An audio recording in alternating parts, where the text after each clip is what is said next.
wrong.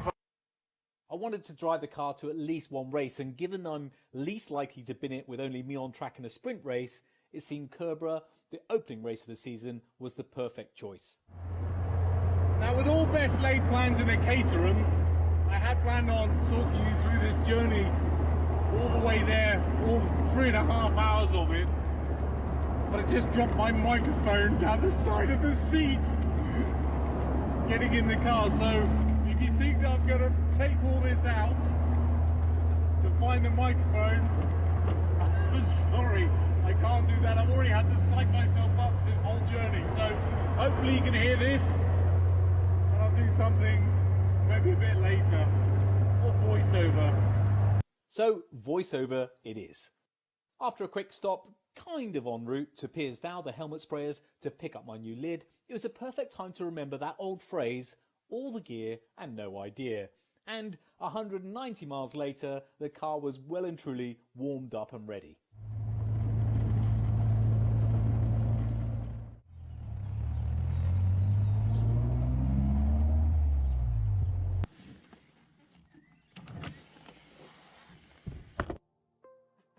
So here we are, the first race of the 2021 Caterham Academy season, albeit this one's against the clock and not with 25 or so other Caterhams together on track. There are 7 races in total.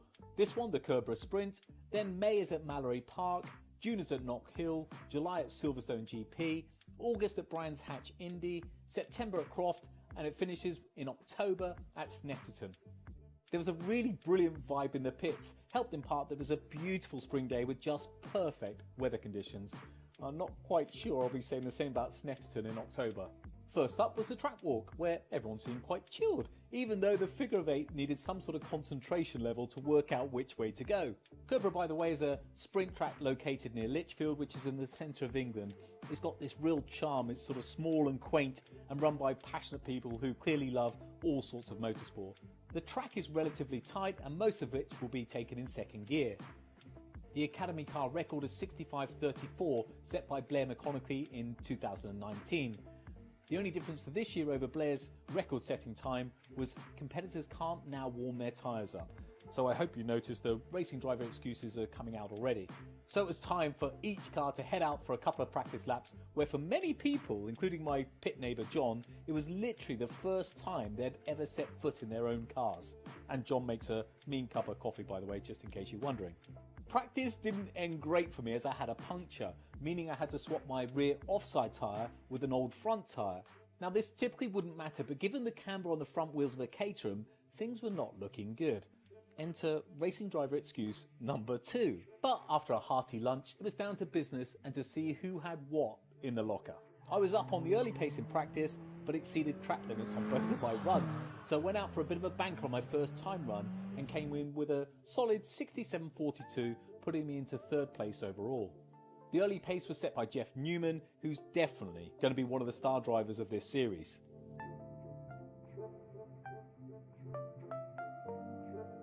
Round 2 was super tight and most drivers were improving on their previous times. And one of the great things about this series is it doesn't matter what standard you are, and watching people coming back into the pits with big smiles on their faces after beating their first runs was brilliant. Just before me and on the other side of my pits was young Freddie Chiddix, who together with many others was quietly putting in some quick times, so the pressure was mounting. With my banker in the bag, I went a bit more gung-ho in round 2 and took over a second off with a time of 66.5 seconds, keeping me in 3rd place overall. I was really happy with my time, but I felt I had another 4 or 5 tenths as I kept getting massively out of shape on the big left-hander midway through the run. Interestingly, after 2 runs, only 4/100ths of a second separated Freddie and myself from 3rd place overall, so it was all to play for in the 3rd and final run.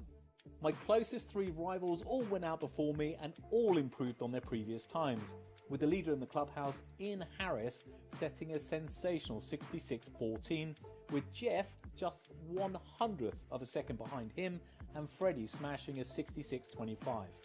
I knew I had a sub 66.14 in me, so it's time to bring home the gravy.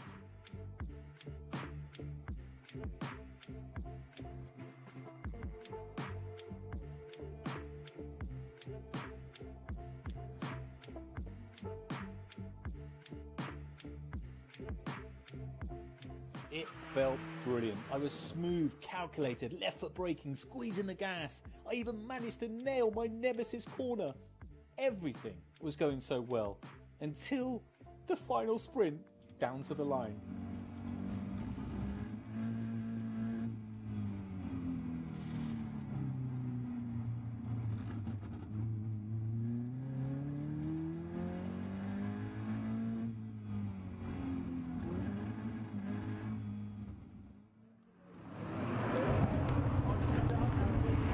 Hello everybody and welcome to race weekend number 2 for the Caterham Motorsport season of 2022. We are here at Snetterton in Norfolk on the 300 circuit, and we are watching the 7 UK Championship cars coming around to form themselves up on the grid. We have plenty of Caterham action for you all throughout this weekend.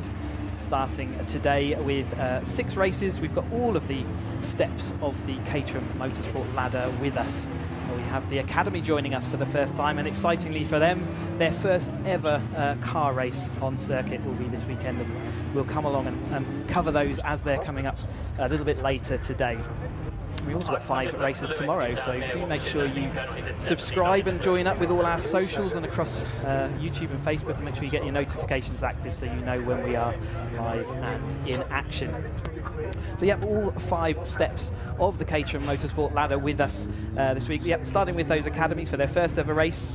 We have the Roadsports, who are going to have 2 20-minute races throughout this weekend. We've also got the 270Rs and the 310Rs for 2 30-minute races. And we also have the 7 Championship UK cars, which you can see heading slowly around, being led around by the pace car to form up on the grid ahead of their first of 3 20-minute races that they've got this weekend. We are running the full 300 circuit this weekend, so it is 5 kilometres or 3 miles around. And there's plenty of different corner types. We've got long straights, we've got fast demanding sweepers, as well as tight technicals, so it really is a test for all our drivers out there. We've also got Sam Parker, who is going to be down on the grid with us today, and she'll be talking to some of the drivers. But hi Sam, how's it looking out there? Thank you, Chris. Yes, hello, my name's Sam Parker. Yes, it is looking lovely. It's lovely and mild today. The sun is trying to break through, so it's been, quite stable conditions for these drivers. So full slicks for them, no need for wets today. As they're just lining up behind me, I will go and interview some of them, so you can get to hear from them how their qualifying has been. So I'll pass back to you, Chris, for the moment.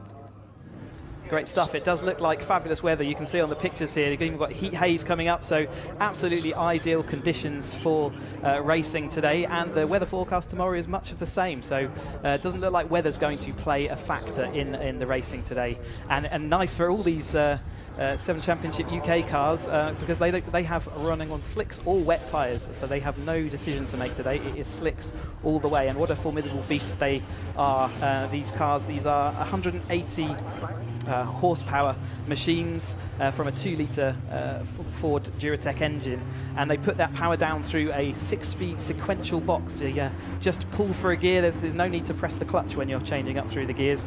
And yeah, fully race focused suspension, all the geometries, they're purely race beasts. You can see James Murphy there on his DPR machine as he makes his way around to the grid. He had a slightly exciting qualification session, which saw him a little bit further down than he might have expected to be on the grid.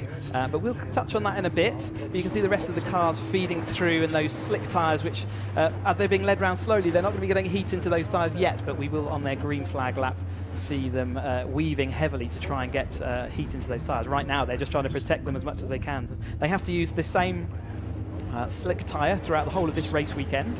They're allowed 1 set of new slick tyres per race weekend.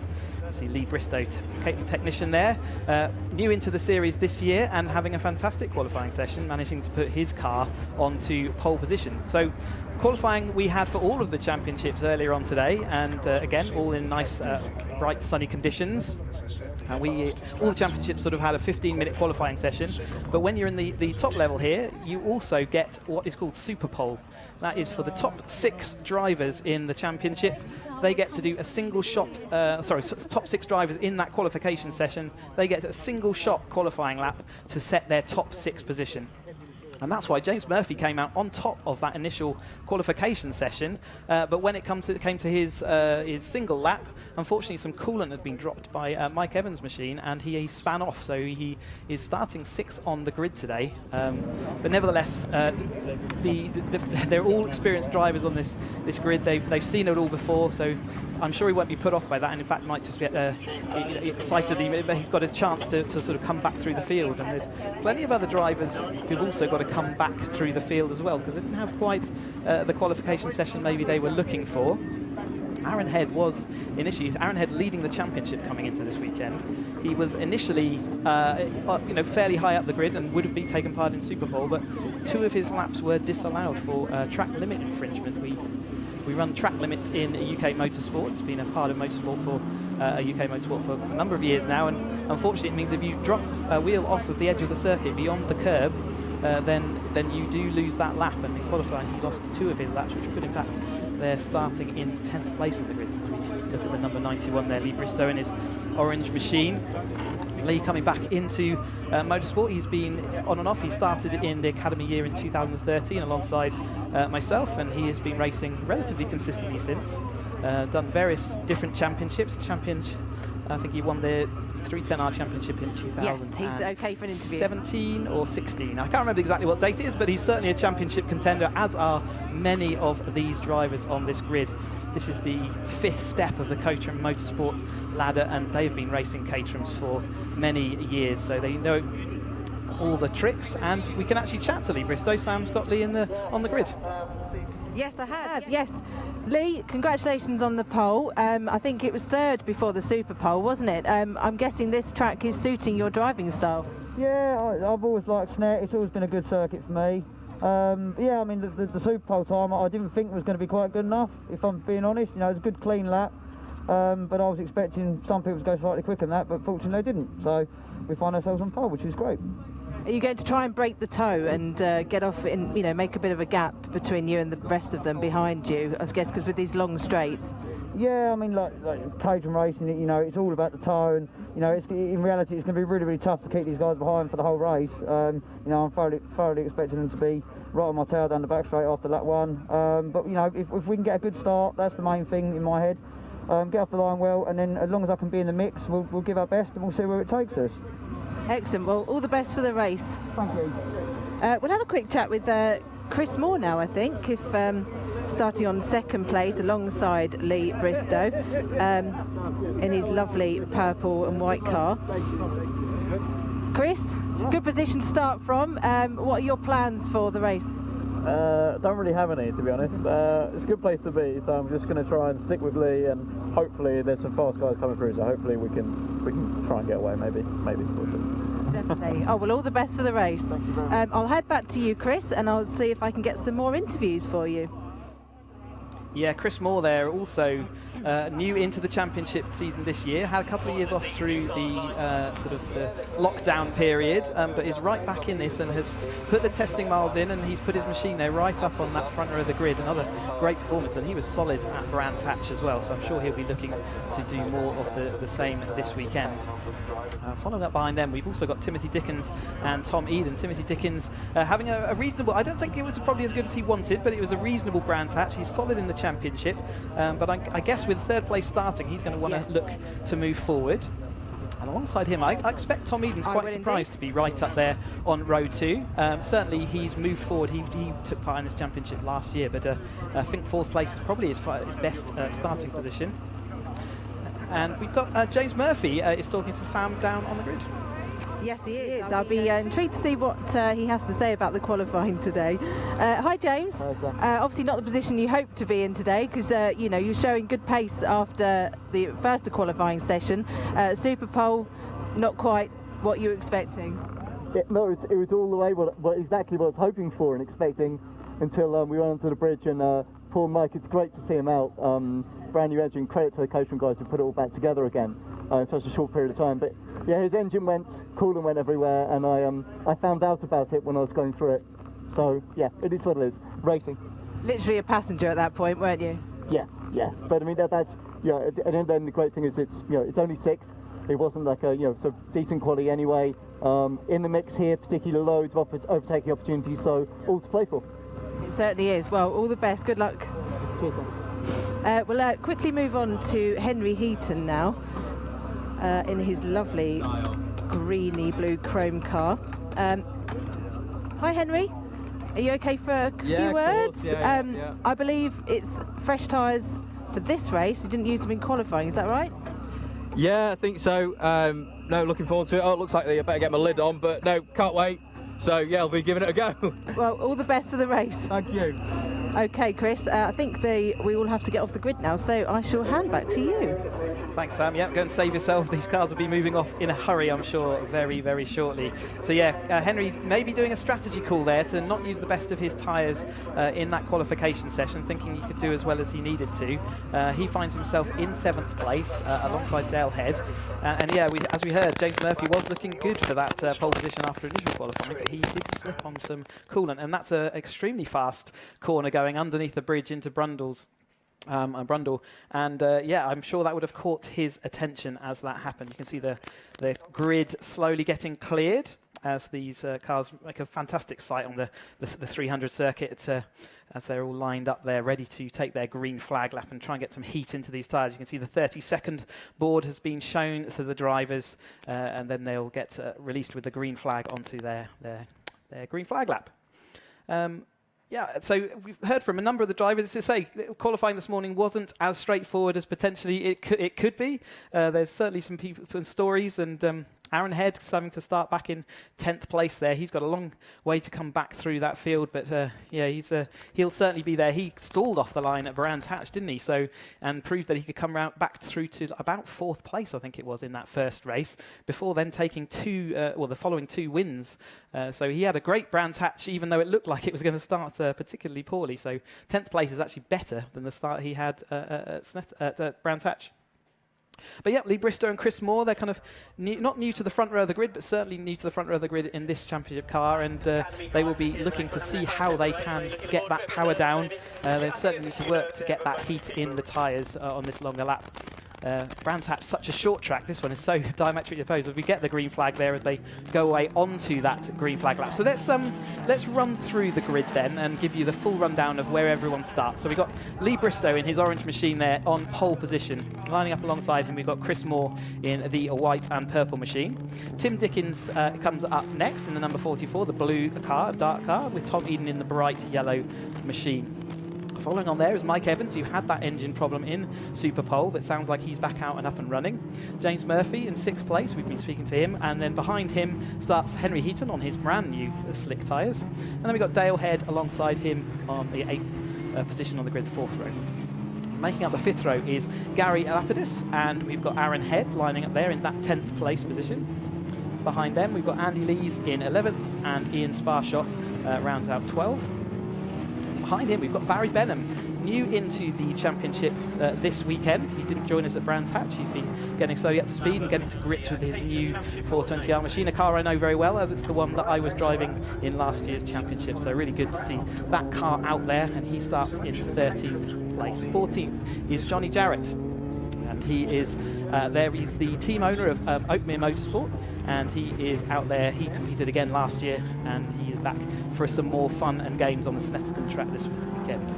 And then the final row of the grid, row 8, is made up by Chris Kirby and Jake Swan. Jake Swan and Chris Kirby both had, unfortunately, drive shaft failures in their qualification sessions after just a single lap. So they had to go and have them swapped, and it does leave them at the back of the grid. Jake Swan quite often fighting at the front of the grid, so he'll certainly be looking to make his way through the field. So 20-minute races. They have 3 20-minute races over the course of this weekend.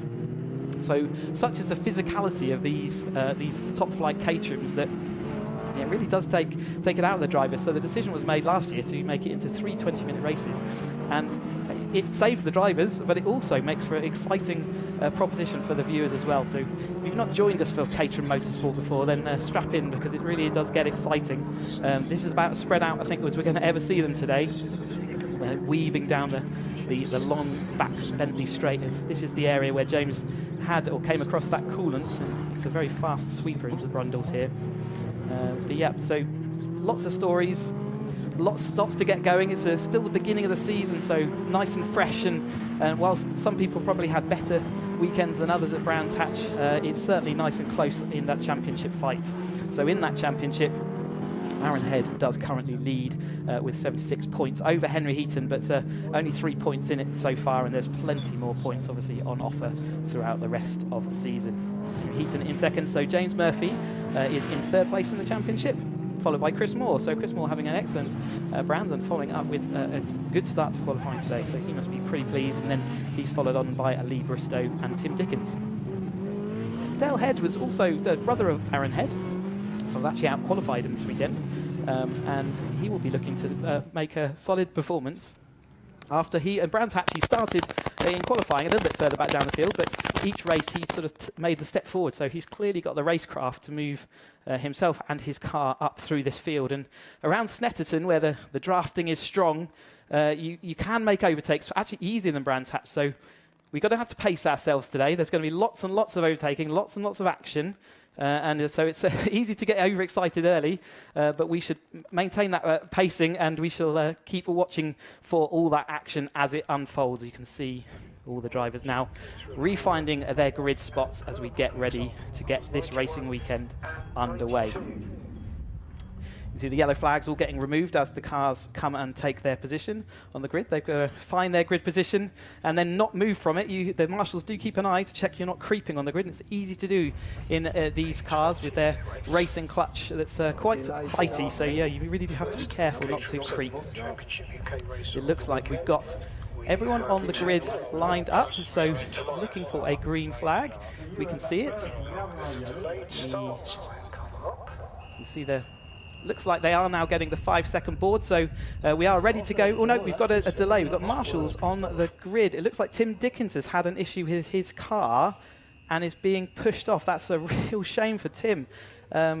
I know he'll be gutted with that. So third place, what a starting position. But it looks like his car has got an issue and he's having to be wheeled away behind the barrier. So we have got a slightly delayed start. I think we'll still get the red lights. I'm not sure it'll be another green flag. We'll have to keep an eye as the marshals then will clear the grid once more.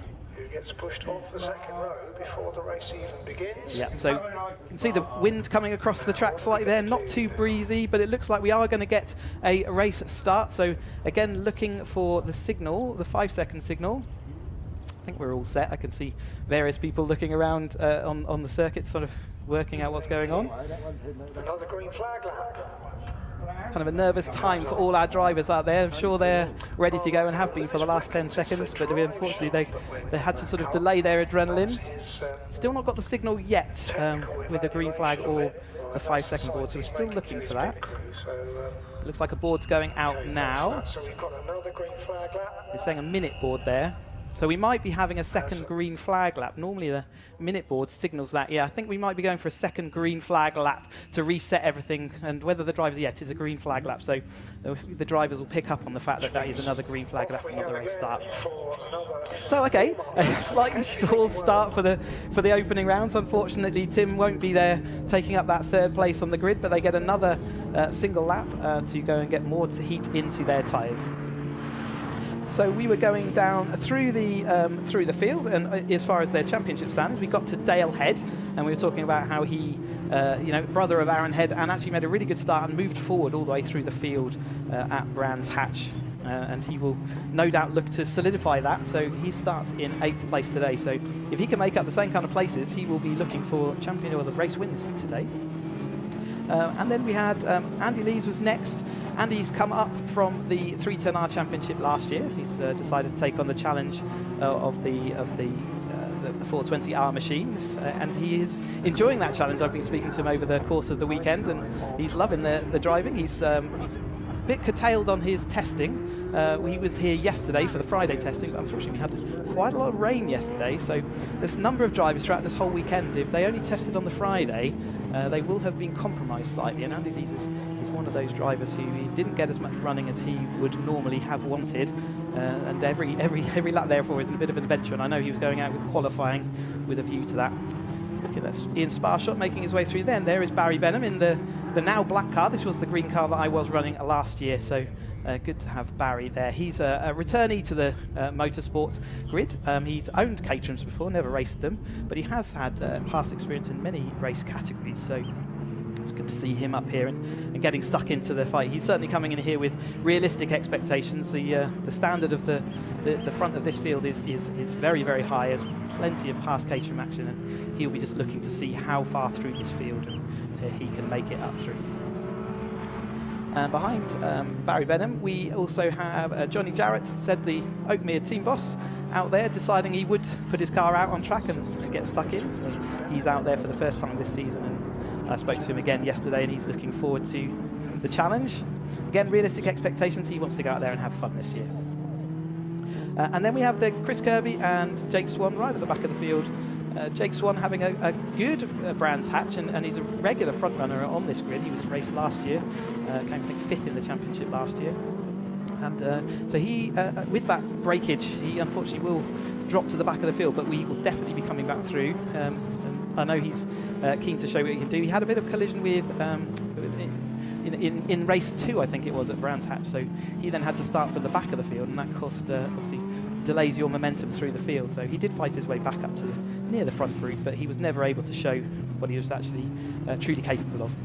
And Chris Kirby rounding out that field, again back for some more, getting that experience into the car, and hopefully his drive shafts all are ready to go for this restart as we head around Murray's into the final corner, back onto this pit straight, and hopefully now we can get this season underway at Snetterton. Okay, Lee Bristow in the orange machine on the left of your screen. Alongside him we've got Chris Moore, and then we have got the gap where Tim Dickens would be. We've got the bright yellow machine of Tom Eden. Mike Evans is in a grey machine behind him, and James Murphy in the black and orange. You can see Henry Heaton through that gap where Tim Dickens should be in his number 10 chrome blue machine with the black roll cage. The yellow flags, and there's the Ian Sparshot lining up there with Barry Benham, and nearly there. This is the last row of the grid now coming on. So now we do get that green flag that we've been looking at. We get the 5-second board, and do we get the red lights? Let's hope so, as we try and get this first race of 3 for the Caterham 7 UK cars. The red lights are on, the red lights are out quick, and Bristow gets a good start, but actually Chris Moore got a better second phase on that second gear change, and he is going to lead coming up into the turn 1. He's ahead of Bristow. Bristow is actually side by side with Eden, who's getting slight nudge there from Mike Evans in that 4th place. Henry Heaton feeds through, and James Murphy's made an all right start, but he's on the outside of the hairpin as they come down to Wilson for the first time. So Chris Moore making an excellent start from place 2 with Bristow following along, and Tom Eden making solid on his 3rd position. But Henry Heaton, look at that, he's come all the way up to 4th place, it looks like, from back. So he's making those new tyres absolutely work for him, as we see everyone else side by side as they go through Palmer on down towards the 1st or the 2nd tight hairpin of Agostini. As we come down there, Chris Moore still clear out in front, ahead of Bristow. Then we've got Eden, and we've got the Henry Heaton, the rapidly moving forward. James Murphy there, drifting wide onto that AstroTurf on the exit. It's not what you want to do too often, but with 20-minute race, you've got plenty of chance to settle in now. So they are running sort of single file. Snetterton is such a tow-laden track in these Caterhams that actually a lot of times it's better to settle into that single file, and that's what we're seeing. There's a lot of experience on this grid, so you will see them run single file, but that's all going to come up to a head underneath the bridge this time round, where we'll see, I'm sure, everything will kick off.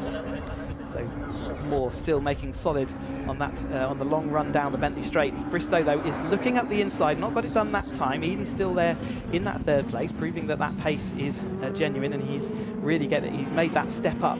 Henry Heaton still following along in that chrome blue car in 4th place as they head through the bomb hole for the first time. and then through Coram, an ever-ending right-hander in these 420R slick-shod machines. It's an absolutely rapid car, and you keep turning as you then want to get on the brakes and try and get that car turned into Murray's, the left-hander, the final left-hander. Such an important corner to get the exit so you can carry that speed all the way up this start-finish straight. You can see that the cars yet have not, they're all still line astern, single file, as they come across the line for that first time. So we have got Chris Moore out front, ahead of Bristow, Eden, Heaton, Evans, Murphy, Head.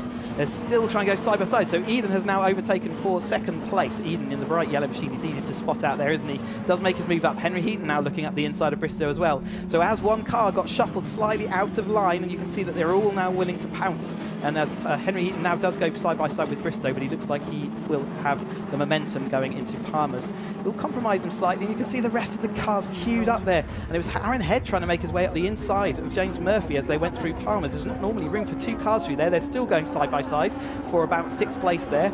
Just ahead of them is Mike Evans as they go hammering on the anchors for Agostini. So it's about 35 mile an hour apex, or maybe 40 mile an hour apex there. So really do have to hang on the anchors, and still side by side. Finally, Head capitulates and James Murphy maintains that position. And just behind him, I think that is the two Heads running line astern there, so his brother just behind him. Jake Swan already making his way through the field, so he was still down in last place last time across the line, but actually he's made his way up at least 4 places in that opening sequence, so he clearly got in the tow and was able to make it working through the first couple of corners. Chris Moore still out front. Tom Eden still in that 2nd place, but this time Lee Bristow looks like he's having a look to see whether there's any position, but it wasn't there at the end of the straight this time through. We got a lock up there from that Aaron Head, or was that Mike Evans, sorry, around down the inside, or was the inside of James Murphy. That would have been very uncomfortable for a little bit there. James Murphy, locked up wheel does not give very much grip, and he would have been very aware of Mike Evans being there, but Aaron Head absolutely on the tail of Mike Evans as well. As we're working our way through Coram for the 2nd time. Normally you have a settle-in period in these races, but it doesn't look like the drivers got that message today, and they're absolutely going for it. Brands Hatch is a distant memory now as we go onto these long, it's completely sort of diametrically opposed track, isn't it, with these massively long straights, and they can really get the speed up on these cars. They can come out at about something like 130 miles an hour at the end of these long straights, so they're certainly carrying a fair lick of pace as Tom Eden now does take over the lead, so Moore has dropped to 2nd for the first time. But Tom Eden making his way up from that 3rd place or 4th place on the grid now. He's leading the pack as we've got side by side James Murphy looking to make it round the outside of Lee Bristow, and he will have his car on the outside as they make it into Palmer's. There's a bit of leaning on each other as they exit that corner, but all fair, and he does make that move stick. Around the outside of that hairpin can work if the car in front of you is slightly compromised, which is what we saw happening that time through. So James Murphy now up from his 6th place on the grid. He's made up 3 spaces and he ends up in 3rd place. Bristow, though, looking back down the inside into the hairpin. I think that was more of a kind of speculative defensive move rather than an actual stab at that position. But James Murphy immediately onto the rear of his DPR teammate there, Chris Moore. Tim Eden drifting wide out of the Hamilton. You don't often see that. There's not a lot of time to be gained or lost there, and that compromised Chris Moore, and James Murphy made good on that and made another position. So James Murphy in a few laps has come from 6th all the way through now to 2nd. He's certainly hungry to make sure he has a solid result. Another, I think that was Mike Evans there. You see how much dust has been kicked up on the exit of Williams out onto the back straight that time. As we're going, it looks like 3 wide maybe into Brundle this time. 3 wide doesn't often work. We've got Chris Moore still, so you have got Murphy still out in front. Chris Moore holding onto that 2nd, but look who is in 3rd place now. That's the new slick-tired Henry Heaton after his starting from down in sort of that 8th place or 7th place he started on the grid. So he's certainly making his way through. Aaron Head getting a bit caught up now behind Tom Eden, and Lee Bristow has drifted back slowly as the other cars are sort of coming through. And he did mention on the grid that might happen. Aaron Head looking down the inside of Murray's there. That's a pretty tricky move to make happen. A little bit of hand gesturing. You do tend to get a bit of hand gesturing in Caterham. Certainly there's lots of different words and messages they can give, sometimes encouraging. This time not so much, I think. But yeah, Aaron Head now has made his way through Mike Evans. It looks like Jake Swan also are now fully alongside Dale Head, although Mike Evans back up the inside. So it really is to and fro at this stage of the race. They're still trying to work out what order works best, and I don't think they've come to a decision on that. Bristow really late on the brakes there. Chris Moore drifting wide a little bit off of the apex and therefore lost his place to Bristow, but that's certainly strong on the brakes by Bristow. He's obviously got that sorted in his car. Little gap also appearing now in behind Tom Eden and back to Mike Evans. which he will be wanting, well, certainly Aaron Head, who's following that, will be keeping an eye on that. There's still more jinking and jiving between these drivers going on. It's not, he's certainly being assertive. All the drivers sort of definitely saying that they want their track for themselves. Ian Sparshott, I think there was a Dale Head losing the rear as he exited Agostini, and that drops in right into the tail of Gary Lapidus, who's ready to pick up those pieces as we head on through Oggies. And we've had a couple of corners there. I don't think any changes happened, which is the first time in this race, I believe. Out front, James Murphy, it looks like, is leading ahead of Henry Heaton, who pulled out of the slipstream. He initially pulled out, actually tucked back in. He probably would have been a bit too early to get the full effect of that slipstream. And I think that might give Bristow the double slipstream, which you should keep out for. Has he got any momentum coming into this? Well, we're going to go 3 wide into Brundles, even though it's not particularly wise. Bristow had to give way on that time. He was out on the dust and the dirt on the outside, and they've all compromised each other, which has brought them all back together. And that gap that was appearing behind Tom Eden in the bright yellow car has now started to evaporate. It's certainly within toe distance again, so I think we can expect to see that disappear in the next couple of laps as Aaron just makes his way back across that gap to head back around this never-ending right-hander of Coram. They go around there at something in the order of 107 miles an hour, and then I think the apex speed is 94, so you can see how quick and committed this car is around what looks like, when you come and visit it, a tight bend. And certainly if you've done track days here, you'll know that.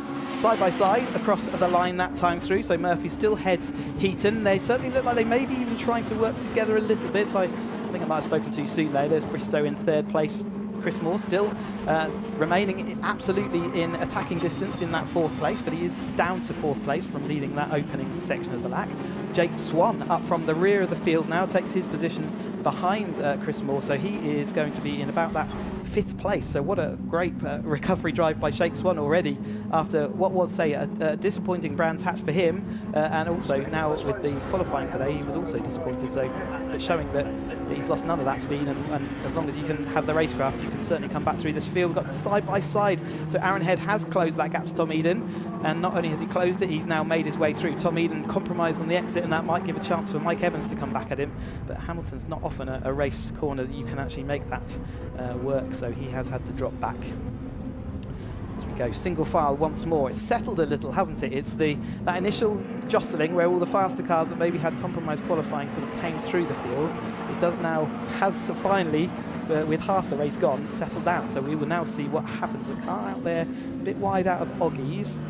And the car, that was Barry Benham in the 33 car there, and he's got Ian Sparshott now right on his tail. Sparshott looks like he'll have that toe down the field. Henry Heaton takes to the front of the field for the first time this race in his chrome orange. He was at the front of the race for the majority of Brands Hatch. He did such a good defensive display, and certainly he feels comfortable out front, and that's where he wants to put his car, and he has made it through the field to that front place now with James Murphy and Lee Bristow still there. Lee Bristow had drifted back a little bit, but he's now reasserted himself. He's solid in that 3rd place. As we watch the rest of the field coming through, here's that Benham, Andy Lees and Ian Sparshott. So it's all Andy Lees managed to make the best of that long back straight, so maybe Sparshott had a wiggle or a problem as they go through Murray's. They all pile up across the start-finish straight again. There's a track limits warning there for one driver. Lee Bristow looking up the inside of Henry Heaton. He had it a bit crossed up, so that again was a bit tight. Henry didn't leave him any room there to make a mistake, and luckily Lee Bristow managed to keep it all under control, but that does give a little gap there to Murphy, doesn't it? And it is possible to scamper off if this battle behind Murphy now do start tripping each other up, which we've seen that they did in the last couple of laps, that he could scamper off into the distance. It is not unknown. Once you have got far enough ahead of the toe, you can make it stick, and he will certainly be looking in his mirrors right now, trying to make sure that he shakes any toe and doesn't give any advantage to Henry Heaton, who has got his mirrors full of Lee Bristow. Again, showing how late on the brakes he can go. Again, braking that late into Agostini is no mean feat, and he managed to do that without losing control. The car was squirming and complaining a little bit, but it certainly never got fully out of shape, did it? So Bristow back into that 2nd place after his spectacular pole position, so he's reasserted himself into that top field, and Mike Evans has dropped back a little bit after all the sort of jinking and jiving he was having with Aaron Head, who's still maintaining his movement forward. As we head off with just about 8.5 minutes to go of this race. It really does come at you quick and fast in these 420 hours. They have 3 races like this. So again, if you've not joined us before, make sure you stay tuned into our streams as Lee Bristow is defending from Henry Heaton there. Just make sure you tune into our streams all day, and we'll keep you abreast of all the action, and you can catch it all live as we go. That gap has not receded, has it? It still could develop, and Henry Heaton certainly looks like he wants to attack, but unfortunately he's also got to be looking in his mirrors, as Aaron Head is now looming large in his DPR machine there behind the Oakmere shod Henry Heaton. We've got Gatwick, Caterham Gatwick in front of him, so all the teams sort of represented there as we go up onto the start-finish straight. But it's James Murphy, DPR, out front at the moment. The gap has come down slightly that time through, so only half a second now, so certainly firmly back within that tow range. And as Henry Heaton now is having to defend rather than attack Bristow, you will see now I think that gap will close. So whilst James Murphy might have a couple of corners ago been thinking about that gap, he's now got to firmly get his head back into defensive mode and make sure he manages that situation. Really haven't lost the grouping in this lead field. Snetterton can often split groups up into sort of 4-car chunks. Brands Hatch we often see sort of 8 to 10 cars, but it looks like they wanted to all stick together this time out, and they are still running nose to tail right down to it looks like Evans in that 8th place. So we've got the front 8 cars running fairly nose to tail as we head off out towards Hamilton again, as we've got 6 or nearly 7 minutes left to go. That gap pretty much a distant memory now as we head through Oggie's, this sort of endless right-hander. So it's got an initial early apex, but then it keeps turning right, and it almost doesn't stop turning right until we get onto Williams, where this is one of their most important corners to really get the car to apex, so you can get the exit and not trip the track limits sensor. That's, we did say we saw a track limits infringement board go out earlier in this race. I'm not sure what driver that was for, but they will have had the warning. And if they go across that, the drivers can use all of the circuit, so they can use the grey parts of the track, and they can also use the red and white curbing. But anything else, so any other parts of the track, grass or mud or anything curbing beyond the red and white curbs, they are not allowed to use, and they will gain a track limits infringement by using it. So keep an eye out for those throughout the weekend. If you do it, if you have 2 track limits infringements, you get away with it, but a 3rd one will cost you 5 seconds on your race time. A 4th one will cost you an additional 10 seconds, and then upwards and upwards until you get excluded from the race. Looks like they're getting given the 5 minutes board. Often the 5-minute board has last lap written on the back, so that's what I imagine is being shown to the drivers as we head up now with that 5 minutes. So where the first 15 minutes are supposed to be settled and calm, the last 5 minutes normally gets even more frantic, so hold your hats and watch out for what's going to happen. Murphy still hasn't completely given up that gap, has he? And Lee Bristow, again, extremely late on the brakes, but Aaron Head even seemed to outbrake Lee Bristow, which is quite an impressive feat there. As they head off round the left-hander of Palmer's, it certainly looks like it's Aaron Head who's making the forward momentum in this late part of the race. Henry Heaton has got a slight gap behind him to Bristow. I mean, when I say slight, it really is only a car length, but it'll certainly mean that he can concentrate on his braking. Aaron Head locking up there into Agostini, but managed to get it unlocked and turned in time. Just about collects the apex and has made that move stick.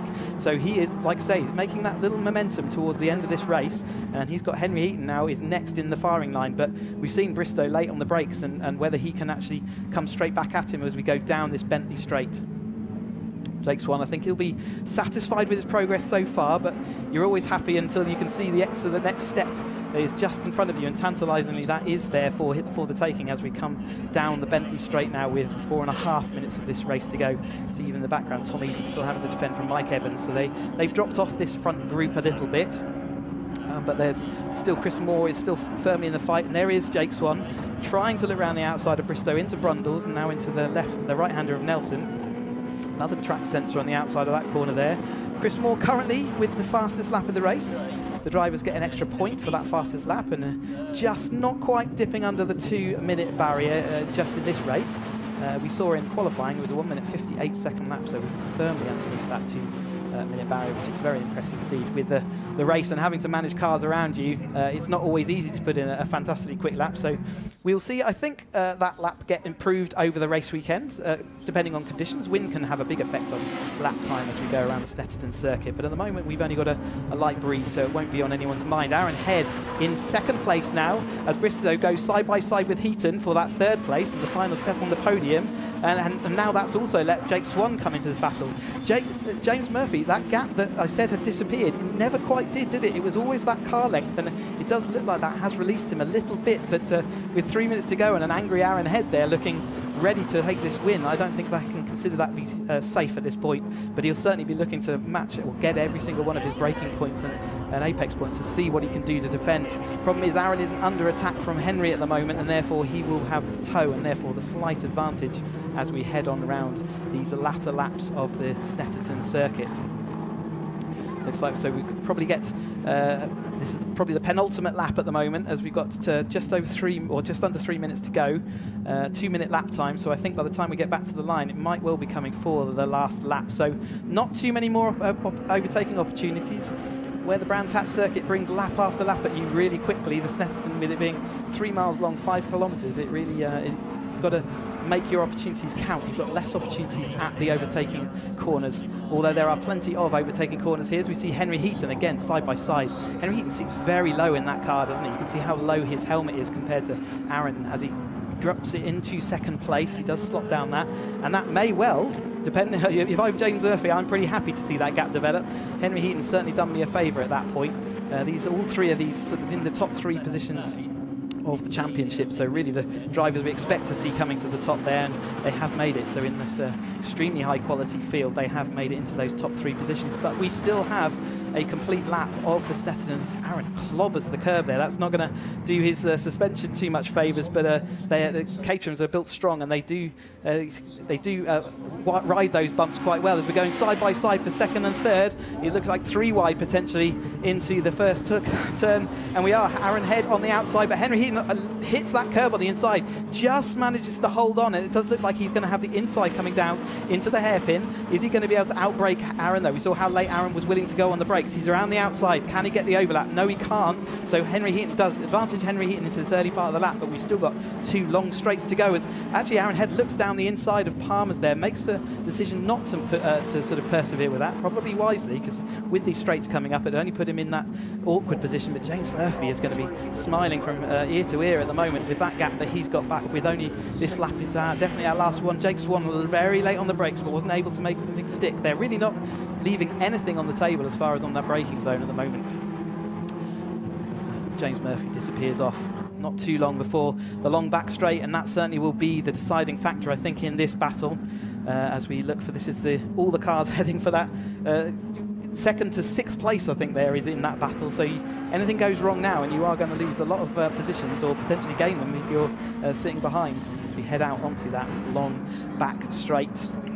Hayes still there. James Murphy has taken that. He's looking out the back there. Dalehead spitting out gravel as he drafts. So we're going, I think, 4 wide now into Brundle. Maybe that's the first time he comes back down to 2 wide by the time we actually get to the apex. But Jake Swan has made it through past Bristow, and we've got Henry Heaton just still trailing Aaron Head. Is he looking for that last minute drag up to the start finish straight? We know that that's possible at Snetterton here, but out front James Murphy making his way through the quorum. He really can't lose it unless he gets a car problem. Now Jake Swan looking up the inside. It's still not done, is it? They're still not happy with their positions. They certainly want to adjust them before we get to the line. You can drag over the line as we come out of the final corner. Can anyone make that change? But out front we've got James Murphy, who's got enough of a gap that he can even weave into light as he takes the win. The first race of 3 this weekend, 1 goes to James Murphy, and what a fight back through. And in behind them we had Head takes 2nd place, Heaton takes that 3rd place ahead of Bristow and Moore. The gaps were tiny, and a bit further back we've got Evans, Eden and Dalehead coming across the line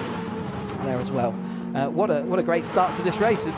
Again, pretty breathless stuff from start to finish. We see another battle here coming up. This is Lapida, Sparshop, Lees in their battle. They're going to go 3 abreast across that. It looks like Lees just lost out. So it goes Sparshop, Lees, Benham was the given order, but I think it might have been slightly different from that. We'll wait till the official results come in. But yeah, then Jarrett, Kirby, and then we're just waiting for Lapidus to come across the grid as well. They're taken through the shortcut back to the assembly area, so they don't have to do the whole lap through. So they won't get to wave to all the crowd. So for all the spectators and crowd here, I'm sure the drivers would love to give that a wave to you. But here's the confirmation of the provisional results then. We have got James Murphy taking the win there. Aaron Head following him home, just 1.6 seconds back in 2nd. And then only a few tenths back to Henry Heaton. Jake Swan making his way all the way through up to 4th place. Lee Bristow in 5th place. He'd be disjointed after dropping back from the pole position. Chris Moore 6th. Mike Evans 7th, hanging on in there throughout the race, drifting off the back of that lead pack a little bit, alongside Tom Eden, Dale Head and Ian Sparshot rounds out the top 10. And then in 11th place, we have Sparshot. Andy Lees is 12th, Barry Benham 13th, Johnny Jarrett 14th, Chris Kirby 15th, and we saw Tim Dickens didn't make it off of that start grid. Hey, what an opening to the racing for this weekend, and believe me when I say that all the Caterham action is like that, so please do stick with us throughout the feed. And it's not long to go to the next race. We're going straight into the Academy, but yeah, what a spectacular start. So yeah, definitely don't go anywhere. But while we get all the drivers back into their Parc Fermé, and we wait for the new race to start from the assembly area. Yeah, so next up on track, let me just go through the timetable that we have today. Let me just bring that up. So next up on track, we have the first of our 2 Academy races. So that's Academy White Group, and that will be the first ever car race that they take part in. This is their first ever motorsport weekend. They've had a sprint race already this year, but they will be going for their first ever kart race. You can see the cars getting released from Parc Fermé already. Yeah, so I'm going to go down to Sam while we watch these cars leave Parc Fermé. Yes, thank you, Chris. Well, that was an exciting race we've just had, and hopefully this will be another exciting race. This is the Caterham Academy White Group. It's their first ever race, so there's a few nerves between them, but I've spoken to a few of the drivers and they seem quite calm. They're just going to enjoy the race. You know, there's a lot of them here, so let's hope. I'm sure there'll be lots of battles actually between all of them, so yeah, I can't wait to watch it, and I'm sure you can't, Chris.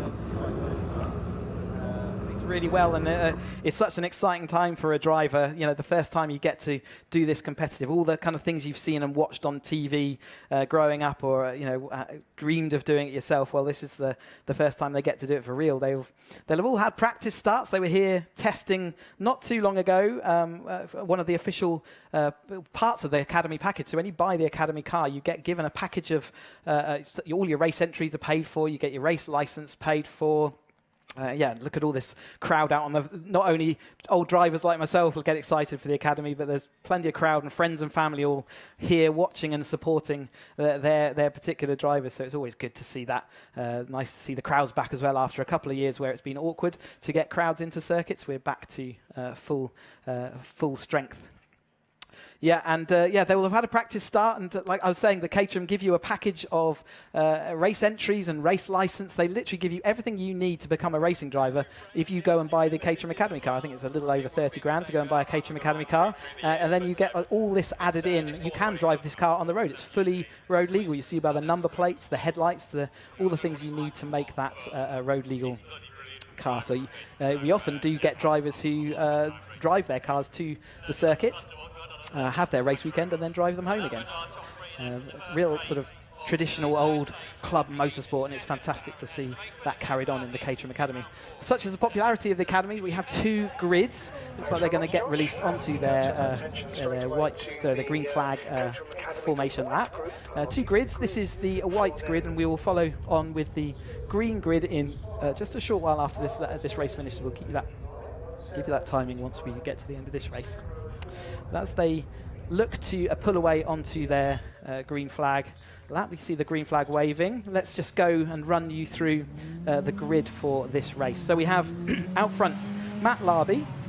He is taking that pole position with a 1:16.6, followed by Tom McEwing in second place in that bright green machine there. He's at a 2:16.9 as well. Duncan Mallet follows him in the aluminium coloured car, and Ben Timmons in the purple and pink colour car. He rounds out the second row of the grid in fourth place. Got Ryan Wilby follows on with John Littlejohn, and then Nick Bryant, Robert Lowe, and then we have Edward Cozy, Tony Jenner, Lionel Tolmarsh, and Robert Kennelly in 12th place. Then we take up 13th place by David Poulter. In 14th we've got Sol Rogers. Richard Harris lines up 15th. 16th is Charles Hazelwood. Oliver White is in 17th. James McCullough in 18th. And then we've got Charlie Rawlins, Nick Thompson, David Proctor, Michael Clark, Graham Finlayson in 23rd, Hugo Fitzgerald 24th, and Craig Jarvis rounds out this bumper field in 25th. And we will be looking for the other half of this Caterham Academy racing a little bit later. But it's the turn of the white group for their first ever car race, as we keep saying, and 20 minutes they have on the clock for this race. Absolutely new experiences for them all, this sort of assembly. They did a sprint back at Kerbera a few months back, and that's a single file, sort of one at a time timed shootout. There isn't any side-by-side racing, so this is the first time that they actually get to race side-by-side with each other.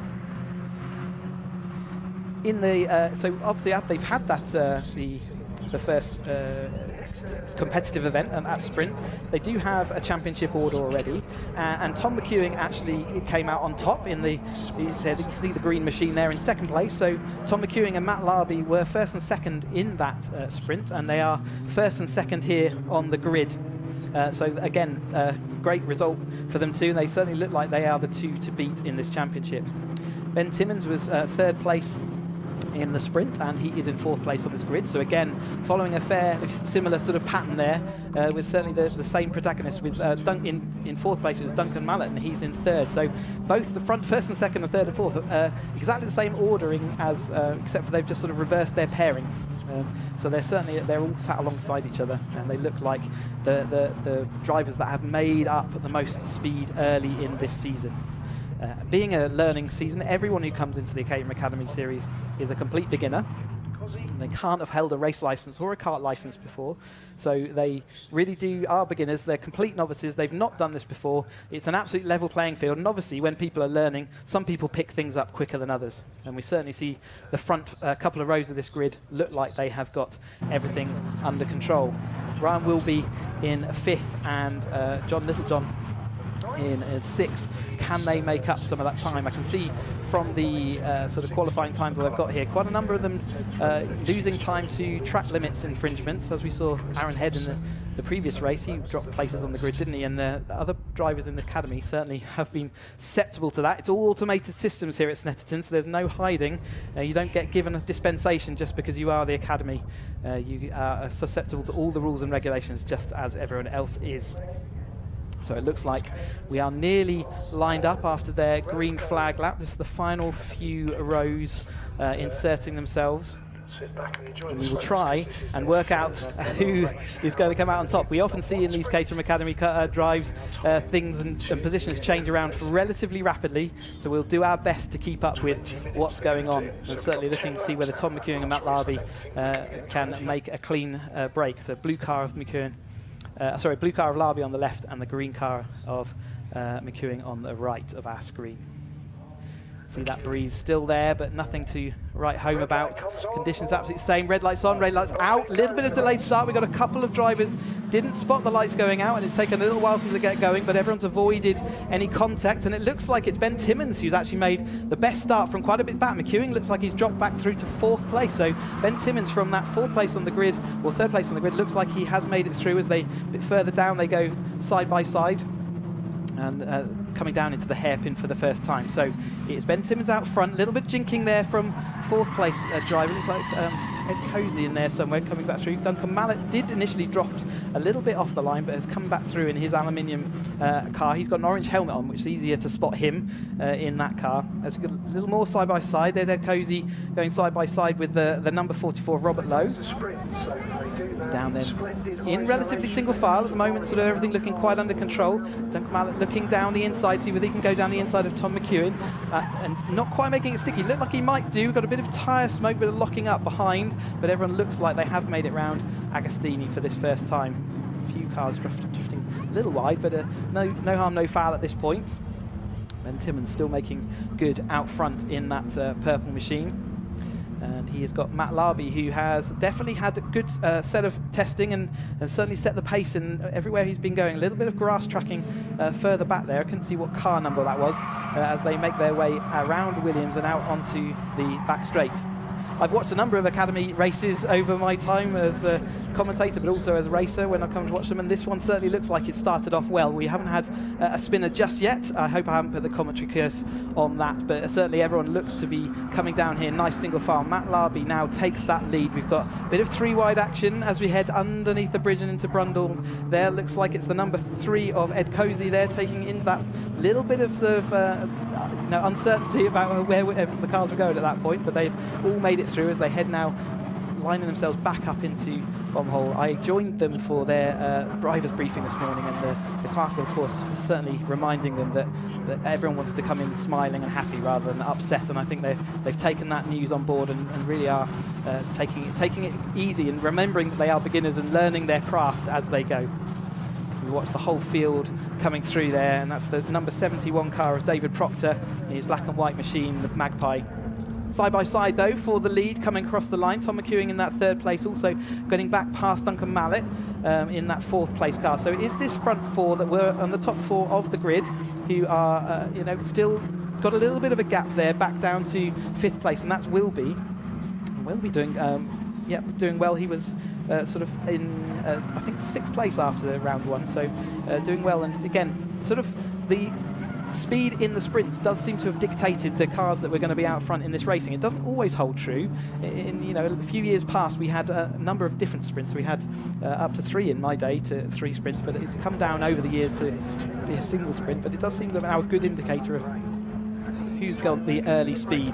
McEwing there having to pull to the inside. Duncan Mallet still trying to squirm his car down the inside there. Didn't quite work on it. Another car looking for that overtaking into Agostini. You really are late on the brakes there. Sort of a 35-mile-an-hour-ish apex in these Academy cars as they make their way through. And you're probably dropping down from about 100 miles an hour to 30. So there's a lot of speed to shed, whilst also trying to get the car turned through these bends. Obviously quite a stark difference in speed compared to the 420R machinery, but nevertheless these Academy cars are extremely capable race machines. They have 125 horsepower and they weigh just over half a ton, so about the weight of a Mini with that 125 horsepower certainly gives you a lot of poke underneath your right foot. Currently making the best use of that engine is Matt Larby with a 225. He's had a bit of a tow there for Timmins, who's retaken that lead. So Timmins, who came in 4th place on the grid, but does certainly, when it comes to racecraft, it looks like he is willing to get stuck in. Matt Larby there following him around. I did have a word with Matt Larby in the assembly area before he was heading out for his qualification session. In fact, it was after his qualification session, and he was sort of asking for tips and tricks, and I reminded him that things are so fluid in the racing that it's really difficult to let you know any tips and tricks and ultimately just go and race.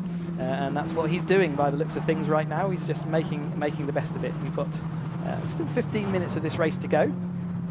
We watch the chasing pack. There's battles all through. That is the Cozy still with Bryant there, going up into that sort of 5th and 6th place. The leaders deciding they want to go 3 wide for the first time into Riches, and Matt Larby makes the best of that. McEwing makes a move up as well, and that puts Timmins back down into 3rd place as they head into turn 1. McEwing now taking that fastest lap with a 2:18. A bit like the 420s, they're about 2 seconds off the pace they managed in qualifying as they jangle with each other and sort of interfere with each other's laps, and so kind of not quite as quick as it was this morning, but that's kind of a bit to be expected. Mallet is just dropping away a little bit in that 4th place. He's one of our younger drivers on the grid, and he was very, very committed at the Kerber sprint.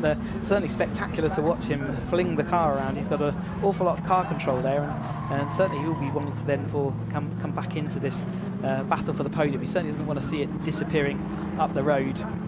Matt Larby, though, has inserted himself, so pole position now dropped back to about 3rd position, but has now inserted himself back in that lead ahead of Tom McEwing, so the person who lined up alongside him on the grid. So it's kind of reset now back down to qualifying speed, but certainly nothing has settled yet, with still plenty of this race to go. You can see some of the gaps, though, now developing, whereas we didn't see those in that top flight, and that's because we do expect Academy drivers to make occasional mistakes and maybe miss an apex or a braking point. You can see the gap from this sort of front 4 cars, and there's a significant battle going on from about 5th place downwards as they come under the bridge to the left of Brundle into the right of Nelson. You see this big mid-pack train of cars. You can be sure that they're all going to have their stories by the time they come back into Parc Ferme at the end. Looking at move down the inside, they're not going to stick this time for the number 5, and that's Tony Jenner in the blue and white machine there. They head on around. Tony Jenner was, I think, 14th or 11th of the sprint, so sort of mid-pack, and he's sort of there again, isn't he? So I think we really are seeing that sort of solid, the sprint speed definitely is reflective, as we see the number 44, and that's Robert Lowe. That's the husband of Isla Lowe, who did the Academy last year. So they've decided to swap roles, and he is now running in the Academy and doing very nicely. Thank you very much. As we come off up with 13 minutes to go. This mid-pack raging as strong as it has been from the start of the race. They all make their way up. For the lead though, Tom McEwen takes that first place for the first time. He wasn't in the lead as they went across the line, so he's made that stick through that opening couple of corners. A relatively common sight of a wing sat there. I think that's the exit of Palmer's. They're only a problem if they're on the racing line. That one looked like it was sufficiently off the racing line to not cause a problem. Yeah, they're not pieces of kit that you want to get stuck under your wheel as you go into a braking zone though, so they can cause safety cars, but at the moment, and certainly from Brands Hatch, I don't think they were keen to put the safety car out unless they absolutely had to, and therefore let the races complete.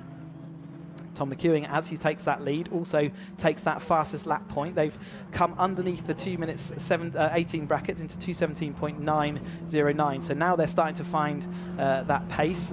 Not too much to go before we get down to that kind of qualifying pace. There's Duncan Mallett in his number 4 car, aluminium, but easy to spot because of his orange helmet. The number 8 there of Benton's great looking cars. There's some fantastic liveries up and down the Caterham grids this year, and the Caterham Academy have certainly not disappointed. There's number 44, that was Robert Lowe, wasn't it? He's had a spin out there. We saw him fighting, and another car off on the exit there. So sometimes when you see cars spinning like that, it can be because there's fluid down, so we do keep an eye out for that. But in this case, I think it's probably just 2 cars getting a bit over exuberant as they went through that. That was Robert Lowe in his number 44 car. As we pick up the leaders again, they make their way, that's out of Bombhole, into Coram. As they can see the rear of the Academy car hasn't got a rear anti-roll bar, so you will see their car leaning over. There's the exit, there's where that wing is, so it's actually on the exit of Coram. But again, it looks like it's off that racing line. But you'll see the cars leaning over, and we can sort of point out later on in the weekend where the sort of higher rank of the season, you won't see the cars leaning over that much. They run on the dedicated Avon Academy tyres, so tyres specifically designed, as we see the leaders go side by side again. Is it Matt Larby going to come out on top? It looks like it. Maybe they're going to work together to try and break we've got a replay, I think, of the number 44 spin, so we can see what happened to Rob Lowe as we're coming into I think it's Hamilton, and he just loses the rear. It's actually not a common place to lose the rear of the car there, but he certainly got unstable, and you can see why the cars were having to dart onto the exit there. You don't often see cars spin there, so had an uncomfortable entry into that, I think, which is what's caused him to spin midway through that corner.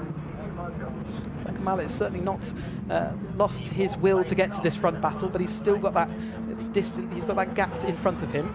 We were just saying they run on the dedicated Avon Academy tyres, a tyre designed specifically for them. It's designed to teach car control.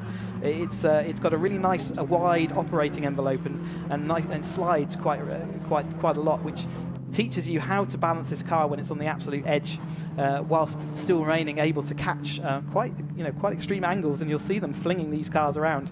And when you see the track days when they get up to speed, we've got another car. Is that Jenner, number 5 car? I think it is Jenner. Yeah, Tony Jenner's had a spin, and that's out the exit of Agostini. So where we didn't see a few spins early on, as I was expecting, we are starting to see a couple creep in as they really do stretch the legs and see what they're capable of. Yeah, so this tyre, although is quite low grip compared to the other tyres that we run on the other Caterhams throughout the weekend, it's certainly a very capable tyre. And if you take this Academy car onto a track day, you can certainly beat some fairly exotic machinery in it. It's an incredibly capable machine. And like I say, if you're sat there watching all this racing and you want to know how you get involved, well, get in touch with your local Caterham dealer, and they can tell you all about that as we see how that spin happened. It looks like it was a bit of a sympathy spin, doesn't it? He got a bit spooked by the car on his outside, who was already on onto the grass. Maybe they'd had a bit of overtaking sort of practice with each other, and it meant that he then spun it. But Duncan Mallett is now firmly on the back of Ben Timmins as they go through Murray's. Number 8 ahead of the number 4 at this point, but certainly it looks like the momentum is with the number 4. He'll be certainly pleased to get a podium out of this, wouldn't he? So there's certainly an encouragement there. The first two, though, are not completely breaking away, McEwing and Larby, so it's still McEwing ahead at the moment, but Larby takes to the outside as they go into Rich's the first corner. He does make it round the outside. You can do that, it can get dusty out there, but at the moment it looks like there's enough grip to make it happen. But McEwing's back up the inside. They've still got 8 minutes of this race to go. He's got Duncan Mallett absolutely outbraking himself there. Looks like there's, and he's even spun it, so they sort of made a bad decision worse. I think he was deciding he was going to outbrake them regardless, and it didn't work out for him. Again, keep an eye out though, just in case there is some fluid out there, but at the moment I think that was just a bit of over-exuberance. Once you've locked a tyre, it doesn't give you very much grip, and therefore you do often see that you will therefore not be able to turn the car, and you can't get it stopped for the apex. A little bit of, so yeah, it looked like it might have all started with him having that battle with Ben Timmins, and unfortunately Mallett therefore has lost this group at this stage, and with 7 minutes to go it would be a tough job to fight back across a gap like that, even with the Academy. There's a replay. Yeah, it looks like he was both Timmins. I think Timmins missed his braking point already, and I think Mallett was looking to see whether he could judge his braking off the back of it, and it certainly didn't work. It's see how wide the track is down to the exit there, and he made it all the way to the grass, and unfortunately that therefore spun him around. There's very little grip on this grass, and it was raining so heavily yesterday. I imagine it's also quite damp out there still. You can see the rest of the field sort of in the sort of heat haze. Mallett's still in that 4th place, I believe, because he had such a gap over the following field. This front 4 have certainly shown a clean pair of heels to that mid-pack who will be sort of working through the rest of the season, and you will see over the course of this season that gap to the midfield will close up as the different drivers work out how do you extract speed out on track, what racecraft do you use. Matt Larby there trying to force the issue up the inside of Tom McEwen, but Tom McEwen says no, I've got this corner and I'm going to turn into it, so Matt Larby does have to capitulate and sit behind McEwen as they head off around the Coram again. A little bit further back down there, looks like that was the 87 of Henry Littlejohn in the red and white machine, and he is followed by Kennelly, Tolmarsh and Jenner, so they're the cars that are around him on track. That is the Jenner car we saw spinning, didn't we, a little bit earlier. He looks like he's lost his number plate in some sort of incident. They all have to start that race with the number plate attached, and it's not something you can just take off. A little bit of an angle on that number plate as well, so there's certainly been some contact, whether it be with marker posts or with other cars and rear panels that happen through this race. Come back to this lead trio. Looks like as long as they make it to the end, they are going to be on that podium. Timmins looking up the inside there, but the outside line has the momentum going into Palmer's, and therefore Larby will probably be able to defend that.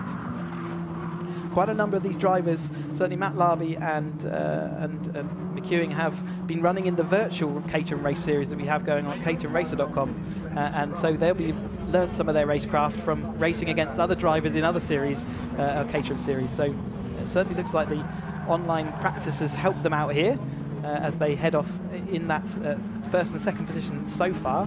But Ben Timmins looking like he wants to deny them of those top 2 spots of the podium.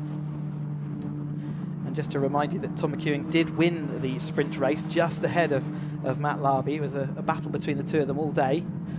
Did initially look like Duncan Mallett was going to win that sprint event. He's put in a spectacular time in the morning practice sessions, but unfortunately was never able to recreate it, and so he ended up down in 4th place in the end, so missed out on the podium at the sprint. And you do get full points, so it's the sprint race is absolutely full points. It looks like he is set to get another 4th place, although it's not too far behind him that we have Wilby, who looks like he's catching up with him as we come into this later stage of the race. We're under 5 minutes to go now. Just it would be 4 minutes or so by the time we get back to the start-finish line. So maybe a couple more laps to see the end of their first ever motorsport event. And a good fist of it they've made. It's been really well controlled so far, and I'm hoping that then as we approach these last few minutes that they will be able to all keep it under control. But they've certainly looked very proficient out there today, so well done to the whole Academy group. Queuing there in that bright green machine with the blue stripe, heading up across the line with 3 minutes 45 to go. So we will have, this will be their penultimate lap. Looking up through the heat haze, Larby went for a gap that didn't look like it was going to exist, but that pit exit just laid him. But he's got a rear end, he's got onto the dust, and unfortunately he's got to spin all the way around now. The dust just didn't let him make that move stick. The gap wasn't really there, he forced it anyway, and that put him on such a tight line that he got a whole lot of opposite lock as he went through the middle of that corner, and it just would not come back to him. And yeah, McEwing now looks like he's settled into that lead, with Timmins looking like he's going to get that second. But the dust on the outside of that corner is absolutely unforgiving. As soon as you get on it, there is really not a lot left. You could see the kind of angle of the steering control that Matt Larby could pump into that car, but even the Academy tyre couldn't let him recover that one. So yeah, a little bit over optimistic. I think he'd be disappointed and kick himself a little bit. Maybe he didn't have to force that one just yet. There are easier places and easier times to pass on this Snetterton 300 track, as they're also coming up to a back marker, it looks like. A little replay there. You can see he had to use some of the pit lane. McEwing did give him the room on the exit, so it wasn't that he was there, but he was just on such a tight line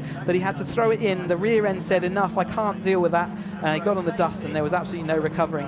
He did quite a nice spin turn there, if you can get it back in gear and heading off, which he does, so he did a good job of recovering that, and he may well be now in that battle with Duncan Mallett, who will be in that similar thing, as he's also had that spin a little bit earlier. You can see they are overtaking that back marker, and I'm wondering if it is a Jarvis. Certainly a white car with a purple nose cone there. So whether he's had adventures or whether he's just discovering the ultimate pace of the cars, it's great to see everyone out there and having their different stories of this race as he watches the lead two now go through Brundle and then into the right of Nelson for this penultimate time. Can Ben Timmins, he's been stuck in that sort of third, fourth place battle all the way through this race after an early sort of visit to the lead. Can he make it stick? Is he in that perfect place? We often say in Caterham racing, the best place to be on the last lap coming out of the last corner is second, and the Snetterton track certainly allows you to slipstream up before the start-finish straight. So he could well be, but he has to be a lot closer and a lot more involved to be able to make that stick. So at the moment, he doesn't look like he's got that sort of performance to do it. So if he wants to do it, I think he's going to have to do it under the bridge going into Brundles. That's where his best chance is at this point. You can see that McEwing's actually broken a little gap from him, so as well as trying to get back onto that rear tail, he's got to figure out how do I do that and get past. But yes, a great performance so far by McEwing in that green machine.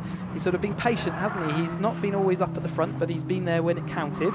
We're on to that final lap as he brakes and gets all stopped to Agostini, as Wilson hairpin does make it out the other side, and looks like he's got a clean pair of heels at the moment. It doesn't look like Timmins has got the answer for him. That gap has extended since we've gone across the line. It was 6/10 as we went across the line. I think it's probably more like a second now as they head off down this next overtaking opportunity, but I don't think Timmins is going to be able to make anything of it. The gap's just too great, but it's coming down enough with that toe. It's significant, so if you're following another car, you can gain maybe a second, even 2 seconds over a lap if you get a really good toe. So it's a powerful thing, and he could still be on the rear of this tail, but it certainly looks like McEwing's got his vision forward and not looking in his mirrors at all. He's absolutely trying to nail this corner as he heads into Oggy's, this right-hander that has an early apex and keeps turning right and keep turning right as you then head off before the long start-finish straight. So you can see there's a little pregnant pause before we go right again onto the final time onto the back straight. And Timmins there, still in that second place. Looks like that gap is too great for the toe. You can see behind him, Larby did manage to recover a bit quicker than Duncan Mallett, and therefore he has maintained that third place. Certainly the gap was sufficient that he could slot in there. Timmins couldn't make it through on that long straight, so he's got probably one more opportunity, and that is the drag up to the start-finish line. He certainly looks like he's getting a little bit closer as we head to the right-hander of Bomhole, and then we'll get the right of endless right-hander of Coram. He wants to bring that gap down if he wants to have any chance of beating McEwing, but at the moment it's looking like it will be McEwing for the second time a win for him. So he won the sprint event. Can he make it through Murray's to then survive the run up to the start-finish line? He certainly looked like he made a good fist of that. So a great exit. I think that will see him come up to the line unobstructed. And yes, it does look like he has made that win. So 2 from 2 for McEwing out front there. Timmins, a great result to finish in that second place, improving on his third place that he got in the sprint the last time out. Tom McEwing going to be delighted. We've got a battle here between the number 22...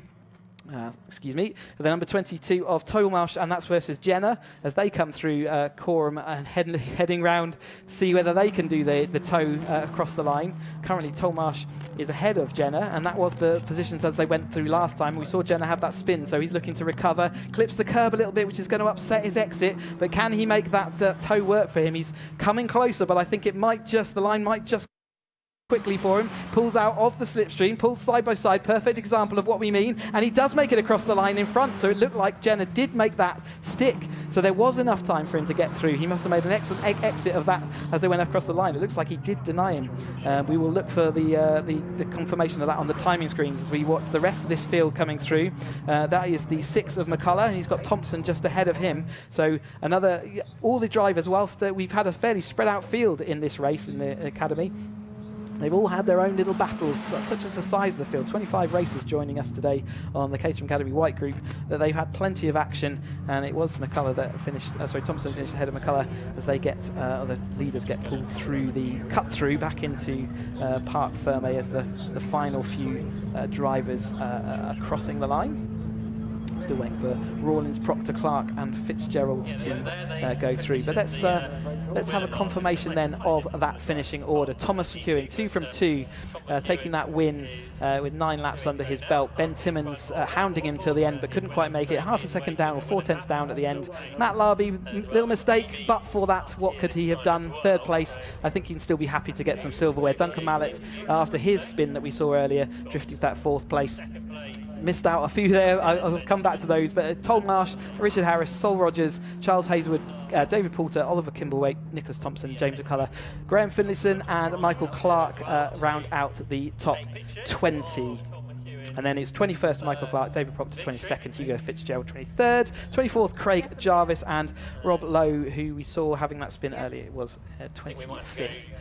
In their first ever motorsport. Well, what a good start for the Caterham Academy. They've had a difficult race weekend so far. They've had some crashes in practice, and some of the drivers had a struggle in qualifying, but they've certainly made a good fist of that race and their first ever attempt. Seeing Tom McEwen there in the Parc Ferme taking his helmet off, and there's a cap and some champagne waiting for him in that first place. Looks absolutely delighted with that win, and rightly should he be. It's a great performance, and he managed that situation well to take that win. So I think we've got Sam down there with Tom, so we can hear how his race went. Yes, thank you so much, Chris. Yes, I'm here with Tom. Well, congratulations. Thank you. First win for the first ever race. How does it feel? Fantastic. Yeah, it's a mixture of relief, excitement, a lot of adrenaline. Feels great.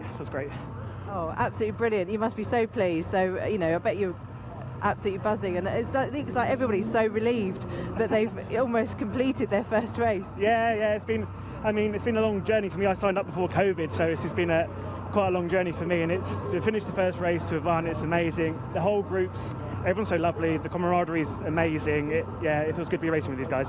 Oh, that's great. Well, super. Congratulations on your first win. Thank you. I'll have a quick word with Ben. Hello, how are you doing? How do you feel now after the race? I feel a huge sense of relief more than anything. The car is all in one piece, which is the most important part, to be honest. So, really pleased with the result. It was great fun. Had a great battle with the guys as well, and they drove amazingly. So well done to both of them. Loved it. It was so much fun. Thank you very much. Enjoy the celebrations. I'll have a quick word with Matt now, I think. He's just taken off his helmet. I think they're all having a few chats with each other. Very much, really good stuff. Loved it. Great first race, great experience. Obviously, delighted to have to be racing with these guys. You're fucking star! See, they're having a bit of banter with each other now. Where the fuck did you sit my right mirror? I fell off. I don't know if there was a point where I jumped in front of you a bit, and I was like, shit, I need to apologise. No, it's good. Hello, Matt. Hello. Well, congratulations. How was it for your first race? It was good. Don't take that much speed into T1 on the inside, I think, is the learning from today. It's always a learning curve, though, isn't it? It's part of the journey. These are fast boys. They've been there and thereabouts testing, so it was good. Timo's start was... I need to watch the video on that. He was like a rocket. He got it absolutely perfect, didn't he? Silverstone. Exactly. I bet you can't wait now. Yeah, I can't. Excellent. Well, good luck. Thank you. And congratulations. Cheers, thank you. Right, so that rounds up. We'll do the podium next, and the trophies will be presented. I'll hand back to you, Chris, and so you guys can watch on. Thanks, Sam. I think we got some over-exuberance from the drivers there, captured on our microphone, so apologies for anyone, any words you might have heard there, but it was fresh, wasn't it? It's certainly a lot of adrenaline still there down in the paddock, but that is the first Academy race of this weekend done. They aren't back with us tomorrow, so this is their one and only race this weekend, but such is the popularity of the Academy that we have two full grids. They run a parallel Academy season, and that was the white group, and we've still got green group to come. So we've got it all to do again, and that's in about 20 odd minutes time, maybe 25 minutes from now. We will have all of that, so do make sure you set your timers or alarms for that to make sure you join in. But before that, we have the podium for this McEwing win, as well as the Matt Larby third, and we've got Ben Timmins in that second place. Again, stories will go on forever. You see Snappy John down there, our series photographer. That's he's ready there to take pictures and make sure they've got all these stories to take away with him. Again, it's Duncan Mallet we just saw walking through the shot as well. So everyone is out there waiting to present these drivers with their trophies, and they will sit happily atop their Tom McEwing mantelpiece, which will be starting to get heavy with trophies, no doubt, after this is 2 from 2 for him. Brilliant conditions we've got here this weekend for our racing, and remember we've had 2 races already, but we've still got 4 races left to go this afternoon, and then tomorrow we have another 5 races, so everyone will be back for more tomorrow as well. But still plenty of action out on track. We've still got the second Academy group, and we have the 270R. It looks like they are now presenting third place trophy there to Matt Larby. Congratulations there from Graham McDonald, the Chief CEO of Caterham Cars. So well done from him. It's nice to see him here and supporting it. So we got it looks like Matt's kid there, wishing Dad well done. That's nice to see, isn't it? It's a real family atmosphere down in the paddock. It's one of the best things about the Academy. They all start together. They all go through the journey together. There's Simon Lambert, the motorsport officer there, sort of calling out the results and giving a result to Ben Timmins there. So Graham McDonald handing him the second place trophy. And a congratulations there. With his hat on, looking all nice and smart for the photographs. I want to make sure everything's done up and all spick and span. But the winner today, it comes out and it's his. It's Tom McEwing has taken that win. So he took the sprint and now he's taken the race. He's certainly making himself the one to beat, isn't he, in this championship right now? Still a long way to go, but you certainly can't start any better than that. Well done to Tom McEwing, winning his first ever car race.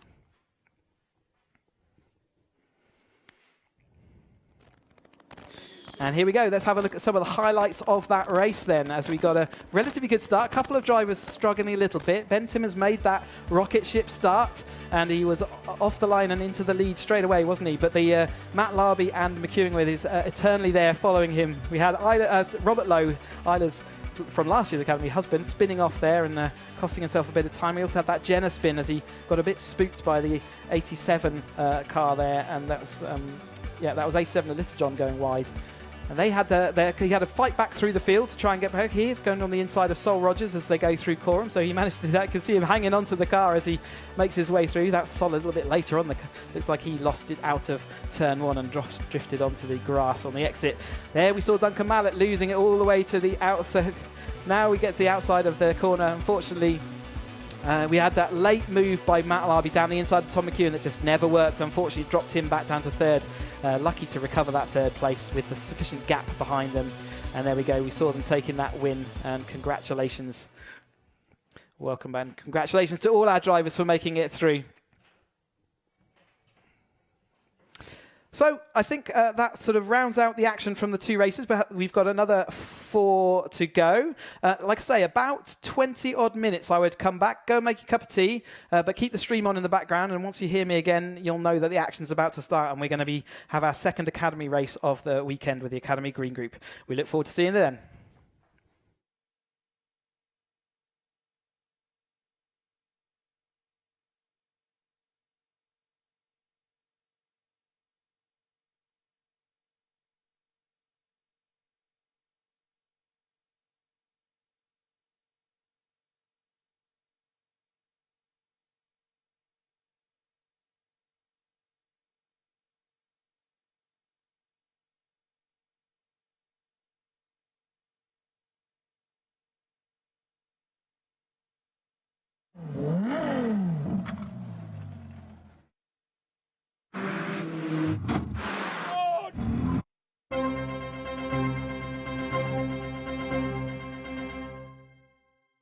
Welcome to Mallory Park near Leicester, where we're to witness the very first race for a young driver.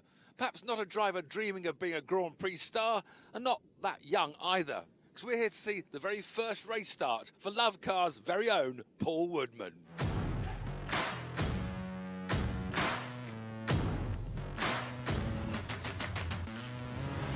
Paul, what are you doing? It is qualifying. What? I thought it was one type of tyre only. It is one type of tyre, but we've gone for a bit of a drier tyre because it's drying out a little bit now. So we're going for a dry tyre. What is a drier tyre then? Lower millimetre. We've gone for 3 mil. 1.6 mil is, you have to finish race 1.6 mil or more. So I'm going to go out qualifying with 3 millimetres on the tyres instead of a wet weather tyre, which I haven't got. Well, I've got the tyres, but I haven't got the wheels to put them on, so I got no choice really. Do you feel a bit tense now before this first qualifying session? Not really. I'm quite relaxed, I've got to say. I did the cardinal sin yesterday. I listened to everybody saying, you need to do this, you need to do this, you need to do this.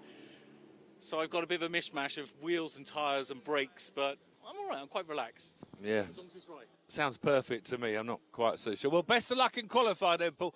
Pole position for Lovecars, please. Pole position. Get your torque settings right.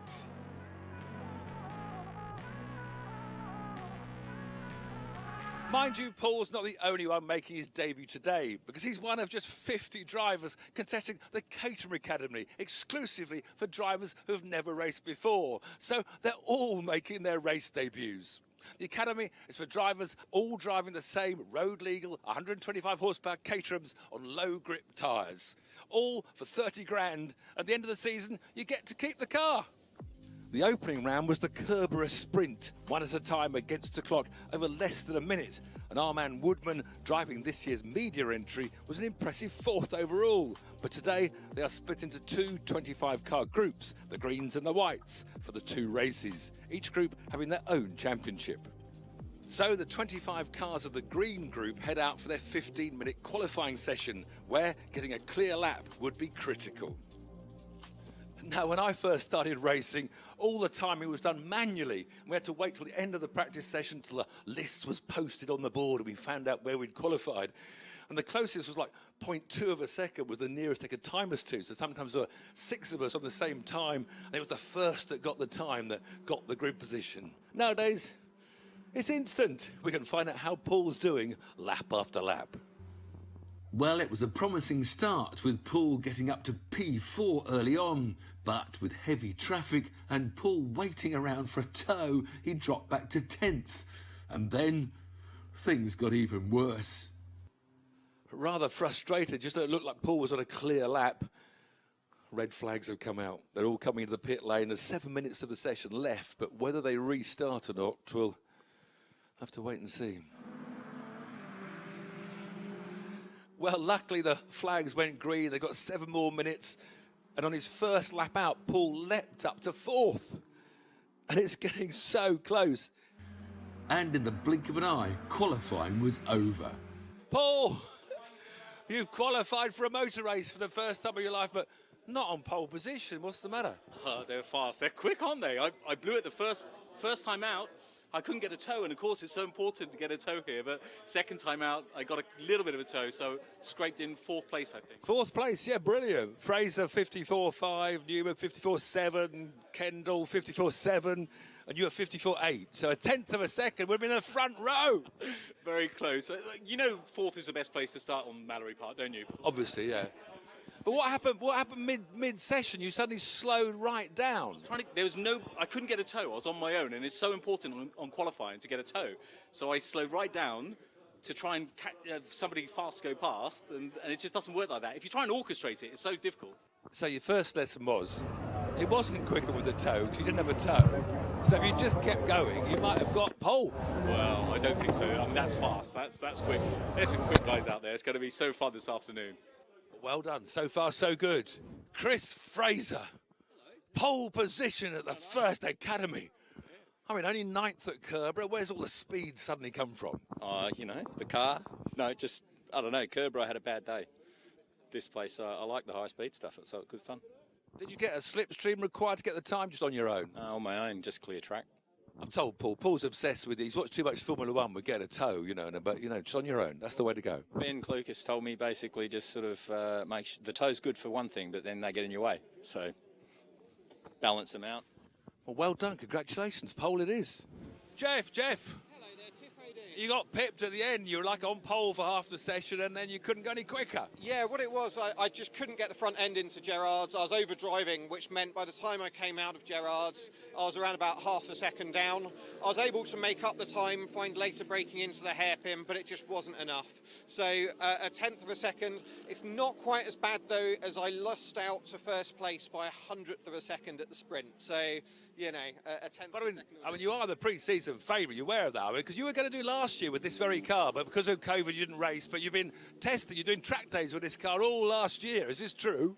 Yeah, very much like Paul. I'm always in a car, and I've done lots of track days. I feel very privileged to have had the time. But a lot of the people here, you know, there's one guy that drives 4 Radicals and BAC Monos, some people that have had Caterhams before, some people that have purchased practice cars off Caterham. So, you know, we're all in it together, and it's going to count for nothing because it looks like it's just about to rain.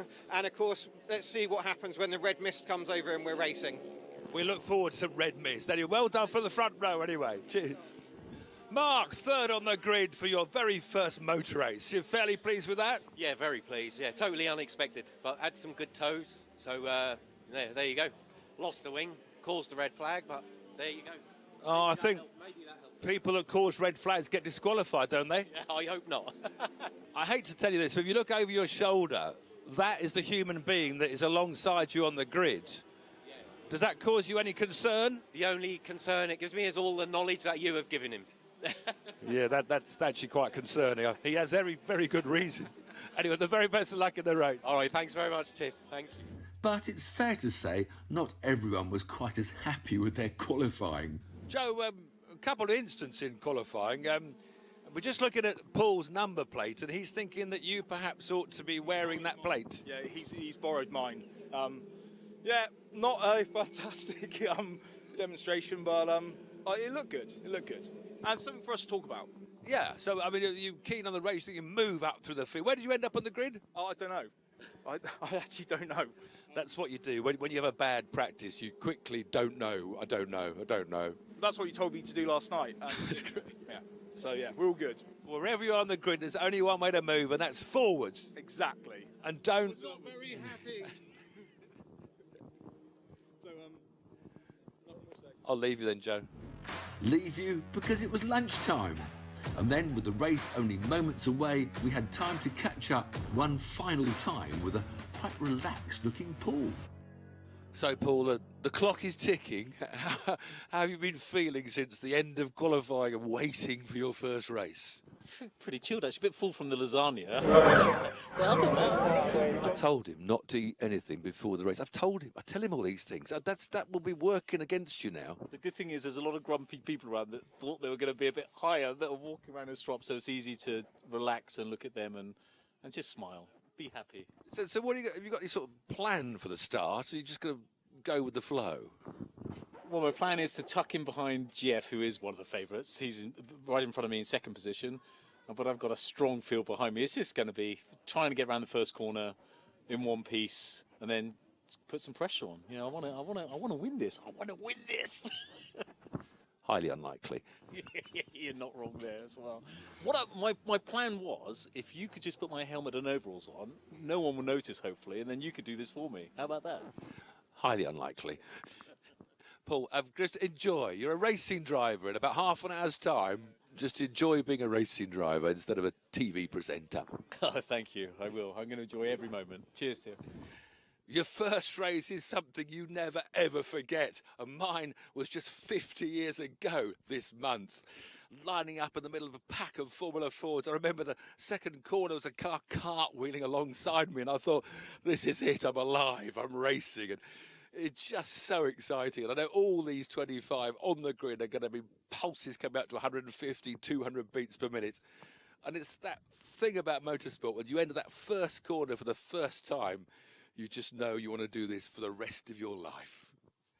On the grid with 25 other cars for that all-important start, with hundreds of drag races under his belt for Lovecars, I was confident Paul would get away well.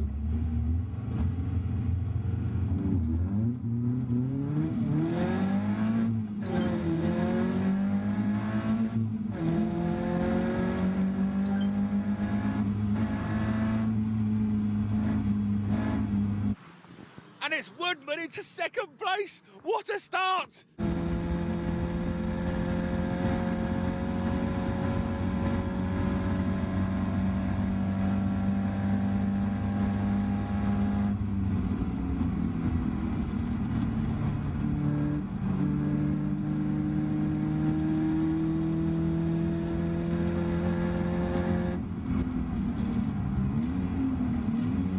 Tester around the hairpin on the first lap, right up Jeff's tailpipe, and Paul's pace was looking good.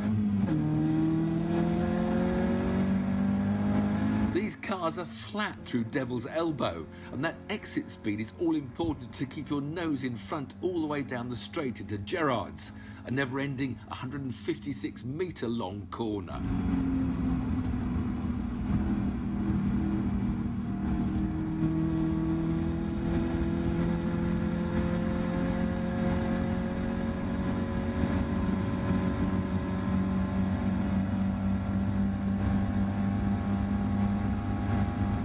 Challenging for the lead down the back straight.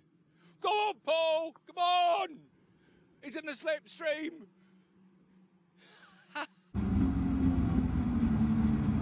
Challenging is one thing, getting past is another. A dive down the outside, a box full of neutrals, locked brakes, and he's gone straight on.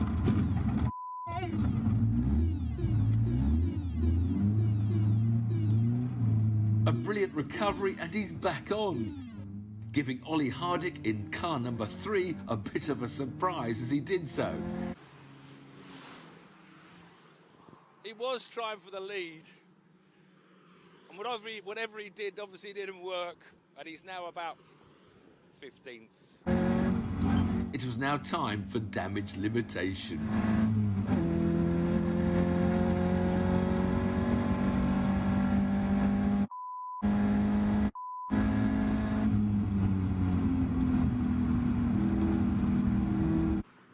Well, I guess it's now all about recovery. Paul's down in 14th. Let's just see how far back up the field he can get, but he's going to be so upset. Now, some 9 seconds off the lead, it was simply a case of trying to claw his way back and see how many places he could make up.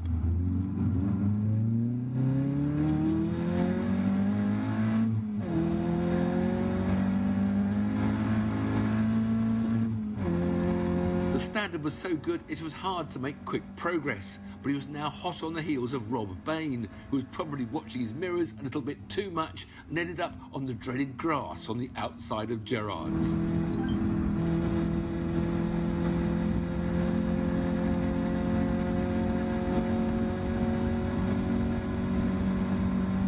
A good exit from Gerrard's into the slipstream and neatly past Mark Williams into the S's.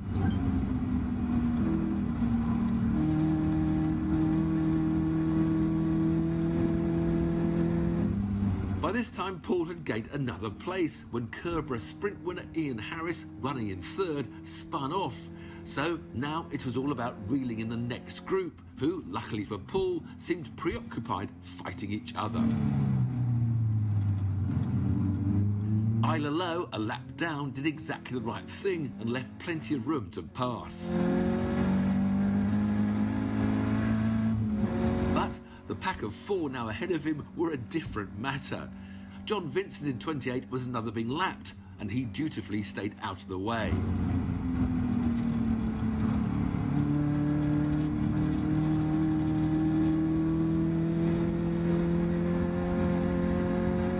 Up to the hairpin, and Paul took a late lunge down the inside of Rob Bain in 76 and was now brilliantly back in the top 10.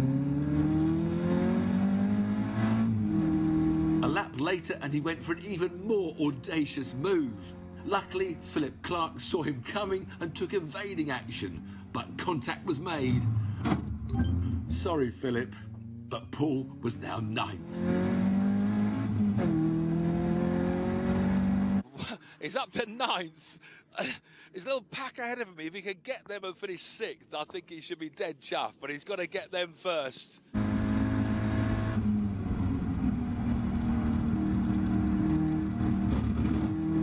The thing was, everyone had such good pace, so it was incredibly difficult not just to catch, but to overtake. Paul tried what seemed to be his favourite move on Fred Chiddicks, but he must have seen what happened to Philip, so gave him a wide berth and escaped to begin a battle that would last to the very end.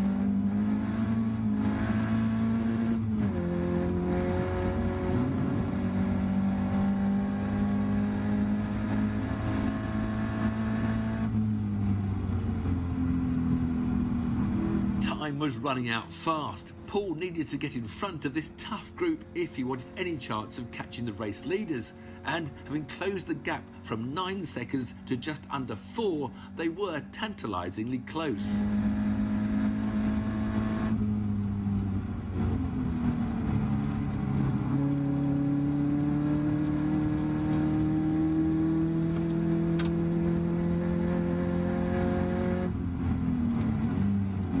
Fortunately, this time his move on Fred stuck and he was up to P8.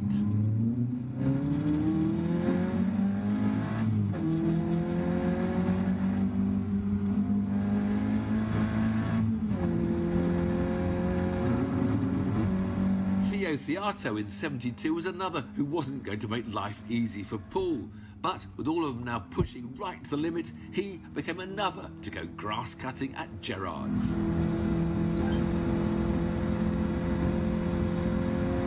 Despite a nasty shunt in qualifying, the next target, Paul Carson in 48, was full of confidence, so our Paul had to try and get past him as quickly as he could.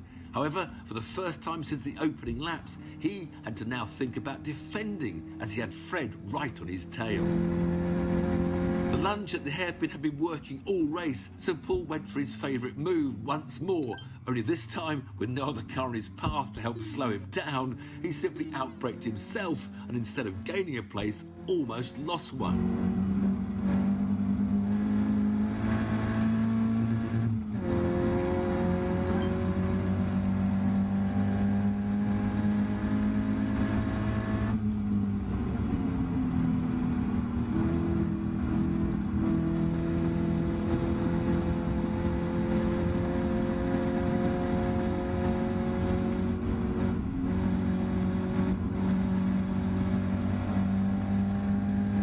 Another great exit from Gerrard's and 6th was his. The leading bunch of 5 were in his sights, tantalisingly close, but time was running out fast and Fred was hot on his heels.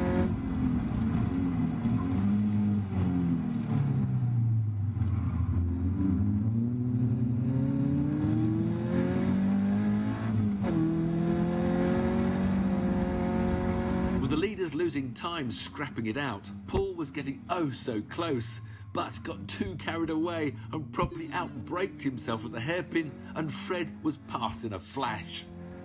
Side by side, they were now the ones slowing each other down. The battle would now be all about who would be 6th.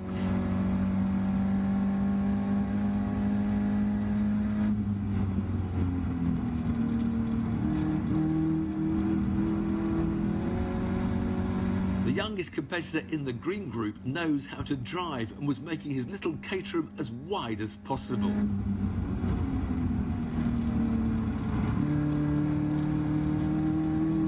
Expecting another lunge up the inside of the hairpin, Fred kept right, so Paul went left.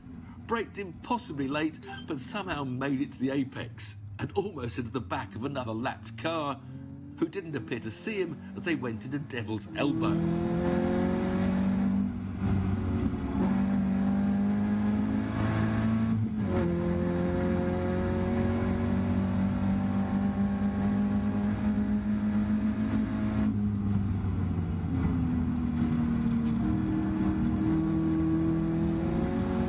But Fred wasn't giving up easily.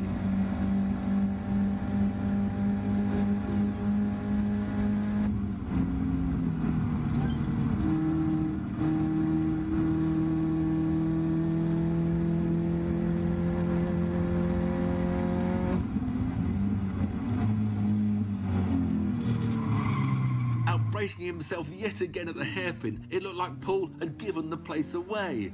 But having the inside line through the elbow, he gradually clawed his way back to cross the line 0.003 of a second in front.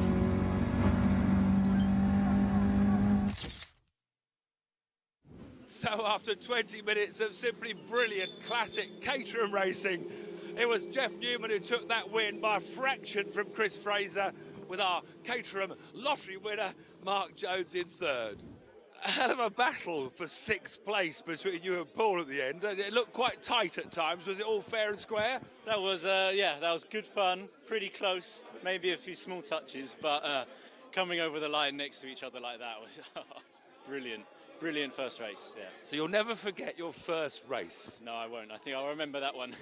Oh, awesome start. Trying to take the lead. Yeah, I know, yeah, but then what happened?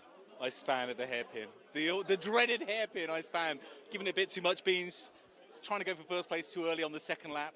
Span, and I think I went down to 15th place or something, and then getting through the pack was hard work, but it was fun.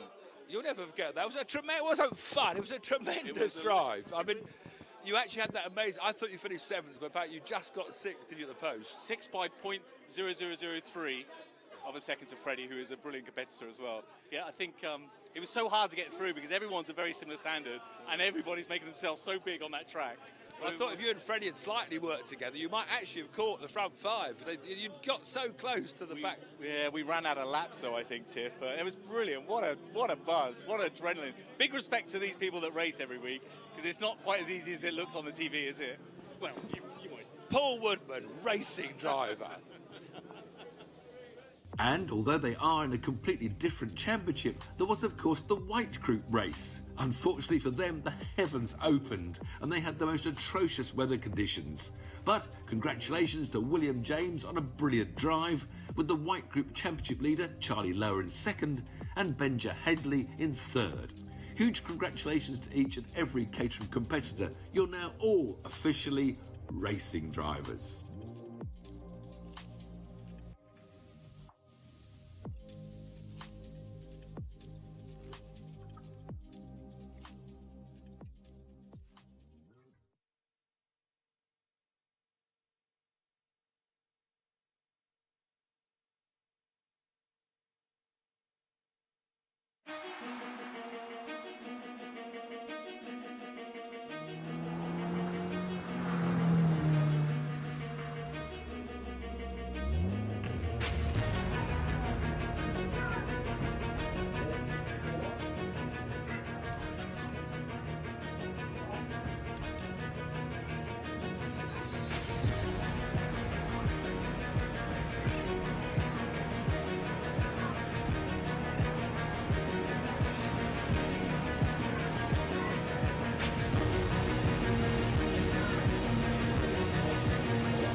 there's a real allure to the idea of being a racing driver.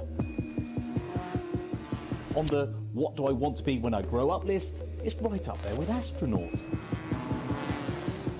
It's associated with excitement, glamour and expense.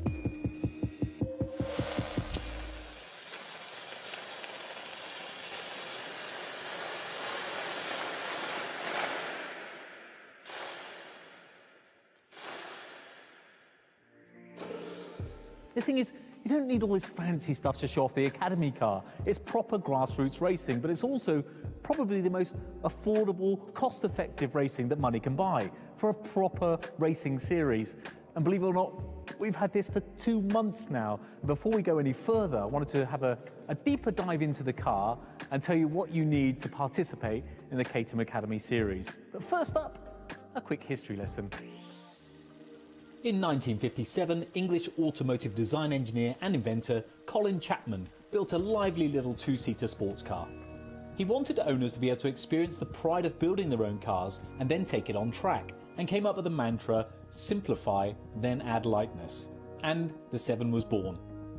Over 60 years later, Caterham still adheres to the original philosophy and turns out variants of the 7 with a lineup of models that range in power from 127 horsepower to 314 horsepower, with each car weighing just over half a tonne.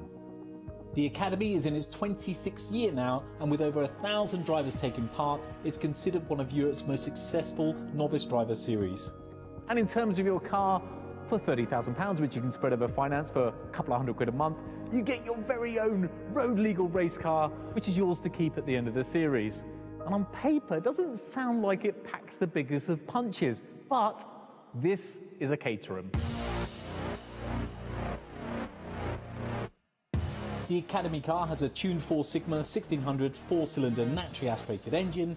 It has a maximum power output of 127 horsepower at 6,800 RPM, and it's not particularly earth-shattering in terms of torque with 150 Newton meters.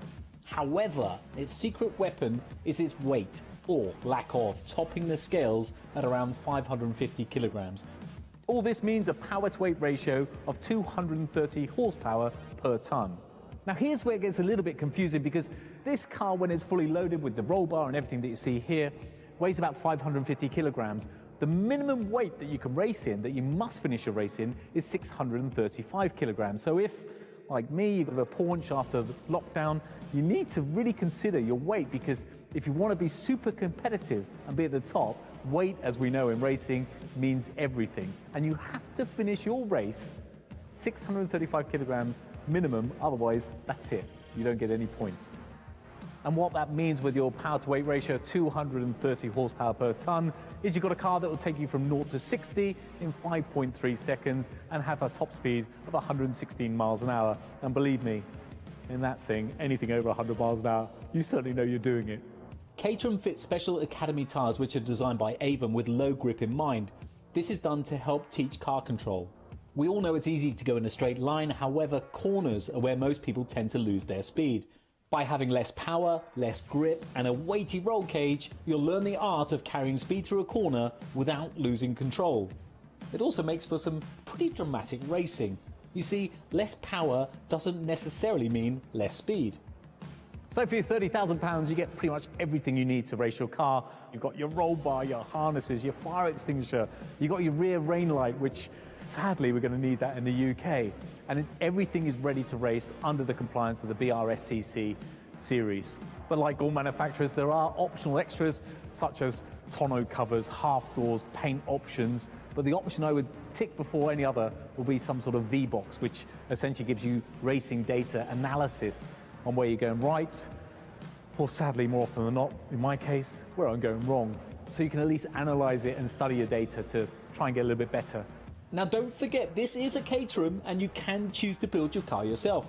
Believe it or not, 40 to 50% of people, Caterham say, build their own Academy car, which I find quite astonishing, but it's a great way to know all about your car and how it operates and how all the nuts and bolts go together. And I've got to say, I've learned more in this last couple of months about mechanics of a car than I think I've learned in the last 30 or 40 odd years. And even though I didn't build my own car, I still felt part of the process from a very early stage because I was involved in the design of the car. And Caterham was brilliant. I fired through a few different design ideas, and so did they, and we agreed on a livery that I thought was absolutely fantastic. And when the cover first came off with Simon Lambert at their headquarters, it was a real wow moment. There's been a bit of a curveball since then, and that was from me, because subsequently our TV show On the Road has been sold internationally, which you'll see more about soon, and we're planning a Series 2, which will come out hopefully towards the end of the series. So we had to juggle things around a little bit to get the logos on the road. So you might have noticed, for those observant ones about you, it's changed a little bit from the day we picked it up. There's a little bit of a spanner in the works, because although Caterham and MFX Wraps, who did the original wrap, were so helpful and would do anything for us to put the new logos on, we're based in the southwest, they're based in Gatwick. It's about a 360, 370 mile round trip. So we went to our local dealer to help us out. And there's 5 dealerships around the UK, so there's probably one fairly close to you. You've got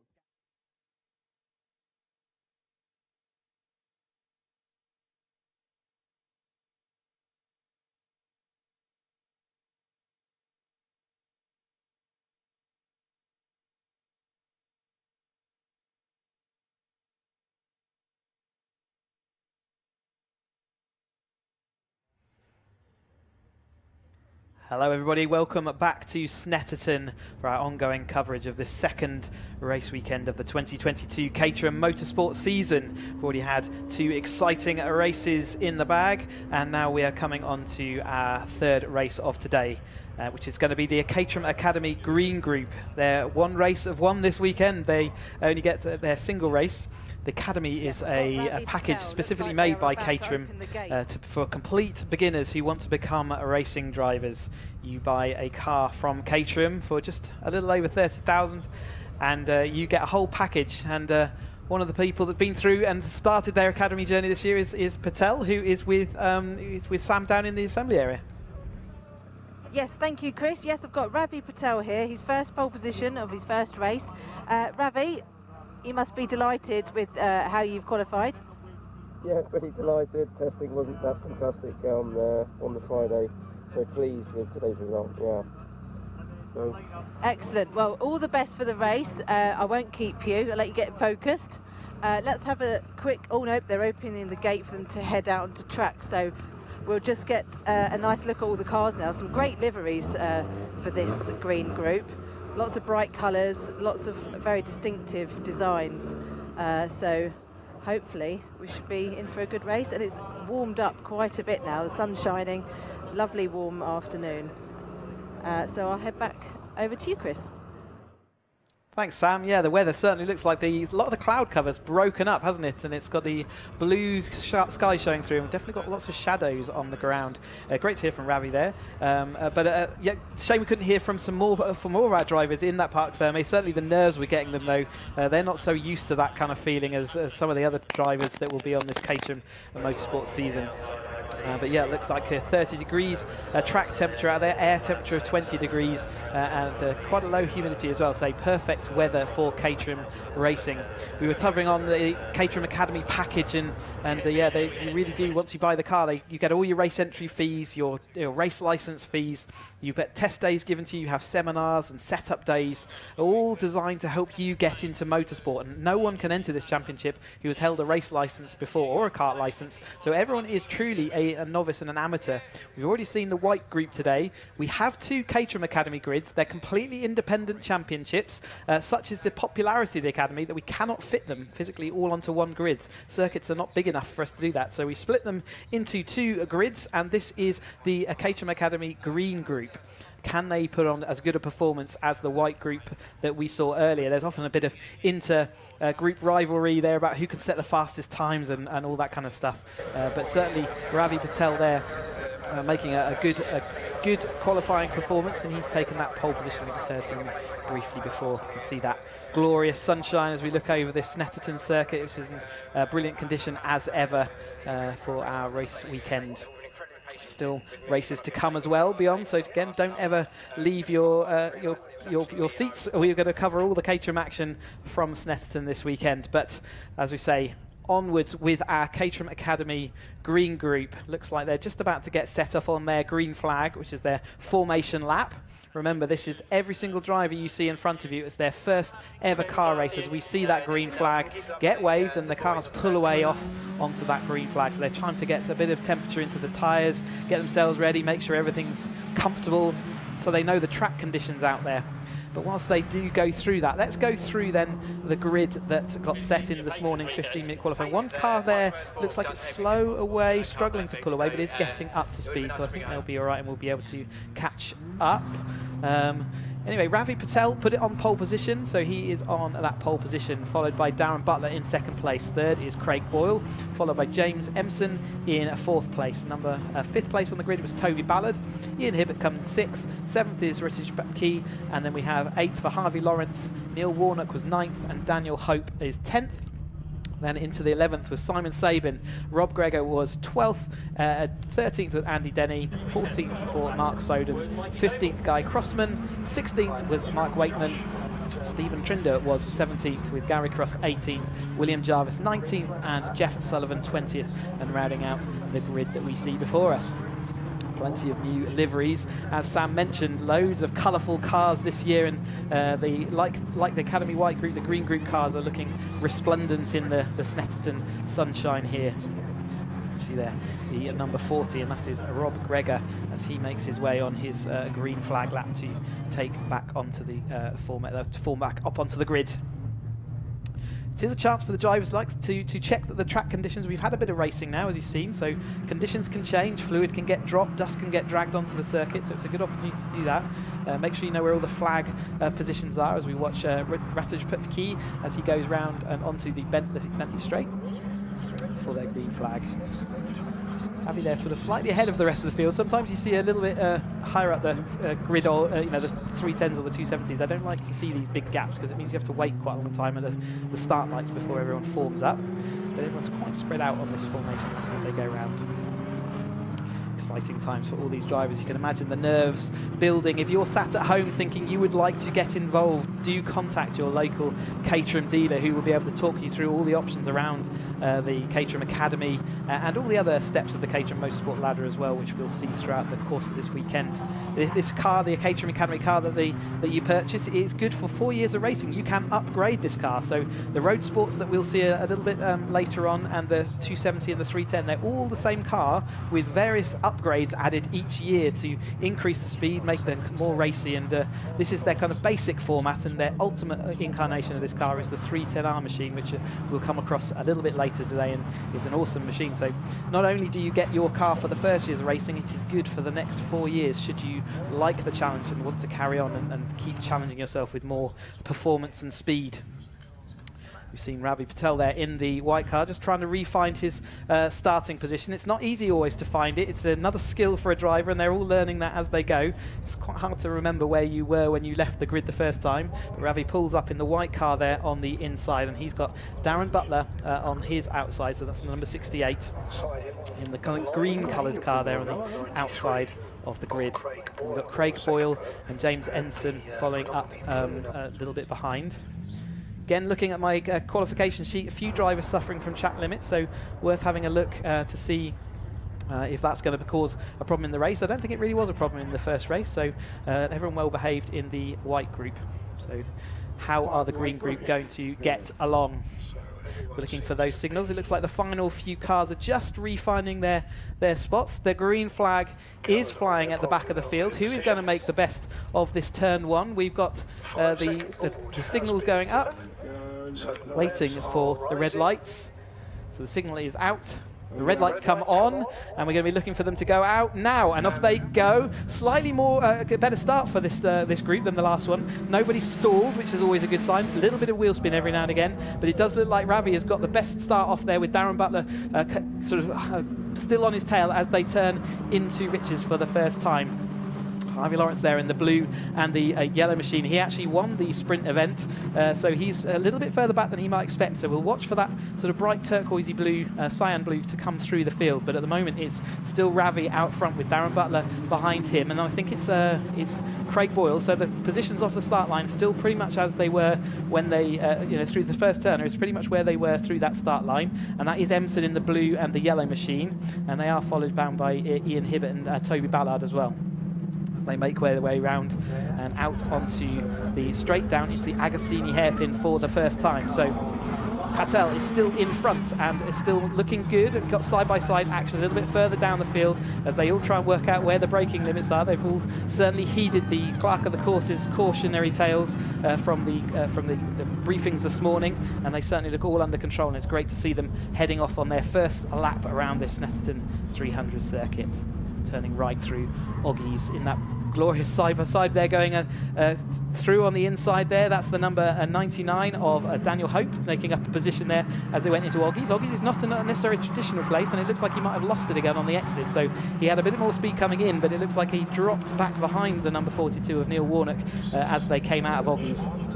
They made their way around Williams, and now they're heading down that long straight. It looks like it's a battle of second and third. Darren Butler and Craig Boyle battling as they come into Brundles. Ravi, they're defending the inside, so he may be compromising himself a little bit, but at the moment he had enough gap to do so, as they all pretty much single file, although it looks like Lawrence is wanting to make a move up. We said that he started a bit lower down than he maybe wanted to, and he was just trying to look around the outside of Nelson, but didn't make it stick that time through. And there is the Warnock and Hope battle as they lean their cars. As we said earlier in the previous car, you can see how much the Academy car leans over, how important the anti-roll bars are when you get to the road sport, but it does mean that the cars are really compliant. It's a really excellent car to learn how to race and how to manage the dynamics of how does a car move around when it's on the absolute edge of adhesion. It's not a skill that many people have from driving on the roads, so you really do have to learn it, and some of them learn it quicker than others, and Ravi is certainly showing at the moment from pole position. He has kept it clean, kept it out front for the first lap.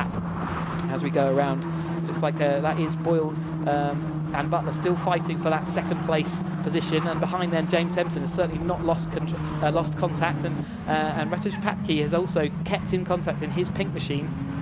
So it looks like it is going to be a front battle that's deeper than the forefront that we saw in the previous white Academy White Group race. They move in. Still plenty of time left, obviously, for this race to develop as they sweep on around and around exit of Palmer's and down towards Agostini again. Again, a little bit of defensive driving there. There's no particular attack going on for the move there, but Ravi making a little... Ravi Patel did set the fastest lap on that opening lap. Not representative just yet. We'll see sort of faster times as we come on through this and as this race develops. But as they all exit Agostini and head up into Hamilton and then now into Oggies, they're certainly doing a good job of keeping everything under control. Still that battle there for second and third. So the 93 currently ahead. So Boyle has made it ahead of Butler. He's been following for a little while. Butler's going straight back down the inside as they go around Williams. They've got the long straight to come, and it looks like now Emson is under attack from Patke as they go down the back straight. And as they all fan out as they gate the toe. We've got one driver out wide there, careful on the throttle. He nearly lost the rear end. We did a great job to control it.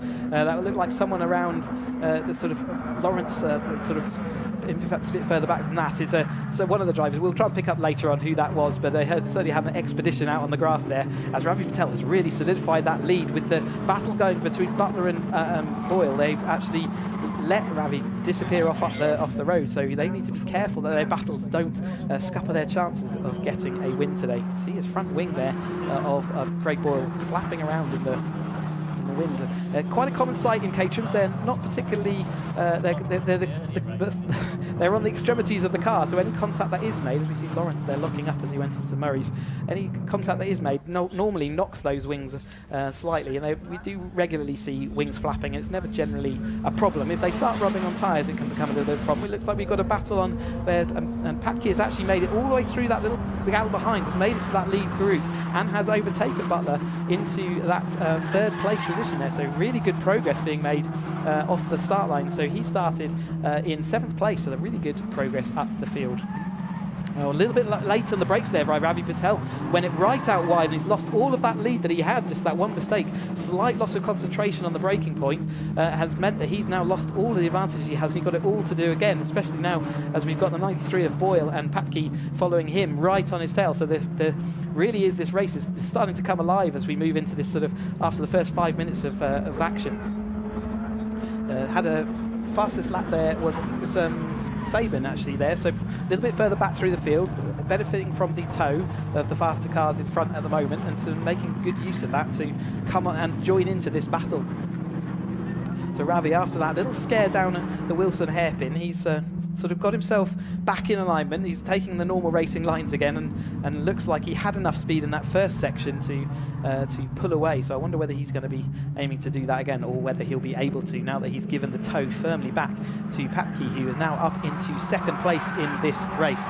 Fantastic early performance, but still got 13-14 minutes to go, so still plenty of action of this race still to come. Great sight they make of these academy drivers. Remember, they are all in their first ever car race. They've done a sprint previously, but they have not ever raced on a circuit side by side like this, and they're showing what they can do. There was a very tight move there, and that looked like it was Butler just defending, trying not to slip any further down the field. He started in second, but obviously he's at risk now. That was I think it was Empson that was trying to go up the inside, and my goodness, he just about managed to get it stopped as they went through the battle for the lead. Then we've got Ravi Patel out front, in front of Patke, and then we've got Butler and Empson fighting for the field behind. Around this endless quorum again, the cars leaning as they go the left through Murray's. They'll all be looking to get a good exit. We're watching Sabin there, who's got the fastest lap currently as he exits in his yellow machine off at the start-finish straight. We've got the battle now though for the lead. Did he cross the line did he cross the line first? And he did, so he managed to drag past Patel on the way up into the first corner and made that stick. He has moved from 7th place on that grid all the way to the lead, and now it looks like he's giving a fair, clean pair of heels to Patel, who has been our erstwhile leader until that mistake. And that's Empson there looking around the outside. He was late on the brakes, wasn't he? He's not made too much of a benefit there. I think he made a place and then lost it again almost immediately. But still, this battle for second place now, as Patke gives a really good, he's got the slingshot through and just sort of flew off the front of this field.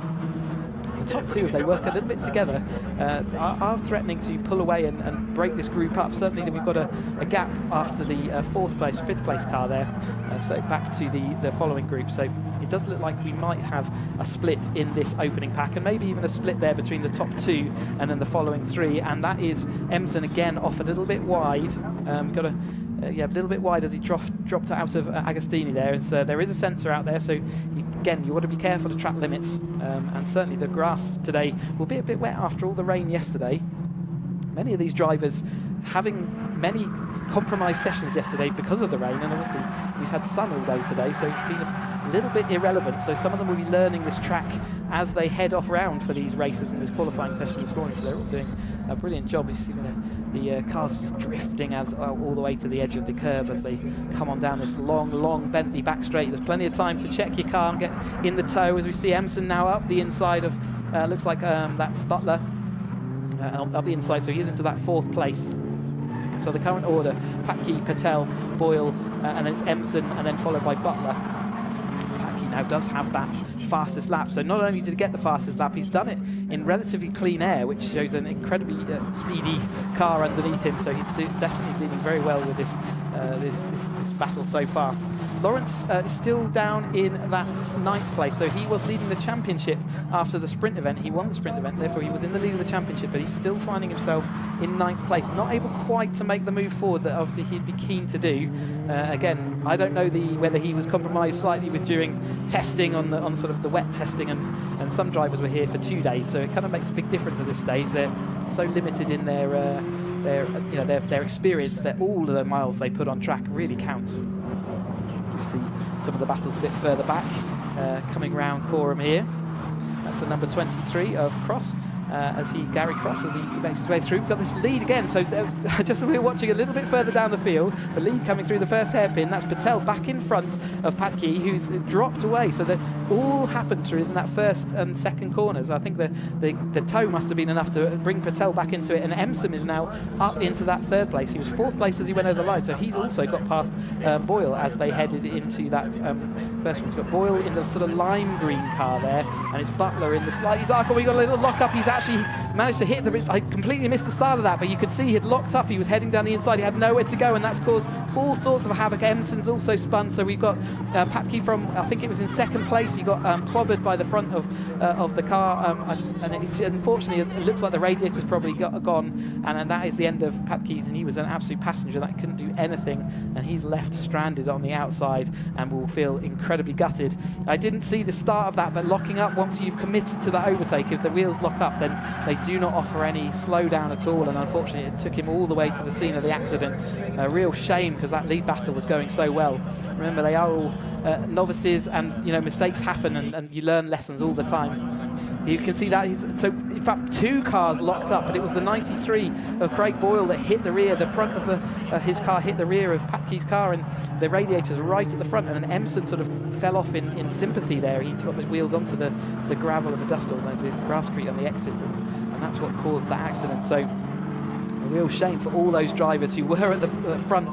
The marshal just checking to see whether his car could drive, but I think he's certainly despondent at this point. There's a very sad way for his race to end. He was doing incredibly well after coming through from 7th on that grid. You can see the rear of his car looking very sorry for itself, and that rear wheel does look like it's wobbling in a way that, yeah, I think he is going to have to pull into the pits. But we shall have to focus back onto that lead group, because it is now it's changed at the front. Obviously Butler, who was down into about 5th place, has gone back into the lead. Patel is in 2nd place, then followed by Ballard, Hibbert, Sabin and Lawrence. So Lawrence, from where we were saying he was in 9th place and not making a good progress through, he's benefited from some of those issues that we just saw, and he is now in 6th place. Warnock and Emson's dropped all the way down to 8th place as they went across the line. Patel goes out wide again, and we've got spinning from I think that was the Sabin was in the yellow car, wasn't he? So everyone, it seems like they had a chilled out first sort of 12 minutes or so of this race, and now they've tried to dial the wick up and realised there's actually not that much more grip out there to be used.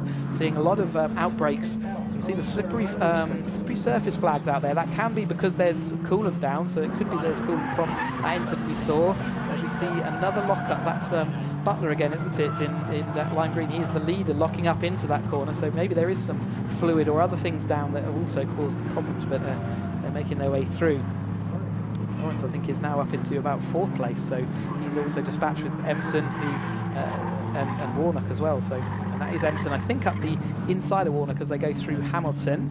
There is Lawrence in his white and turquoise machine, resplendent, looking very smart in that car at the moment. That is the number 42. 42 of Neil Warnock, so it was Warnock and Emson going side by side as they make their way back onto the long Bentley straight again. 6.5 minutes to go. Battle for the lead though. Ravi Patel aiming for the inside, uses even a bit of the grass but makes it stick somehow. The car, will it slow down for Nelson? He does manage to get it stopped. I think Butler was a bit shocked that the car was still there at that time, and he let him go and see whether he could hang on to it, and hang on he did. That's Toby Ballard that we were just seeing. Unfortunately that is the end for the other car that we saw in that accident. He is waiting there on the outside. More battling for the replay of how Patel, he was on the outside, wasn't he? He was trying, he got sort of baited into making that mistake. There was also a yellow flag shown for another car that was spinning behind, so that was a Sabin car spinning. So yeah, lots of action in this middle part of the race. We're coming down into 6 minutes to go at the moment, so into that final kind of 5 minutes where we expect it to ramp up, but I think they all set their clocks a bit early this time. As we watch, that was Daniel Hope there making his way in his number 99 car. Side by side for the lead though. After all that, they've still got the lead, and it's now Butler into the lead, started 2nd on the grid, so the top 2 positions have been reversed. We've got Ballard in 3rd place currently, and then we've got and it's Emson then following along. He's come back. We got I'm just looking down at my timing screen, it all kicks off again. That's Ravi Patel, lost it again on into Agostini. He is missing his braking point, and he's asking too much of those Avon Academy tyres, and unfortunately that means he's now dropped back down to 4th place. So if he could iron out the mistakes at this point in his career, he would be going, he'd be off and down the road, wouldn't he? He's certainly got all the speed. He just needs to learn how to control that. We see that lots of time in motorsport. Obviously, Emerson and Butler there going side by side. It looks like Butler's got the inside line. Has he got the momentum out the corner though? Little bit, you can see the replay now again. You can see how quick he was into that corner. He did extremely well to actually not fling it completely off into the scenery. If you're on the grass, you're definitely not going to be slowing that car down. So again, just asking way too much of the brakes at that point. You can have something called pad knockoff, and that is where you get a slightly longer brake pedal, and sometimes that can cause you to outbrake yourself, because when you expect the brakes to grab, they don't. So at this point, we can give him a little bit of the benefit of the doubt, but he certainly needs to make sure that he brings his braking marker slightly back from where it is currently. If we watch this battle again, as they head off down the street, it is now Ballard who has made it all the way to the front of this field. We've got Emerson in second place, and we've got Butler there in third place. So it has all changed around. We said it can. I thought it was going to all change around from in the first Academy White group, but it's the green group that has shuffled their order quite considerably. And Lawrence, just to maintain that progress, is up into fifth place the last time he crossed that line. So he will be happier by the end of it today than I think he would have been after qualification. But it is Ballard who leads them through with 3.5 minutes. Emerson losing the rear end of that car again. They're definitely getting their tyres hot and angry. The dynamics of these Caterhams do change. It tends to be a little bit more oversteery towards the end of the race as the tyres heat up and everything comes up to temperature. And yeah, it does definitely affect it, and it looks like that's happening in these Academy cars as well for this race. Their first ever car race, the Academy Green Group, putting on quite an eventful display so far. So we're looking there at the number 40, and that is Rob Gregor. So we saw him a little bit earlier in the race as well. They've got a bit of a flapping rear boot cover there, so there's only poppers holding that on. Everything is very lightweight and optimised on this Caterham, but it looks like some of those poppers have either popped off or he didn't do it up when he was last filling the fuel tank. So yeah, a little bit of flapping, but generally doesn't cause any effect other than a bit of a distraction in your mirrors. We have seen another shuffle then in this lead group. Ballard is now back down to third. We've got Emerson in the lead with the ever-present Butler in second place now. So he's certainly very attentive, Butler, looking for these podium positions.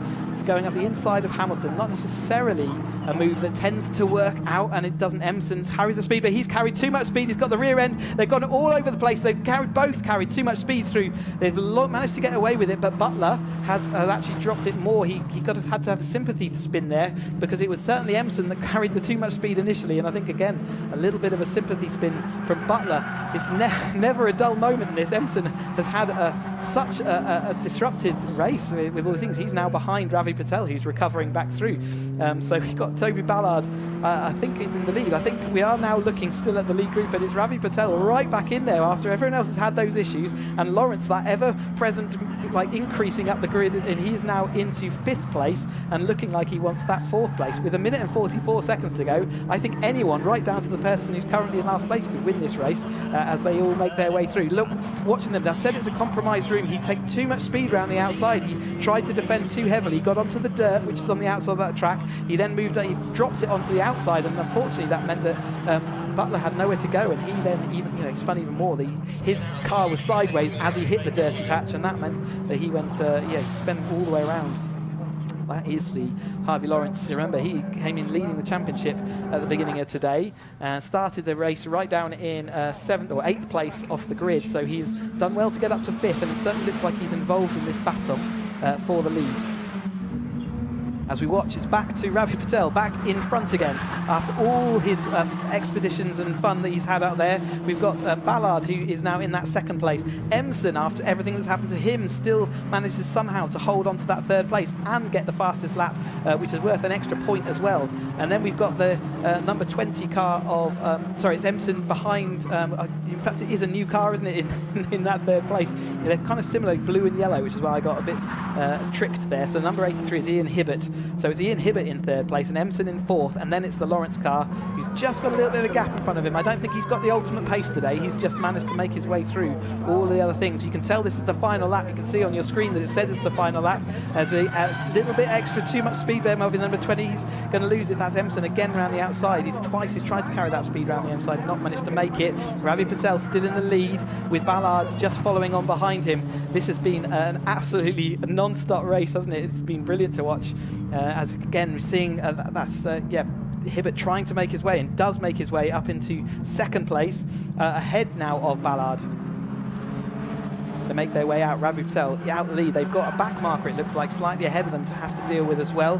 Emson there just getting ahead of Ballard, so it's all changed once more, and Lawrence now coming back into that battle. More like the battle for third place, isn't it? The first two seem to have got a little bit of a gap there, enough probably to defend until the line. But again, never say anything in this race. We've got the back marker moving to the outside, but that is going to move him into the way as we go through the front. That's Jeff Sullivan in the 76, who has firmly found himself involved in this lead battle as they make his way through. And it does look like Ravi Patel, after what was a very adventurous race, is going to come round Coram in the lead for the last time, with a significant gap back to our second place driver, which I think is Hibbert at this point. So Hibbert then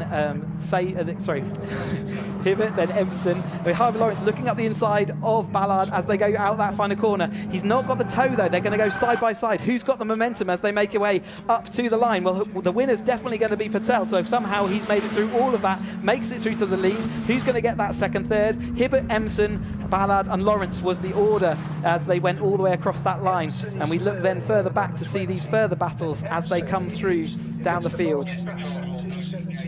What a race though for that lead group. Let's have a look at who these two cars are coming through a Coram on this final lap. We've got the 86, so that's going to be Denny and Hope, I think, for the for this. It looks like about 9th and 10th, so certainly a battle as he locks up, heads over the curb. You can see how compliant the Caterham Academy suspension is as he uses a bit of that curb. Didn't find the speed as he exited though. Denny's going to go across the line. Sorry, it's Gregor there. It's Denny lost a place on that final lap, out of the sort of somewhere around that final, and it's Crossman. Then Denny comes home in 12th. Whew. Really hard. It's with all the new drivers. There's new names. There's new experiences. Everyone changing. It's a little bit of a replay here. A bit further down the order, that's the number 86 losing it. So that is Andy Denny. That's how he lost his positions on. He's lost a couple of positions, and that's why we saw him battling a bit further down than we expected. And just as he was rejoining as another car was coming around, never a comfortable place to be. But nevertheless, never a dull moment in that race. They'll certainly take away some learnings and some experience. And how Patel came away with the win after that, I'm not sure I will ever understand exactly what happened to that race. But certainly Ravi Patel provisionally given that win, with Ian Hibbert in second place and James Emson having a third place. Toby Ballard fourth, Harvey Lawrence fifth, Neil Warnock sixth, Simon Sabin seventh, Darren Butler eighth, ninth, Daniel Hope and Rob Gregor is 10th. Guy Crossman 11th, Andy Denny 12th, Mark Soden, Mike Wakeman, Gary Cross, Stephen Trinder, William Jarvis, Jeff Sullivan, Richard Patke now 19th, and Craig Boyle rounds out the top 20.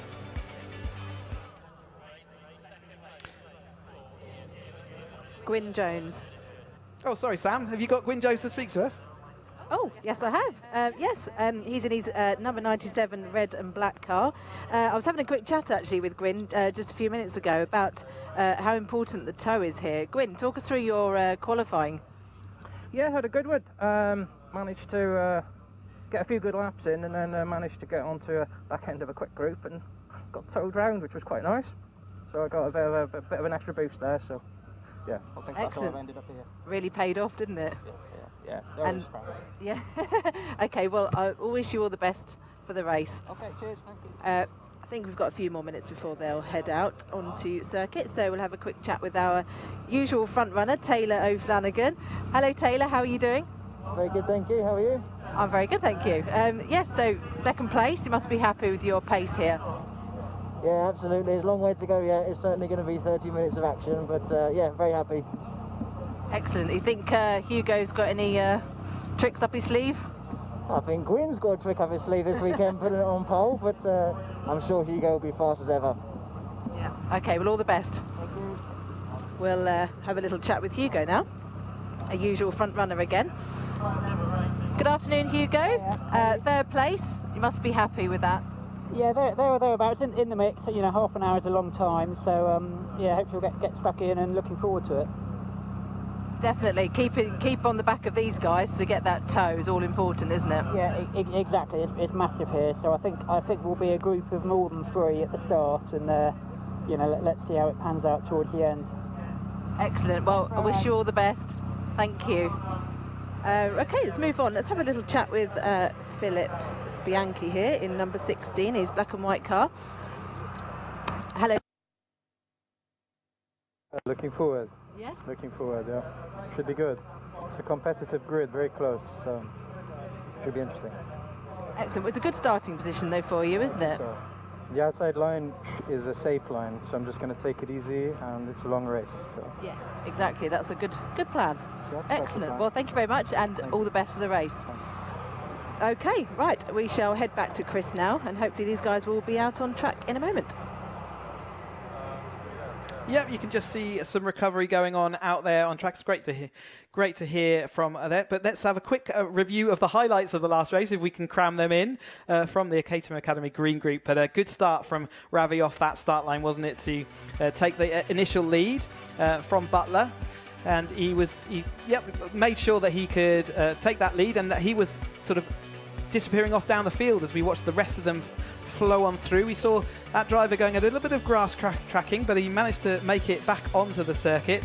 And it was Hibbert there having early issues off onto the track, but he was having great battles all the way through this field. We saw Patke losing that battle, losing the lead initially, and then he was crashed into by the number 93. Unfortunately, that ended both of their races. They both ended up not finishing. And we also saw him going spinning to the inside, didn't we? It was a eventful, endless events all the way through this, and it's again a common sight to see Patel sideways as he went through the hairpin at the end, and Lawrence, you could see him there in the background, sort of making his way up from that 8th place on the grid all the way up to the top. We had the sideways Mopen onto the grass, which was the end of Butler's sort of fight for the lead, and more spins even on the last lap there. Through the last corners. It was a never-ending stopping all the way through that event.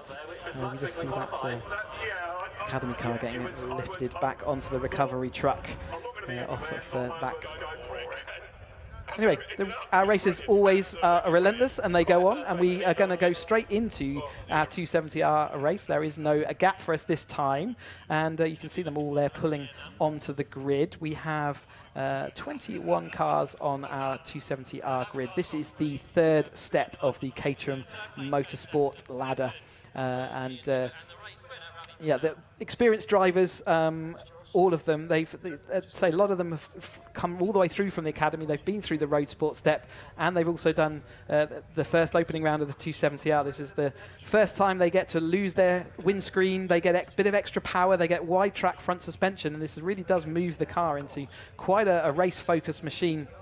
We just saw the marshal signalling that everyone is on the grid, so they'll be getting the signals to say that they are going to go and head off on their green flag out, but they will just wait for the recovery truck to take a car back, Craig Boyle, back to the pits, the number 93 there. A new nose cone and potentially a new radiator, which is right up there. The heat haze continues to rise. That truck does leave the track, and we can expect to see them heading off onto their green flag lap.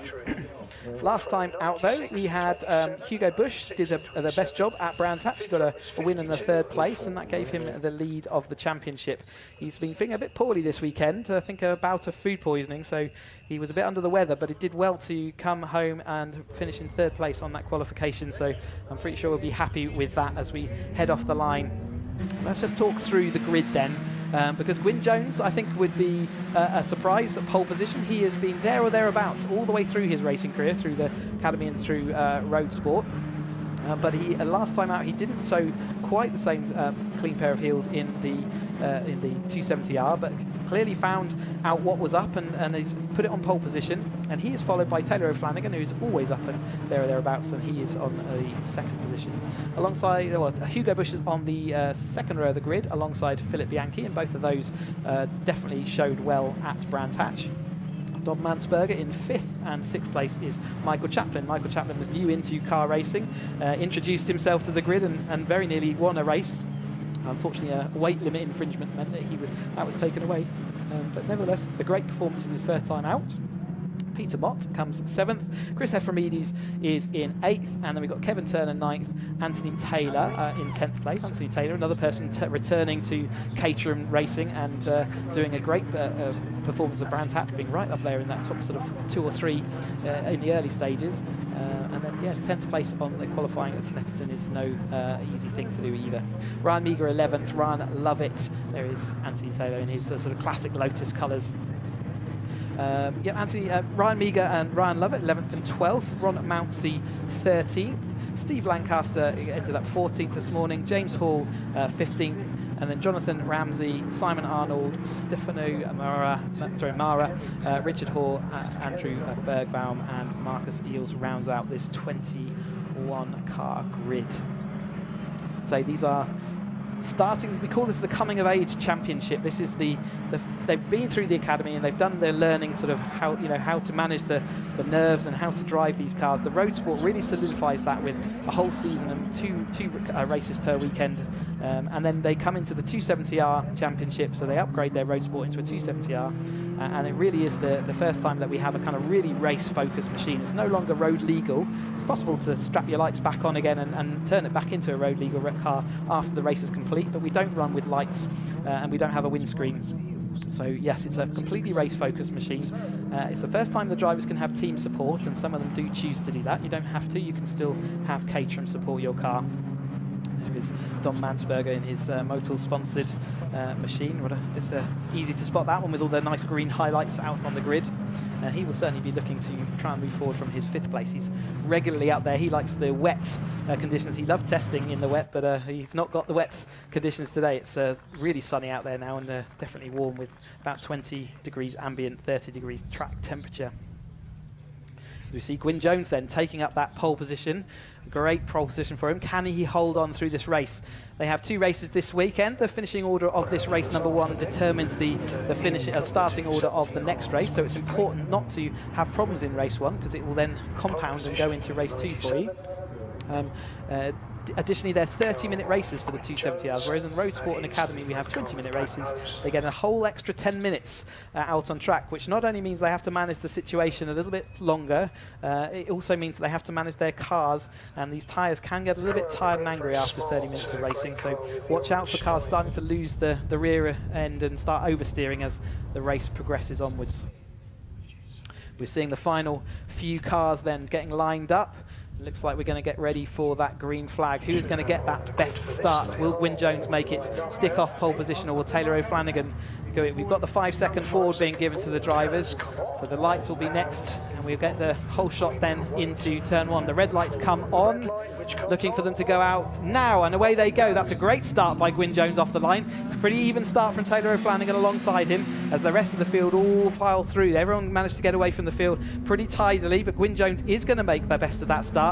Taylor O'Flanagan has a little look up the inside there, and it does mean that Gwyn Jones can't cover the apex. So we see the rest of them flowing through. There's Anthony Taylor going up the inside of Ryan Lovett, I think, as they head on through and down into the hairpin for the first time. Who's going to try? Is anyone going to outbrake themselves? We saw a lot of it in the last race. There's slightly more experience on this grid, and therefore they do make a pleasing sight as they all make it through their turn 2 that time through. As they head on down through the left-hander at Palmer. It's a sort of 70-mile-an-hour corner, so think about motorway speeds, and that's the kind of speeds that these cars are taking down this back straight, heading down into Agostini. Taylor O'Flanagan hammering on the anchors to get that car slowed down to about 40 miles an hour. A bit of contact a little bit further back. It looks like that's Hall, the 98 Hall, and it may well have got the radiator damage. He was squirming around, and it's a I'll pick up who the other car was, but a little bit of contact there. It looks like the rear of his car is also leaking fluid because he can't get the power down. So unfortunately, one of them has outbraked themselves in that queue of traffic as they went down into Agostini, and they were pulled off to the side of the track. We'll watch out just in case there is a safety car. Sometimes it depends where the cars end up as to whether they're deemed to be in a safe position or a position of danger. So that is the 79 car.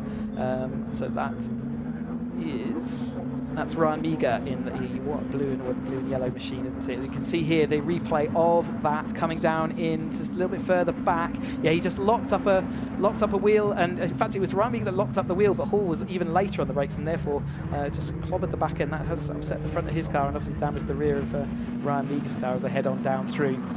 That's Hugo Bush, currently in about 6th place there, fighting side by side.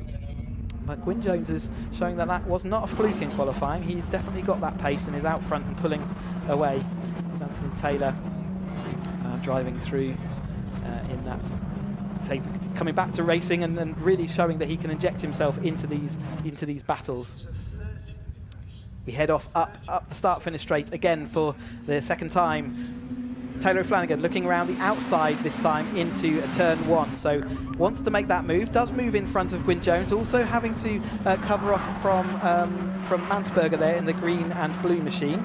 And it's Bianchi who had another great showing at Brands Hatch. He's solidifying that performance here. He certainly made a step forward. He's at the inside of Gwyn Jones there, so Gwyn Jones has been absolutely shuffled back.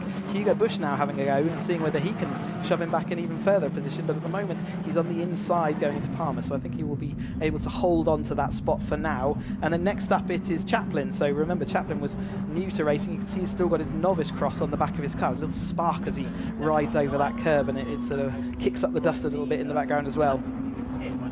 So Taylor O'Flanagan positioning his car back up the front with his erstwhile companion Mansberger always there or thereabouts, and then following then it's Bianchi in that white car, and then Gwyn Jones has sort of settled into that 4th place, but it's Hugo Bush up next, who had been a bit ill recently, so he's doing well to be back on form, got a bit of a colour back in his cheeks, and Chaplin behind him. And then next up behind them, it's Ephraimidis in the yellow car with, it looks like it's Mott and Taylor in that battle as well. So they come round Williams, there is Anthony Taylor, and Lovett behind in that other. It's similar to Mansberger from a distance. It's the blue and yellow machine. It's got a kind of nice green motif on the front of it as they head on down the back straight, side by side for the lead. Mansberger looking around the outside and makes it work for him, and that's Taylor O'Flanagan down to 2nd, and it's Bianchi now up into the 3rd. Gwyn Jones now having to defend heavily from Hugo Bush, having to squeeze him to the inside as they go into the bomb hole. But it is Bianchi making good progress. We heard that he was just kind of going to relax into this race, so well, it certainly looks like that's working for him at the moment. He's in that 3rd place, a little bit of a gap behind him, so we'll be feeling good right now. We have Mansberger out front, Taylor O'Flanagan in the yellow machine in 2nd, Bianchi in the white machine following him in 3rd place. Nose to tail, so we'll start to see whether you can slipstream past the car by the time we get to the line. It certainly looks like O'Flanagan was able to pull alongside, and he did get to the lead as he crossed the line, so important to note that for later on when we get to the end of this 30-minute race. Bianchi a little bit wide there, he's going to get off into the dust. He might lose some momentum there to Mansberger, who's got a run on him as he come out. Hugo Bush has managed to dispatch of Gwyn Jones, and it looked like Chaplin was having a go as well as they went down into this, so Gwyn Jones trying to defend by outbraking Chaplin. He does manage to hold the place away from Chaplin by doing that deep manoeuvre. Sometimes by being on the outside you can actually protect a position if there is a car on your inside, and I think that's what he was doing in that time. So it does defend that one position, but it does mean that Hugo Bush has now joined his companions up front. Hugo Bush, championship leader coming in this weekend. O'Flanagan 2nd in the championship, so he's seeing his championship competitor going off down the field. He doesn't want to let that happen. Bianchi a little lock up through Agostini, but does manage to tuck it back under O'Flanagan on the exit there, so a little bit of a confused corner that one, but it looks like Bianchi is going to be able to hold on to the lead, and oftentimes it's worthwhile letting that person take the lead through Hamilton, because if you go side by side through there, it's not possible to go quickly if you're going side by side, and the rest of the field does catch up pretty quickly. So it is Bianchi's kind of the car that's made that progress early in the season, really clearly clicking with this 270R race machine. He's now ahead of O'Flanagan, Mansberger, Hugo Bush and Gwyn Jones, who are all names that we regularly see at the front of these grid and these fields. So we saw them at the front of the Roadsport field last year. They've lost Tom Cockrell, who would also have been racing with them, but he's taken an extra step and gone straight up to the 310R racing, and we'll see him a little bit later on today in their first race of the season. Bianchi still holding on to 2nd, but now it's 2nd from Hugo Bush, who's overtaken from Mansberger, and then Gwyn Jones behind Chaplin, and then Ephraimidis. So Chaplin certainly has injected himself into this lead battle. So the regular cars that we see at the front of this field, Chaplin has certainly injected himself into that battle and was showing a good pair of heels. He had a few bits of contact, and one of the reasons he was underweight in the end of the last race because he lost so many wings off of his car and the nose cone that actually the car was no longer at its minimum rate. We have strict rules in Caterham to make sure these cars are absolutely even, and they must end the race at the minimum championship weight limit, and unfortunately he's below that, so he has a technical infringement at that point. Side by side for the lead then.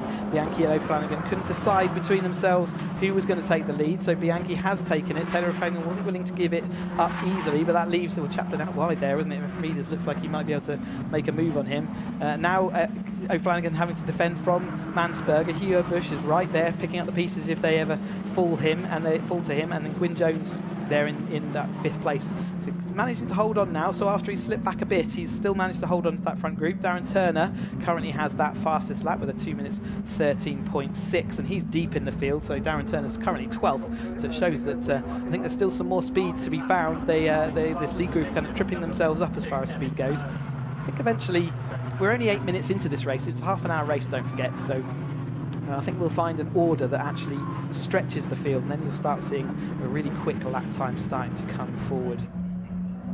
As we see Bianchi now making a slight gap back to Dominic Mansberger, who's taken up that 2nd position, ahead of O'Flanagan and then Hugo Bush. So it's still all changing, but this following group as well are getting closer, aren't they? It's Brian Lovett who's sort of coming across that gap, and then we've got other drivers like Taylor and Lancaster and Mott who are all ready to sort of make this an even longer group for that lead. And it depends whether they battle between each other or whether they are going to settle into some sort of order. Bianchi a little bit wide there, but it's looking like a nice run into that curb, so certainly didn't miss the apex, and he has the luxury of being able to use the full width of the track, when you're not usually, because you normally have to defend in this cage. A few flapping wings as we go further back through the field, and you can see that the battle's all the way down through the field, and everyone's got their own sort of companion out there, and they'll all have their stories as they return into the Parc Fermé. That's the 48 of Hoare, and I think he's riding with it's Ryan Eagles. Sorry, Marcus Eels in that kind of. We'll call it a retro livery, I think, but it's looking resplendent out there. Reminds me back of the late 80s, early 90s. As they head on round Coram, here he is in Marcus Eels. As he heads round, see the restraints and whatever flapping in the wind. It's very exposed. Remember, they've lost their windscreen this year. See Taylor up the inside of Mott as they go through into turn 1. A good pace of speed at the end there. I think it was Lancaster. Getting a report of a car number 49 is getting a 10-second jump start penalty. So car number 49 is Lancaster. That will be 10 seconds added to his race time. So wherever he finishes this race, he will be effectively 10 seconds further back from that.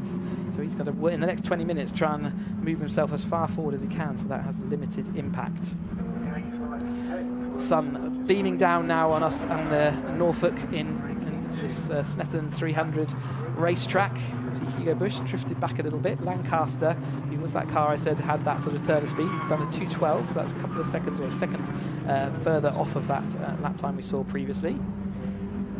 But Bianchi's been in the lead for a little while now, hasn't he? It's said we'd find some order that stretched them out a little bit, and it looks like it's Bianchi followed by O'Flanagan and then Mansberger who have made that sort of break. And Mansberger just ahead of his teammate, DPR teammate Hugo Bush there.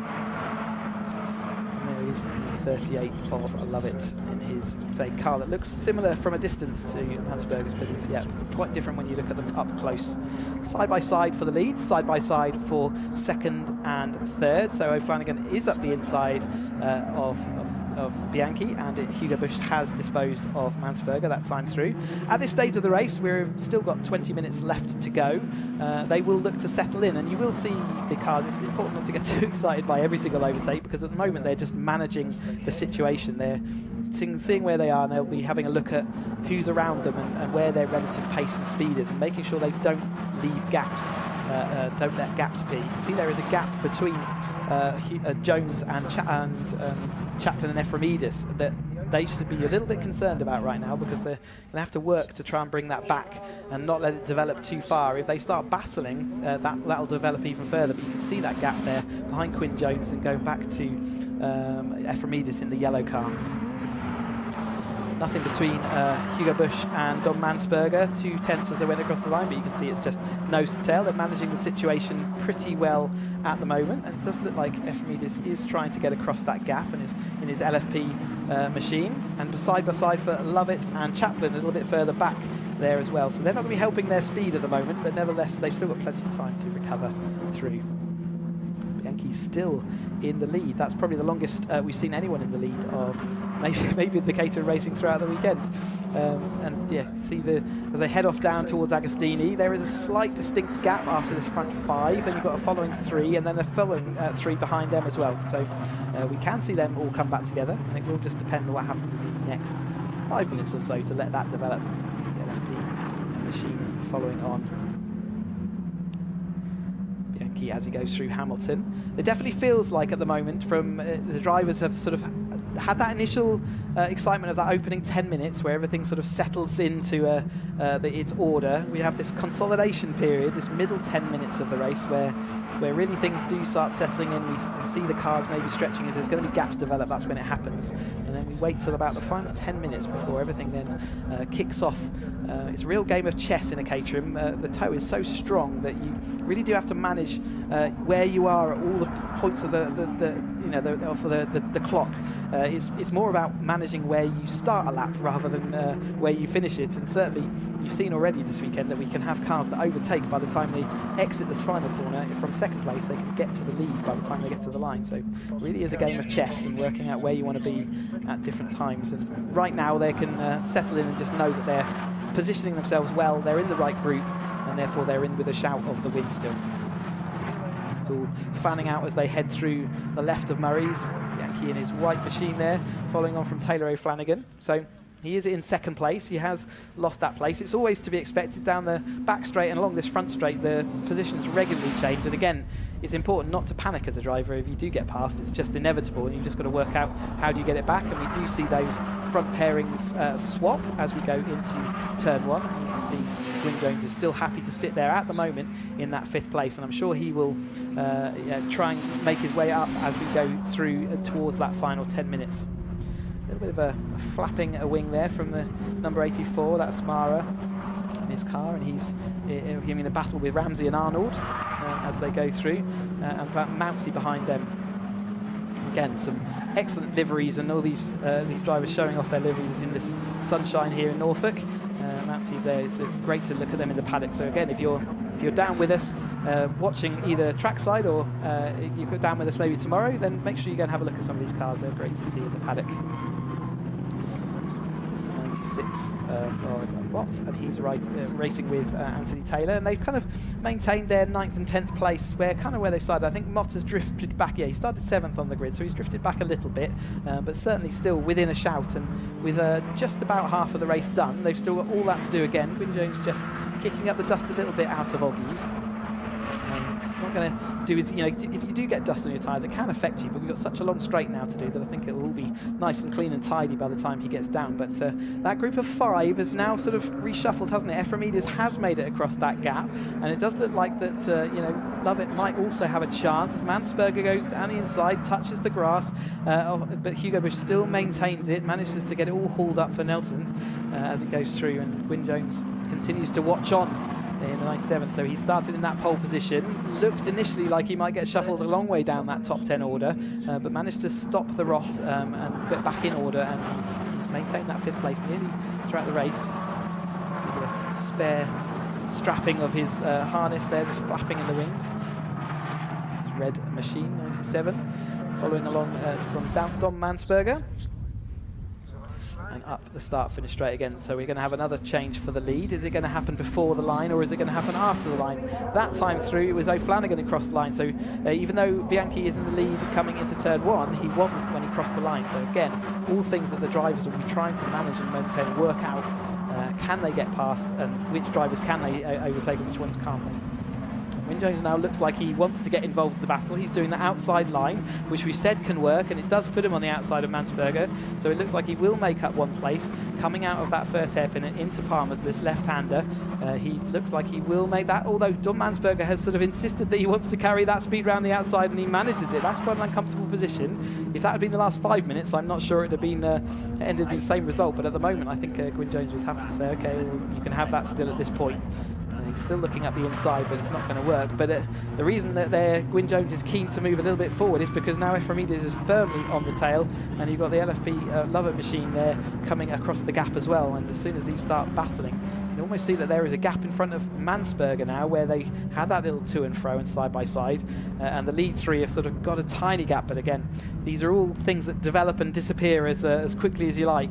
But you've got to be equally aware of it as drivers. You've got to spot for those times when it looks like there is an opportunity to strike, and at that point it's good to go and solidify your times. Don't battle someone, let the person in front go, and if you've got a gap, then that solidifies your position and gives you eases off for a few laps where you can actually have a little bit of a relax more and just manage situations. They've got the Flanagan up the inside though, Bianchi in second, Hugo Bush in third, Mansberger fourth, Gwyn Jones fifth, and then we've got Efremides across that line now. He is firmly in that top six battle. Just a bit quicker this time. Head on through again, round the endless right-hander of Coram, taking all that speed through in about 80-mile-an-hour apex around Coram for these 270R cars before they have to haul it up and get down to about 45 miles an hour for the left-hander at Murray's, one of the most important corners on the track. You don't want to drift wide. There is a sensor there to track limits. Efremides so far has made the best of the lap times. We're into 2 minutes 12.43. No one beating it that time through. So Efremides has coming across that gap, has managed to, and he's firmly injected himself in that battle. We see Flanagan though still having a battle with Hugo Bush now, and we've got Dominic Mansberger and the red car of Gwyn Jones all together. There's a little bit of a ramp up. You could see the intensity just increased there a little bit as they went into turn one that time. They're not happy. They were kind of happier when it was a group of 5, weren't they? But as soon as they saw it was 6, maybe going to be 7 strong group for the lead, the intensity went up, and there's Mansberger now trying up the inside of Palmer's. We saw him go around the outside, or maintain an outside position last time, trying to get up the inside. That did upset Hugo's run, but Hugo still has got that speed going down towards Agostini. Bianchi back out in front, O'Flanagan second, Bush is now third, and then we've got Mansberger and Gwyn Jones. Efremides and Lovett has now attached himself to the back, and the next person to try and attach themselves to this Caterham train is Chaplin there with his novice sticker, looking to get his race signatures so he can get rid of them. You need 6 race signatures before you can remove that novice cross from the rear of your car, and that also allows you then to go and upgrade your race license so you can go and race in Europe. As they flow around Williams again onto this back straight, you can see that Lovett has now attached. Certainly, and by the time they get to the end of the straight, he could look to try and overtake. Toe is more powerful at the front, obviously. The person in front is the person pushing all the air out of the way. By the time you get about 5th or 6th in the line, you don't necessarily catch up with the people in front, but certainly you're carrying a fair few miles an hour as you head into Brundle, and you've got to take that into account. If you're carrying another 5 miles an hour, 10 miles an hour at the end of the straight than you would normally take into a corner, you must brake earlier and make sure that you scrub that speed. So it comes as quite a shock if you're 5th or 6th in the line. The sheer amount of speed that you do carry down in these straights. With the Caterham car, 5th gear is quite. By the time you get into 5th gear, it's not a very powerful gear. So not having the wind in front of you certainly makes the cars accelerate quite a lot more. Exit Murray's. We have now broken into that final 10 minutes. So we've had the settled in period for the first 10 minutes. We've had the consolidation period in the second 10 minutes, which has seen this group grow to 8 deep now. So we've got 8 cars for the lead, or thereabouts. It will be by the time Chaplin joins up. And now we're coming into that final 10 minutes. You will see that people have to now start positioning their cars. They must be in that front 5 or 6 cars in order that they can be in a chance to win this race. And so you will see Gwyn Jones is there late on the brakes, trying to use Hugo Bush as a barrier so that Mansberger can't get through. Got a black and white track limits for 16 and 25. So 25 is Mansberger and 16 is Bianchi. So they are 2 of our lead group cars who have been given a black and white flag as a warning for track limits. That means that if they do carry on perfect at going over the track limits. They're allowed to use all of the grey part of the track, you can see, and they can use any red and white curbing, but they can't use any other bits of the track. If we see them using those other bits of the track, they will start getting penalties. There are automated. You see Mansberger there did go off wide again, so it depends if a sensor's out there or if a marshal calls it in as to whether that gets then logged as a track limits infringement. But Bianchi, also on that sort of final warning for his track limits, is still out in front. It will curtail some of his laps. He doesn't have any joker cards to play with that track limits anymore, so he can't afford to cost himself any more time. Ephraimidas there looking like he's playing with Lovett, who's sort of moved up in front of him now, says I want to become a part of that. You remember I said you need to be in that sort of top 5 or 6 cars to make that really work, so that's what he's doing. They head off down underneath into Brundles, underneath the bridge again. Flanagan takes that lead. It's Bianchi in second and Hugo Busch in third, clearly fully recovered. Mansberger on that final warning is in fourth place, as they head on round and out towards the end of this another lap. You saw Gwyn Jones there out wide again on the exits of the bomb hole, which is another place where I think there is a sensor out there to catch at. Filing on through Murray's then, 50 miles an hour around that left-hander. Try and carry as much speed as you can up this long straight, so it's uphill, and oftentimes you get a bit of headwind, although I think it's more crosswind today, slight headwind, so that will make the tow even more powerful. We're seeing Bianchi, Hugo Busch and Taylor Flanagan side by side, 3 abreast. It's the first time we've seen 3 abreast in this race, and it might be the first time we see Hugo Busch take the lead. It is, so he takes the lead into turn 1. That is the first time we've seen him at the front of this grid, and he is, remember, the championship leader coming into this event, with Taylor Flanagan his next up as the rival. Dominic Mansberg was 3rd in the championship. Ryan Errol was 4th, and Brian Lovett is 5th. I haven't seen Ryan Errol here. I don't know if he's here this weekend. He's not in this lead battle, that's for sure. So he will certainly be moving down the championship order. We do drop scores in this championship, so you can drop your 2 worst scores throughout your race season before you take your championship total. To allow people to have a life outside of motorsport if they can't make it to a weekend for other important reasons. There is Hugo Busch heading around in the lead. He has maintained that lead through the opening part of this lap. Taylor Flanagan's sort of been the one that's been pushed backwards slightly, hasn't he? With that's the Mansberger now ahead of him as well. So he's gone from the lead here. Now he's being shifted back to 4th place, and that's never going to be comfortable for him, because again he knows that coming down to this last 5 minutes, you probably want to be in the top 3. Ephraim is still behind Lovett there in that 5th and 6th place battle. Still, though, lots can change. Gwyn Jones has been eternally there, hasn't he? And they've got a bit of grass tracking behind. So who was that? Is it Chaplin? Or I think Chaplin's still in that gap. So I wonder whether it was Mott. I don't think it was Taylor. But anyway, someone made it all the way onto the grass on the outside. But at the moment, Hugo Busch has now had to give back up to Bianchi. I think Bianchi, if you take the number of minutes spent in the lead, I think Bianchi probably takes that award so far, coming into this final 5 minutes. But it's not about who leads the most time, it's about who leads over the line for the final time, and we've seen already that can still change many times before we get to the end of this period. 5 minutes is long enough for everyone in this lead group to make a move forward still. They come up here again, this fantastic shot as they have Hugo Busch jinking out. He was in that perfect tow. Did he get past by the time we got to the line? He did, so he managed to out-tow him up into that top one. He's going to make that way. We see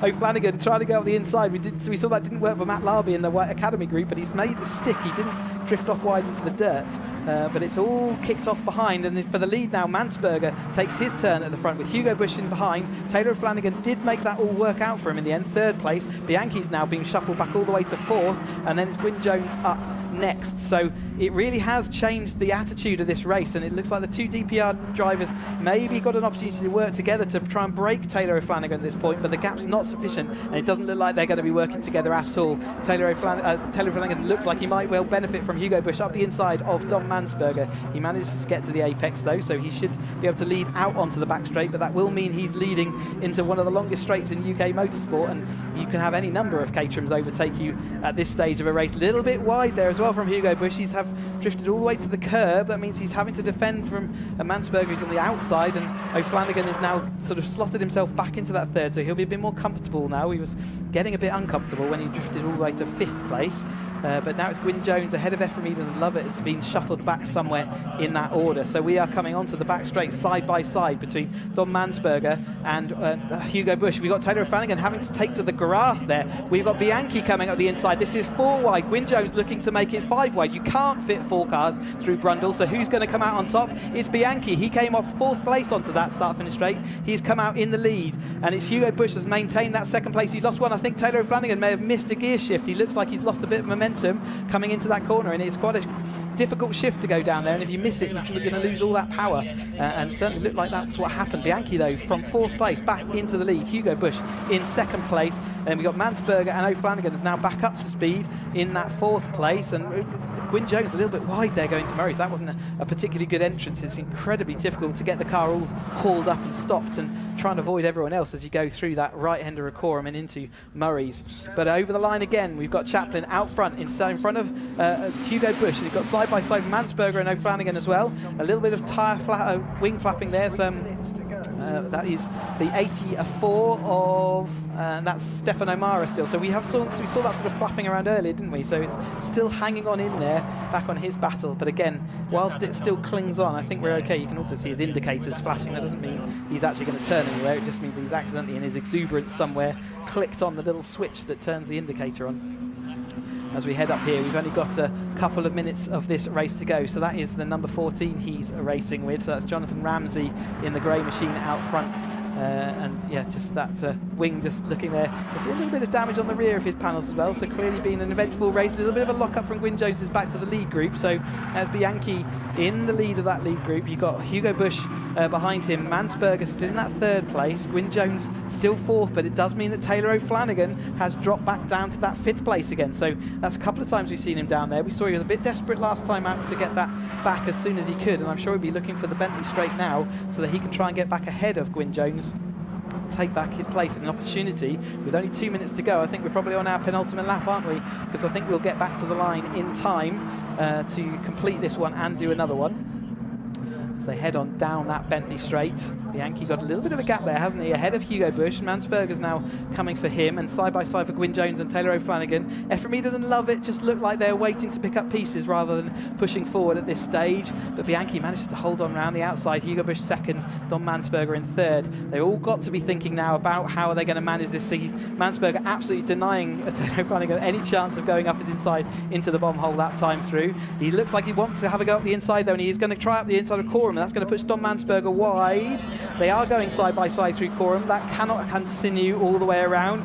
Mansberger just had the momentum around the outside of that track and the grip. Gwyn Jones again off onto the dirt on the inside. That's going to compromise him. Ephraim might have a run up him as we come on to the last lap of this Caterham 270R race. The first of their 2 races they've got this weekend. They've got another one tomorrow. Currently it's Bianchi going across the lead in 1st place, but Hugo Bush absolutely willing to take that lead coming up here. We've got Don Mansberger side by side with Taylor O'Flanagan for the 3rd and 4th place. Taylor O'Flanagan currently out front ahead of Mansberger, so taking home that silverware. We know it's all going to change again though. Could be any one of this top 6 that get that lead, but at the moment it's Hugo Bush up the inside, Bianchi round the outside, Taylor O'Flanagan next up, and then Mansberger. What order are they going to come across the line in? Take your bets now. I'm not placing one. I cannot possibly tell. It's been a really relentless race for this top group.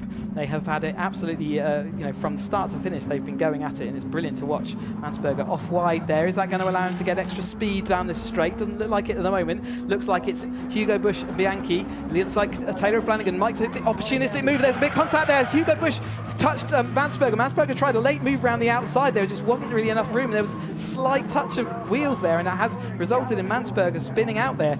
Just a little touch was all it took. His car was on such duress at the time. The tyres said, I can't do that, and they let go. He hit a quick pirouette and he's up and running again, but that has slipped him immediately down. It's also given Bianchi that little bit of a gap out front, and now in front of Taylor O'Flanagan. So that opportunistic move by O'Flanagan might have worked out here. Hugo Busch in that third place with Mansberger, one of the championship contenders, spinning out there. That's going to help their chances, but unfortunately that's a sad way for Mansberger's race to end, but he's not completely out of it, and anything can still happen. No one overtaking just yet down this back straight. Are they all leaving it to the last moment? But Bianchi did defend a little bit from O'Flanagan. O'Flanagan said, I'm happy here in second, I'm going to get past you on that start-finish straight. Hugo Busch probably thinking the same thing. Who is going to have made the right call? Are they going to follow straight line by line, or are they going to actually try and push it? If you're Hugo Busch, the only way you can win this race is if the lead two have an issue, but it looks like Gwyn Jones also didn't want to stick in his fourth place. He's trying for the outside around this Coram corner. He's not going to make that stick round the outside, so Hugo Busch is up and looks like he's in a good position. Is Taylor O'Flanagan close enough to Bianchi? It looks like Bianchi has got enough speed to carry that up the straight. We'll see whether the toe is strong enough, but at the moment I'd give that to Bianchi. Can he make it stick all the way to the line? He's coming up. He's going to take his win. Is that O'Flanagan pulls to the inside? It's hard to say. I think Bianchi just got it. It's saying on this timing screen that O'Flanagan did override him by 5,000ths of a second. Let's wait until that is confirmed, though. It was very, very close. That's Paul Mott at 96. Looks like he's actually right at the end of that race. It says by the timing screen that was O'Flanagan from Bianchi, from Busch, and then Jones from Edis in 5th, Lovett 6th, Mansberger 7th, Chaplin 8th, 9th Taylor, and 10th Lancaster. I think we wait for the confirmation of that. It certainly was too close to call, and I thought Bianchi had done just enough, but it looked like a super toe at the end there. I said it's a very slight headwind down that straight, and maybe that was just enough to tip it. We've seen Mott come across in 11th, Ramsey 12th, Mountsie 13th, 14th for Turner, Mara is in 15th, and Arnold coming across in 16th, and then going to send them through the little cut through again just to get back to the pits. But a breathless race, and really didn't know who was going to win that all the way to the checkered flags. That was a brilliant performance by them all. Unfortunate to have that little bit of contact. We saw that O'Flanagan was going up the inside, and whilst everyone was distracted on the inside, it looked like let's go through the results. Taylor O'Flanagan, it's the provisional results, ahead of Philip Bianchi in 2nd place, Hugo Busch in 3rd, Gwyn Jones 4th, Chris Iframides 5th, 6th was Ryan Lovett, 7th Don Mansberger, Michael Chaplin was 8th, Anthony Taylor 9th, and Steve Lancaster 10th. And then we're looking for the next. I can go through anyway.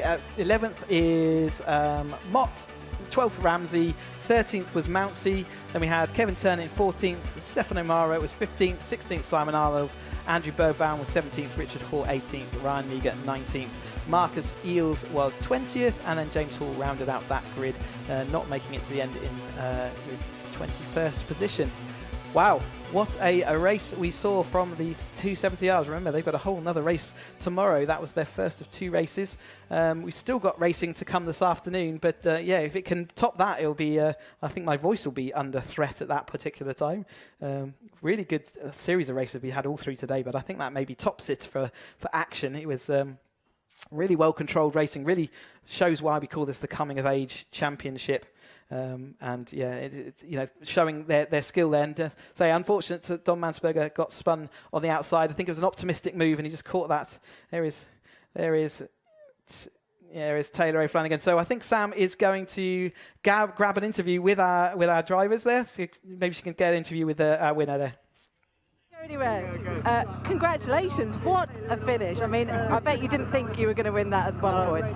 I think I was in like 5th coming on to the last lap, and I managed to get a couple of places in, and then it was just, yeah, do or die. And I literally just pitched him the line, I think, but I thought he had it. But a mental race, amazing. Absolutely. I mean, but that's the beauty of this. Like, you guys always have such a great atmosphere between you, and you just sometimes never know what the outcome is going to be. No, absolutely not. Yeah, early on felt really good, and then it just the intensity. Yeah, we unwoke a few beasts, I think, in that race, and it was a heated last few laps. But I hope you guys enjoyed it. We certainly did. It was great watching. Thank you. Congratulations. Okay, well, we've got a few other people interviewing our drivers, so we will pop in and grab an interview. Thanks, Paul. Oh, congratulations. What a finish. I mean, it was 3 abreast at one point, 4 abreast at one point. Yeah. I mean, it just, it was incredible racing. It was non-stop the whole race, and it was good. It was good fun. Definitely, yes. I'm glad you enjoyed it, and got another race to do tomorrow. Hopefully more of the same. Yes, it was I nice hope and so. clean as well, which was nice. So. It was, and great viewing for us, so thank you. Congratulations. Thank you. Let's see if we can have a quick word with Hugo Bush now in 3rd place. Hugo's always, well, quite often on the front of the grid. Hugo, wow, what a race. I mean, well done on the podium, 2nd place. It's great, more points for you. Yeah, 3rd, unfortunately, not 2nd. No, but sorry, yes. yeah, I mean, usual Caterham story, absolutely manic from start to finish. Got up into the lead briefly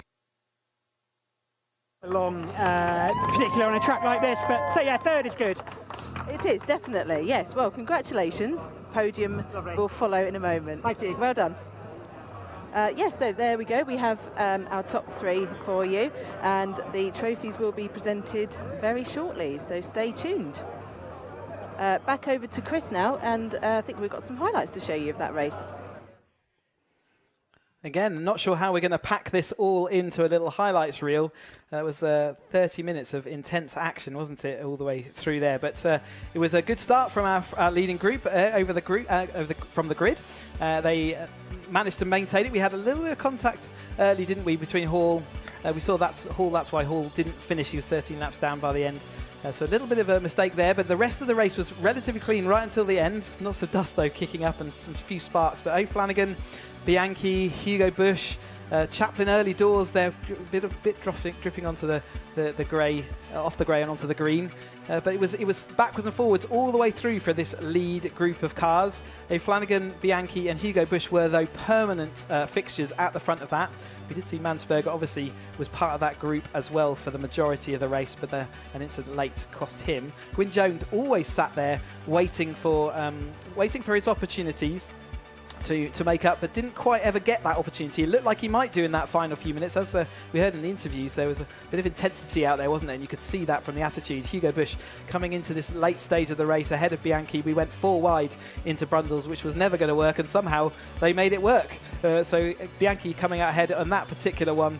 Hugo Bush ahead of Mansberger at that time in the race. But it was never certain who was going to come out where in this race, and it was never clear who was going to win it. And even to the last line, we obviously didn't know who was going to get that drag out. And I think it was 5 thousandths. There was that final lap contact. You saw 4 wide into Agostini was just a bit too much to ask. But we did see Bianchi looking like he had it all sorted, didn't he? He had a nice little gap at the end there. But it was O'Flanagan managed to drag him. It was such a last-minute cross over the line, wasn't it? But he just got that win by 5 thousandths of a second. What a race by the 270Rs. And that is not the end of our races. So we've got plenty more going on today. And so don't go anywhere. We've got the podium celebrations to look forward to. It looks like Simon Lambert is giving Hugo Bush his 3rd place trophy there. Hugo, our championship leader coming into this. We'll have to see how he leaves this circuit, but nice to take home silverware nonetheless. We have Philip Bianchi making a habit of being up in this top 3, isn't he? So it's his 2nd place trophy, a great result. So solidifying from Brands Hatch, where he had a good series of results. And Taylor O'Flanagan somehow coming out on top in what a brilliant race. There is Taylor O'Flanagan receiving his winning trophy. Congratulations to him. He's got his winning hat to put on as well. And no doubt they'll get their photos taken. Yeah, we will definitely add up all the points and try and work out exactly what's going on. You can see John Bryant managing them all. We will be looking for what's coming next, though. We've had 270s. It's 310R, though, that are next up. And in about 20 minutes time. So again, keep the stream on, go get a cup of tea. And as we watch the champagne being sprayed, we look forward to welcoming you back here with us in a little bit of time.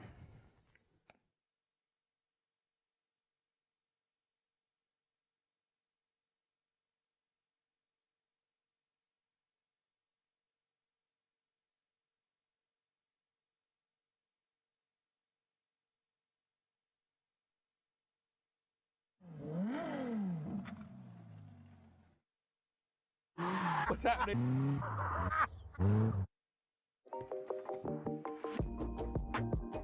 Brands Hatch. I always love coming to Brands Hatch. But Paul, what have you brought me here for? I brought you here today for the Caterham driving experience for these wonderful looking cars. I like this in orange. And what does it entail? Oh, I'm glad you asked, because first up, a bit of drifting, good fun, and then a couple of mystery challenges, which you're going to love. And have you driven a Caterham before? Get on to that in a minute. Come on, listen. You haven't, have you?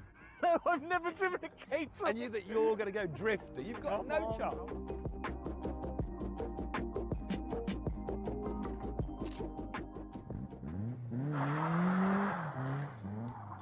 This is what we've got to do now. Looks easy, doesn't it? I'm glad you think so. Kick the clutch, get the wheels spinning, lift off, catch it with a throw. Lift, catch, power, drift. And you've never driven a Caterham ever before? Let's box, baby. Very good. Well, you ready for it? I'm ready. Well, where's your silly helmet, your Union Jack one? The moped's in for a service. The moped's in for Get in. Well, it'd been a while since I last went drifting, and let's be fair, he was always going to be annoyingly difficult to beat, but I still wanted to give him a bit of a run for his money. He's going for it straight away. Not a good idea. It's a blur of hands with Paul. It's just...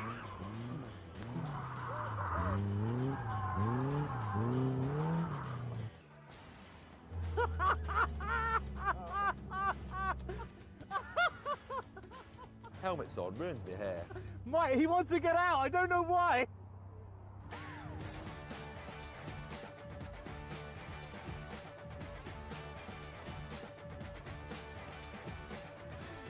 Oh, very good control.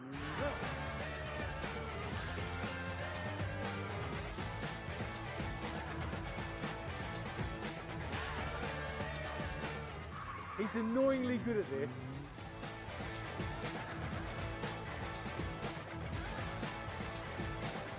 So that was a hoot. That was a lot of fun. The tyres were overheating. The tyres were wrecked, and I blame Tiff, so the Caterham crew sorted out a fresh set of rubber, and I headed back out for a second run. But those new tyres, they're gripping a bit better. He's better. That's good now. That's good, Paul. That was good. Now, not too mad. Now, ease off, ease off. That's good. Yeah, good. Right, okay. Yeah, now half throttle. Good. Now full throttle. Now off the throttle. Yeah, good. Now more throttle. No, oh, you had it. Then you had it. Champion-elect. Good, Paul. You're looking better. He's not really. I just said that to make him feel happy.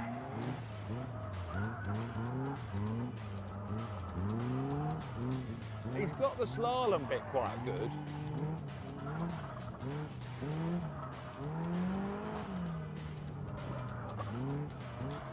Now, this is it.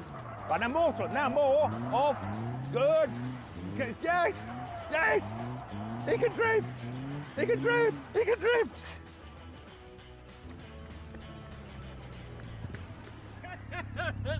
Before the car needed another pair of tyres, we moved on from drifting to see what else the Caterham driving experience could throw at us. So here's the first of our mystery challenges, this 7310R. Nice colour. Lovely. So what's the challenge? Well, all you got to do is drive through the slalom. Simple as that. Just drive through a slalom. That's it. After we've done all that drifting. You go first. Come on, it'll be a lot of fun. Trust me, it's a mystery challenge. But just to drive through a slalom. Focus on that word mystery, Tiff. It's all about the start. Go as fast as you can at the start, okay? Well, round the end. Round the end. Are you going left or right to this cone?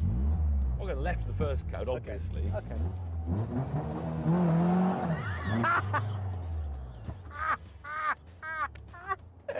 I forgot to tell you, the steering rack is upside down. Your left, your right, your right. You thought that was funny, didn't you? You thought that was funny? 3, 2, 1, go. Ooh. They detuned this, I'm so delighted to say, because you imagine if it had all the power. That's better. Concentrating. That's better. I've got a bit tired. Southampton, any new signings for the summer? Stop talking to me. Any new signings for the summer? Get the back end out. Oh, look, that's a nice tree over there, look.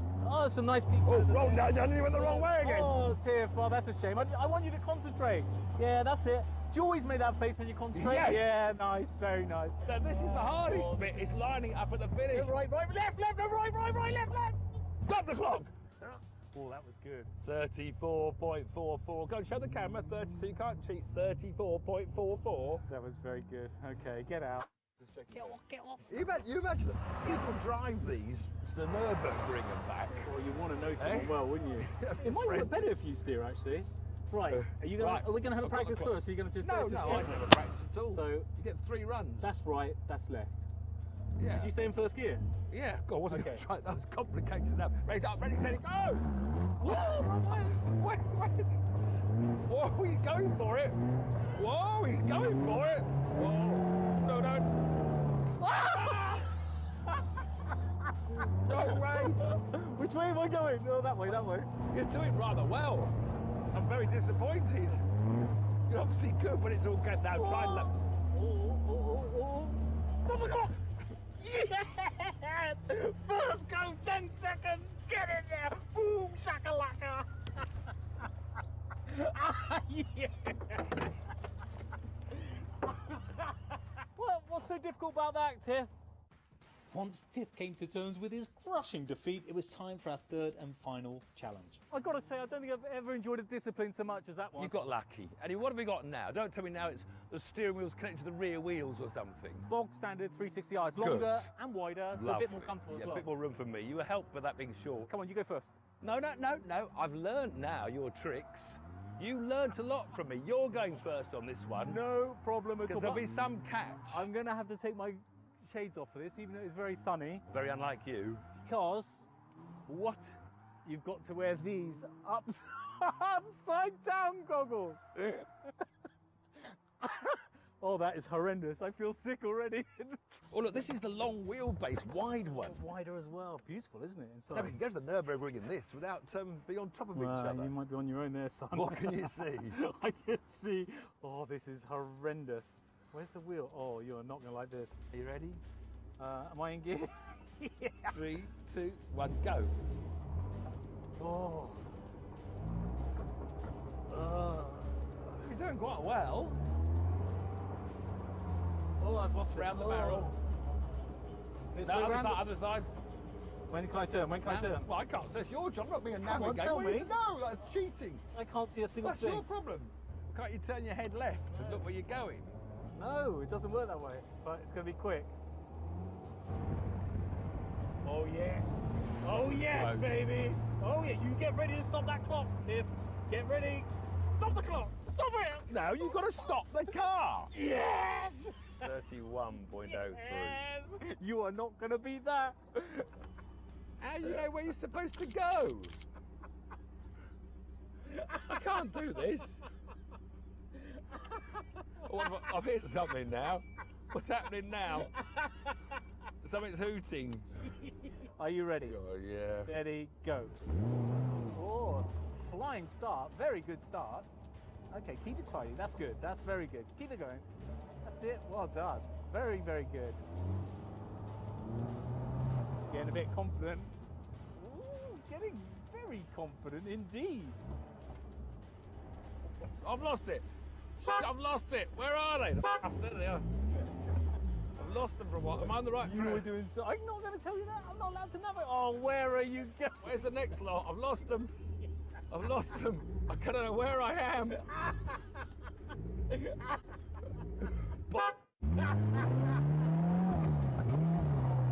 And stop the clock. Oh, well, that was a fun day, wasn't it? That's harder than it looks. Much harder than it looks. You've got to have a super intelligent brain. It's got to be wired up so incredibly accurately to be able to take these tasks on. No mere mortal can do these tasks, Tiff. Don't be upset with yourself. Your brain's not wired right. You need to be superhuman, Tiff. I'm going back to proper driving. I'm just going to relax in the sun, bask in my glory.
Welcome to a distinctly blustery Brands Hatch for round 6 of the Caterham Academy, where the cars headed out for qualifying on a rather slippery surface after some early morning rain.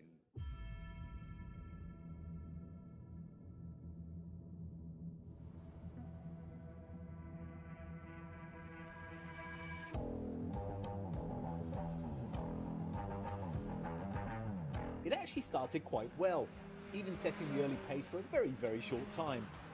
And as the track started to dry, almost everybody got faster, but my provisional pole position slipped down to 3rd, and from there on in I never really managed to link anything up and finished a modest P6 ready for the race.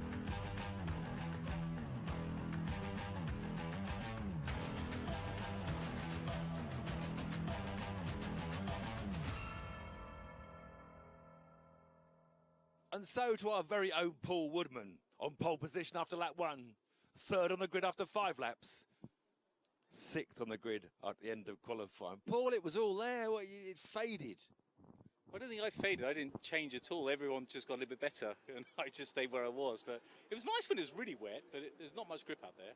We're all waiting for the Lovecars podium, and surely, Theo's not usually up the front pack. You could just get to the left of him up to paddock. One of those demon starts. Can you produce another one? I think if it's dry, it looks like it's going to be dry this afternoon now. I'm hoping we get another good start. Round the outside, don't tell the boys. Round the outside, slot it into second behind Fred and see where we go. Nice trouble-free race. Oh, I can't wait. Podium. Can I come on the podium with you if you get there? Let's not jinx it, but we've got to be due a podium, surely. We've got to be due a Lovecars podium at some time. Sometime. We'll be there.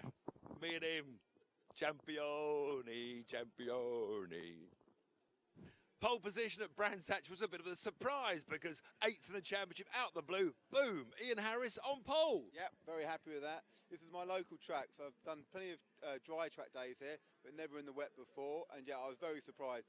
As I came in, everyone was doing the finger to me, and I thought they were being rude maybe, but no, apparently I was on pole position. So on the last lap as well, so really happy with that. It literally was. You jumped from nowhere to the pole. Were you using these wet lines where you go around the outside of the corner? I was ignoring everyone because everyone was trying to do your typical wet line, and I was just trying to find grip on the track. And slowly by slowly, I worked out each corner where I had more grip and less grip, and then on the last 2, I linked it together. Thought, I've only got a few minutes to go. You've got nothing to lose if you come off. You might as well go for it. It paid off. Now I've got to do well this afternoon when I was going to have a relaxing race, I thought. Crazy Horse, a motorbike dealership that also sells Caterhams, and it's where our championship leader, Fred Chiddicks, got his. Fred, championship lead, a bit of pressure, but with the points dropping, you need wins, don't you? Because Jeff's got 3 wins to your 1, so very important today's race. Yeah, it's a really important race. It's a shame that we're dropping 2 rounds out of 9. I could really do with only dropping 1, but quite liking the mixed conditions. Definitely a better qualifying than Silverstone, starting higher up, so looking forward to the race. And possibly, if you know the Brands Hatch grid, happy that you're not on pole. It's worked in my favour, apparently. I don't know, but I've been told. So yeah, looking forward to it. Yeah, the pole is the famous hole here at Brands Hatch, where the poleman's stuck on the inside in a bit of a dip. So every chance of leading into Brands and then getting your head down and disappearing, Fred. That will be the plan. Cat Motorsport. No idea what that's about, really. A complete office layout in the trailer. Must be a big businessman or something. Brought his office with him. But surprisingly, 3rd on the grid, from nowhere, still putting on his sponsor's jacket. Theo Theatis. Theo, what's with the Macat? What, the name? Yes. A blend of McLaren and Caterham. You have a McLaren? I do, yes. 5 What colour it's going to be?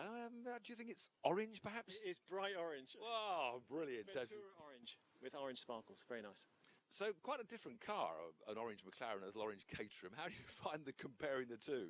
Do you know what? I prefer this. This is far more fun.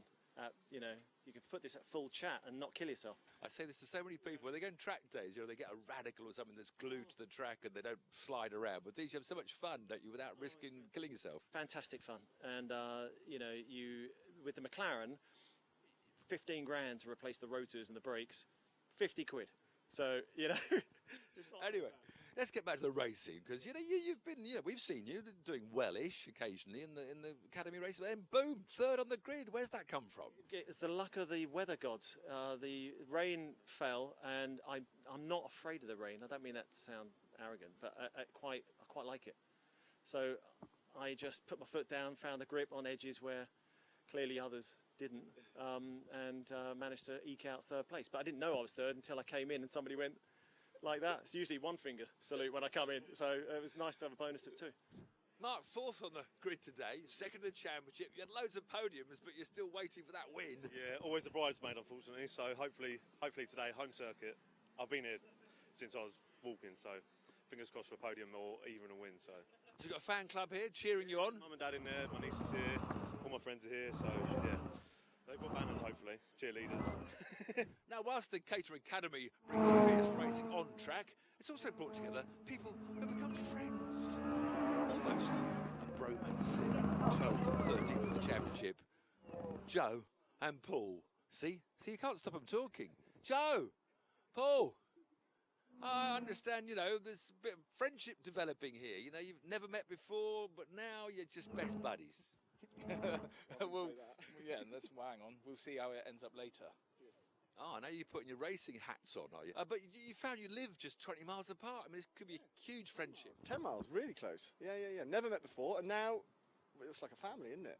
Yeah. Fantastic. 48 and 84. Yeah, exactly. That's when Paul was born, and that's when I was born. I hadn't seen you, even the numbers. It was destined to be, wasn't it? This is, But now, you're 12th and 13th of the championship.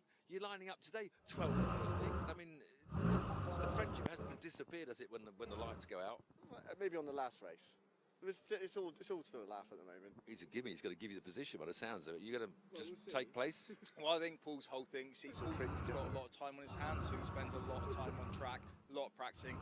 I'm a very busy man. I turn up, I do my thing, and so it's quite interesting, the dynamic. Second. So you've done a lot of track days preparing? No, I've never been on circuit until April. So, Paul, when were you here this week? Wednesday.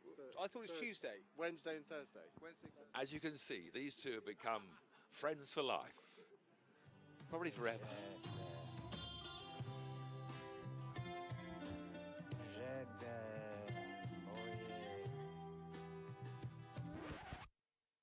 We all know motorsport can be dangerous, but for the thousands of marshals up and down the country and all over the world, mostly volunteering to make sure we can race, sadly, the unthinkable happened exactly 1 week ago to a beloved Brands Hatch marshal, Robert Foote. Robert sadly lost his life during a race event on the 31st of August 2021, which was honoured by the Orange Army and race fans from across the UK. It was an honour to have been part of this, and our deepest condolences go to Robert's friends, colleagues and family.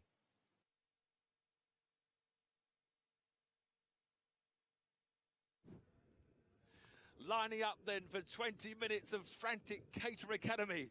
The big question is, can Paul make one of his legendary demon starts from the outside of row 3?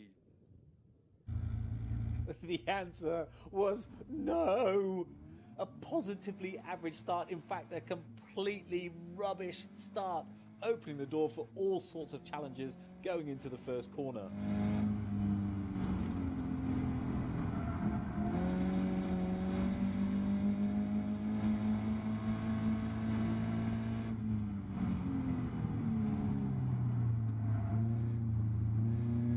But somehow managed to make up a place going around the outside and slot into 5th behind Theo, who I have to say was the bane of my life at the beginning of this race, making his little orange Caterham the widest car in the world. The demon start didn't quite happen. Paul dropped back to about 7th or 8th, but he's now fighting for 5th. No, he's lost 5th to 6th. He's going to be unhappy, but he's got the championship favourite behind him. And with Caterham Racing, you try and gain a position, leave an inch, and the people behind you will take a mile. And Mark Kendall didn't need any invitation to move up into 5th place. Trying to defend and also attack is an art in itself, but I managed to hold off Jeff down the main straight and took enough speed out of paddock to get P5 back with a nice move up the inside of Market Druids, the hairpin.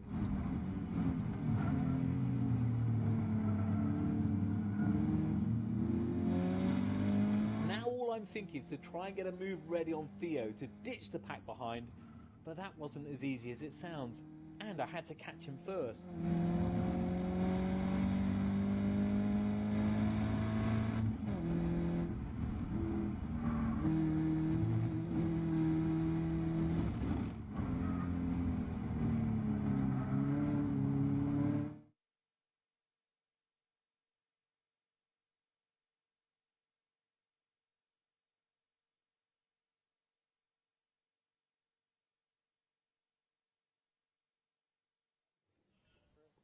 Welcome back to Snetterton. 4 races down, we've got 2 more to go, and we've got them coming right up right now. We're starting with the Caterham 310R Championship race, their first of their 2 30-minute races. And we've got some interviews with some drivers that we can hear from them before they head out on track. Over to Sam. Yes, thank you, Chris. I'm standing here with our pole sitter, Blair McConaughey. Hello, Blair. All focused, you look like ready for this race. Are you looking forward to it? Definitely looking forward to it. I didn't have the best brands hatch, so my season's got off to a bad start. So hopefully I'm going in the right path. Got pole. Strategy worked out well for qualifying, so now I just need to capitalise it and hopefully have a good result in the race. Excellent. Well, I wish you all the best. Thank you very much. Let's have a quick word with Pete Waters if we can. Let me see if... Hello, chaps. I'm right to pop in here. So, second place starting here, that's good. You've got, obviously, had a win at Brands, so should be... It's always the plan. Yeah, just looking forward to getting out there. Beautiful day, sunny Snet. Yeah, what more? Excellent. Well, I wish you all the best. Thank you for chatting to us. Right, I think we have got a little bit more time. Should I have a quick walk down to Harry George in the turquoise number 17 car? See if he's... Because Harry's made the step up from Academy. Harry, are you all right to have a few words? How are you adjusting to this car from Academy? It's awesome.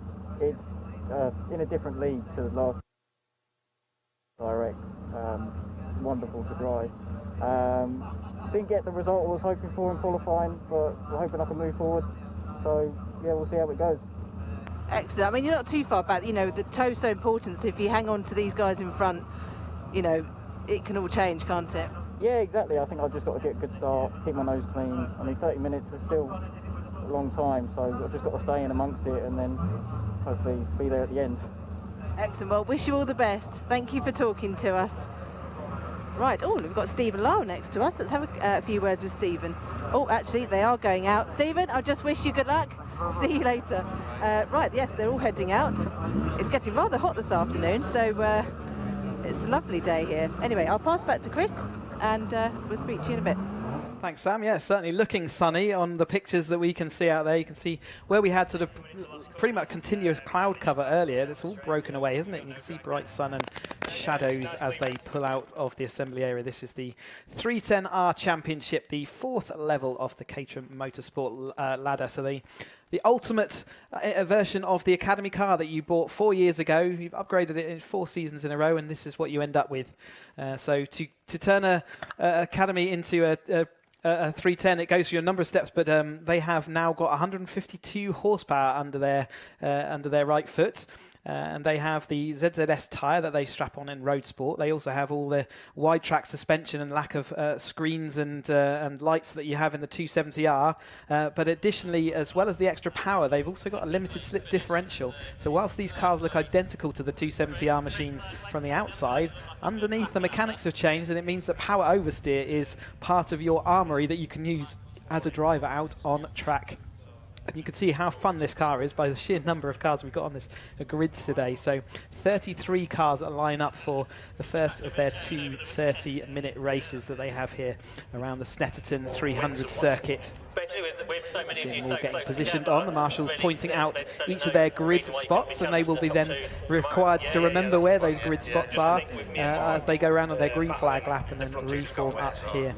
So yes, just say we saw earlier on the Academy cars going out for the first ever car race. Many of the drivers in this championship have been racing for at least 4 years, and some are more so. You can stay in this championship. There's no requirement for you to move on, whereas in the Academy and Roadsport, you can only ever do those championships once, but the 270 and the 310 you can race in these championships as many times as you like, and we have many returning drivers. Blair McConaughey is not one of them though. He's put that on pole position. You see his white car there on the left of our screen, the white and black nose cone. Like he said in the interview, he didn't have quite the best Brands hatch. He had some braking issues that he had to solve, and he ended up in the gravel trap a couple of times, and so therefore whilst he's still got results, he certainly wasn't as high up, and he's found himself down in about 11th place or so, maybe lower in the championship. So it's not the best start, but he's making amends for that this time out. And you see all the crowds out there enjoying the Norfolk sun out there on the banks, having a look at what's going on. And looks like Gordon Sawyer there, my old championship rival from back in 2018. And it looks like Kelsey, he's taken a year out from racing. So good to see Gordon out on the banks there. Also got Pete Walters then alongside Blair on that front row. He is championship leader currently coming into this season, and got James Wingfield then next up, another driver that has been in this championship for a number of years. Pete Walters, I think, maybe even done 4 years of this championship now, so really does know this car inside out as they pull away on their green flag qualifying lap. You see them all, what a resplendent sight in the sun as they head off through the 33 cars on this field, heading up into the first turn at Snetterton. I'm sure all of them excited to get this underway. Let's go through the whole grid whilst we have a chance. We've got 3 miles of this track to get round on green flag, so let's go through all of them. You've got Blair McConaughey on pole position with a 2:08.4, a couple of tenths back to Pete Walters alongside him on the front row. Then we've got James Wingfield, Harry Cook on the second row, Tom Cockrell is 5th, Stephen Lyle 6th, Harry George 7th, Carl Jones 8th, and Wes Payne returning after a crash early. It took him out of the Brands Hatch weekend, so we didn't see Wes Payne out there, but his car's back together and he's out there in 9th place today. Another person we're used to seeing up the front there. Alan Cooper had some car issues and he's down in 10th at the moment, and he was right up there competing for wins at Brands Hatch. Unfortunately, it seems to have dropped him to 10th at the moment with those car issues. David Yates, happy coming into this weekend, solving some car issues that he's got, but he finds himself 11th. Alan Curtis, great result in 12th position off qualifying. Darryl Cresswell is 13th. 14th, Jack Sales returning to the 310R Championship. First was last time out, but he's raced previously in the 420R Championship, the top flight, and done very well in the Roadsport Championship back in 2014. Good to see Jack back on the grid. Jeff Price is 15th, Harry Landy 16th, 17th is Fraser Jones, Harry Eyre is 18th, and then 19th is Chris Fraser. Dan Clayfan, Clapham, in the 20th. 21st is Lars Hoffman. Now that is a lot further back than we'd expect to see, and I understand that they're trying to fight some car issues that they haven't quite got to the bottom of, and it's been a little while. He's been out to racing a Lotus Cup Europe car, doing very, very well out in Europe, racing that car, a car he's not used to. So clearly if you're good in a Caterham, you're good in any race car. So good to see him back here, but unfortunately he's further down the field than you might expect to see him. 22nd, Angus McLean, Oliver Smith 23rd, 24th, Stephen Metcalf, Henry Williams 25th, 26th, Gary Curtis, Chris Welch in 27th, Kevin Cooper, so Alan's dad there, down in 28th. Again, also having some car troubles along the way. 29th is Duncan Cook, Michael Curley is 30th, 31st is Roger Gaunt. Tim Steele is 32nd. That's definitely a lot lower than we expect to see him. I'm expecting to hear that he had problems as well. He was a front runner last year, so I can't imagine that that's a legitimate place. And then we got Martin Gleisch rounding out the field in 33rd position. So pretty much did take me most of that 3 miles to get through this grid, such are the numbers, but they are sort of making their way back up onto the start-finish straight now. There's Wes Payne and his Pearlescent with Harry George. We spoke to him before the race, and he's made the step. He was Academy last year, so he has skipped all the steps of the Caterham ladder and decided he wanted to go straight into 310R. And I've seen across his socials he's been working really hard on all his racecraft and his fitness and his reaction times, and it's clearly paying off, because he has managed to move from being runner-up in that Academy Championship to insert himself into the 310R grid. And I've already explained how high quality this grid is.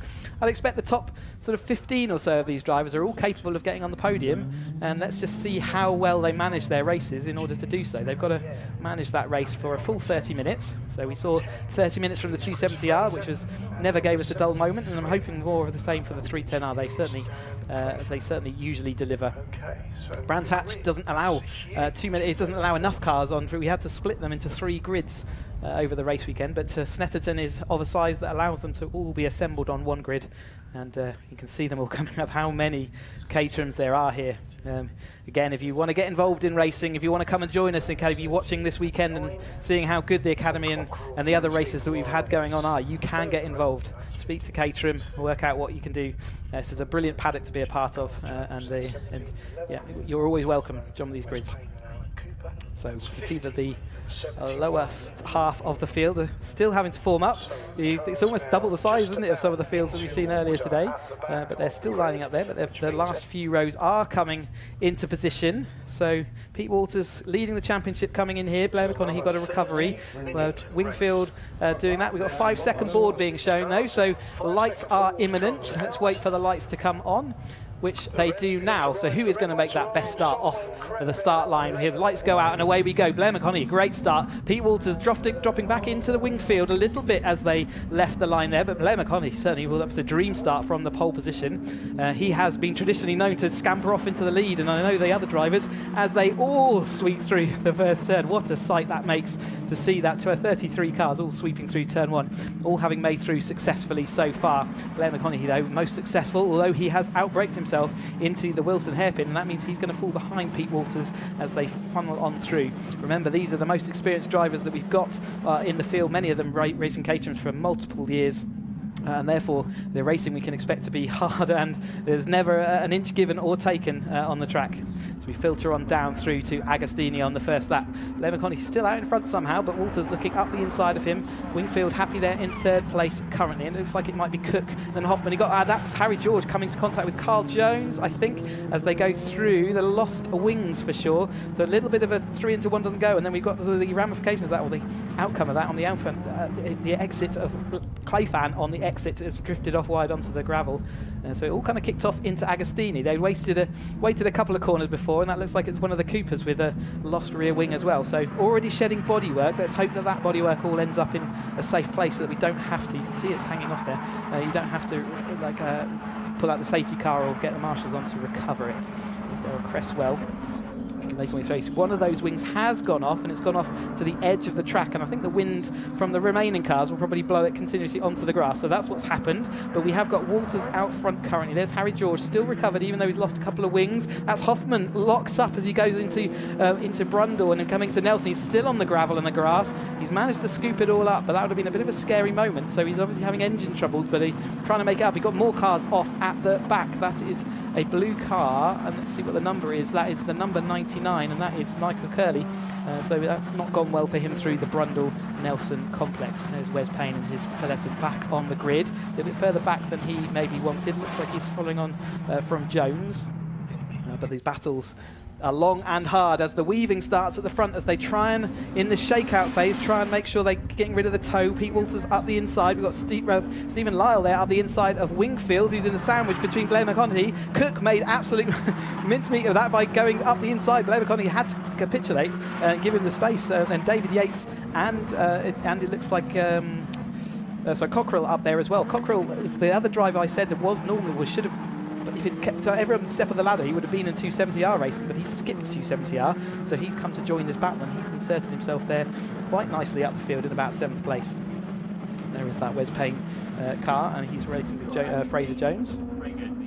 But it's Stephen Lyle now who has taken the lead after all that sort of shuffling into turn one. It all got a bit hectic, didn't it, in that turn one? But like I say, this is normally the settle-in period, and you do see that jostling as the drivers try and work out, as we see all the wings hanging off on the inside there. Outside there's also another bit of kit that I couldn't work out. It's part of an exhaust, maybe. It's Lyle, the DPR run car, out front at the moment, and he started in 6th place, so he's made a great early progress to move all the way to the front, although ever since he started car racing, which was only last year in the 270R Championship and not even doing the whole season, he has injected himself at the front. He's got a lot of karting experience behind him, and that certainly shows in his racecraft. There's Hoffman again kicking up the dust, so whilst he's got engine problems, he's also having to maximise that by absolutely using every inch of this track. We've got side-by-side for the lead, though. It's important not to get too excited by that at this stage. In fact, we've got 3 wide for the lead. You can get a bit more excited about that, but Walters goes round the outside. It's now Lyle in 2nd place, and Wingfield left a bit out to dry on the inside as they go, or the outside of Nelson as they turn through. It looks looks like it's Cook and then McConaughey and Yates. So Yates finding himself in 11th place on the grid, but he's made his way up nicely into 6th place already, so certainly recovering. But you can see when I said that the top 15 had a chance for a podium, well, they're kind of leading that one out. They're certainly all going for it. There's Jeff Price, and Jeff Price is followed by the number 14, Fraser Jones. And that's the Wes Payne battle that we were looking at a little bit earlier as well. Come across the line again, you can see the weaving of the car. They're trying to shake the toe. They're trying to make it awkward for the cars behind to not just get the toe, but also manoeuvre their races. So they try and manipulate the toe 3 wide. You've got a bit of three cars back, but a little bit of dust and dirt kicked up by Walters, and Wingfield having to make evasive manoeuvres to try and maintain his momentum. Walters blocked him off, but Wingfield somehow still managed to avoid and get round him and didn't make contact, and then moved him all the way up into the 2nd place. So he had so much momentum coming through that turn 1. As soon as the front 2 went side by side and we kicked up that dirt, there really wasn't anywhere for Wingfield to go, but somehow he manipulated his car. I'm not sure how he did it. I think he broke physics. Hoffman, even though he's having trouble, he's in the toe, he's clearly able to put in a clean pair of heels, and he got 210. Maybe they've figured out something about that car in the period we were off, with Lyle right up the rear of Walters there as they went into Agostini for that time. We got a little bit of Blair and David Yates, maybe a little bit of contact or a little bit of jinking. Cockrell also looking at Cooper trying to get through, and Harry George after that early incident looked like with Carl Jones, Jones to still be in that battle. Harry Landy, he started quite a long way down, so he started in 16th, and I believe he's now up in 10th place. So there's a lot of cars making a lot of forward momentum, and I think there's probably other drivers that we've missed that have dropped down through the field. There's Jack Sales in the TN Accountancy car coming back in. Like I said, driver I recognise very well from my past. But a bit further down than he was at Brands Hatch, so we're looking to make a little bit of forward progress, and it looks like Hoffman is trying to get past him at the moment, as we are still side by side for this lead battle. Lyle is now back out in front, ahead of Wingfield and Walters. Cook still there. He's been in 4th place for the majority of this race so far, and we have seen that with Cook before. I see him regularly sitting in that 4th place, although it looks like he wants to get into 3rd place, and that might just be giving the opportunity for the front 2 to break a little gap. Our pole position leader, though, has slipped back down to that 5th place at the moment. But certainly at this stage, there's no reason to panic as long as that gap in front of him doesn't develop too much.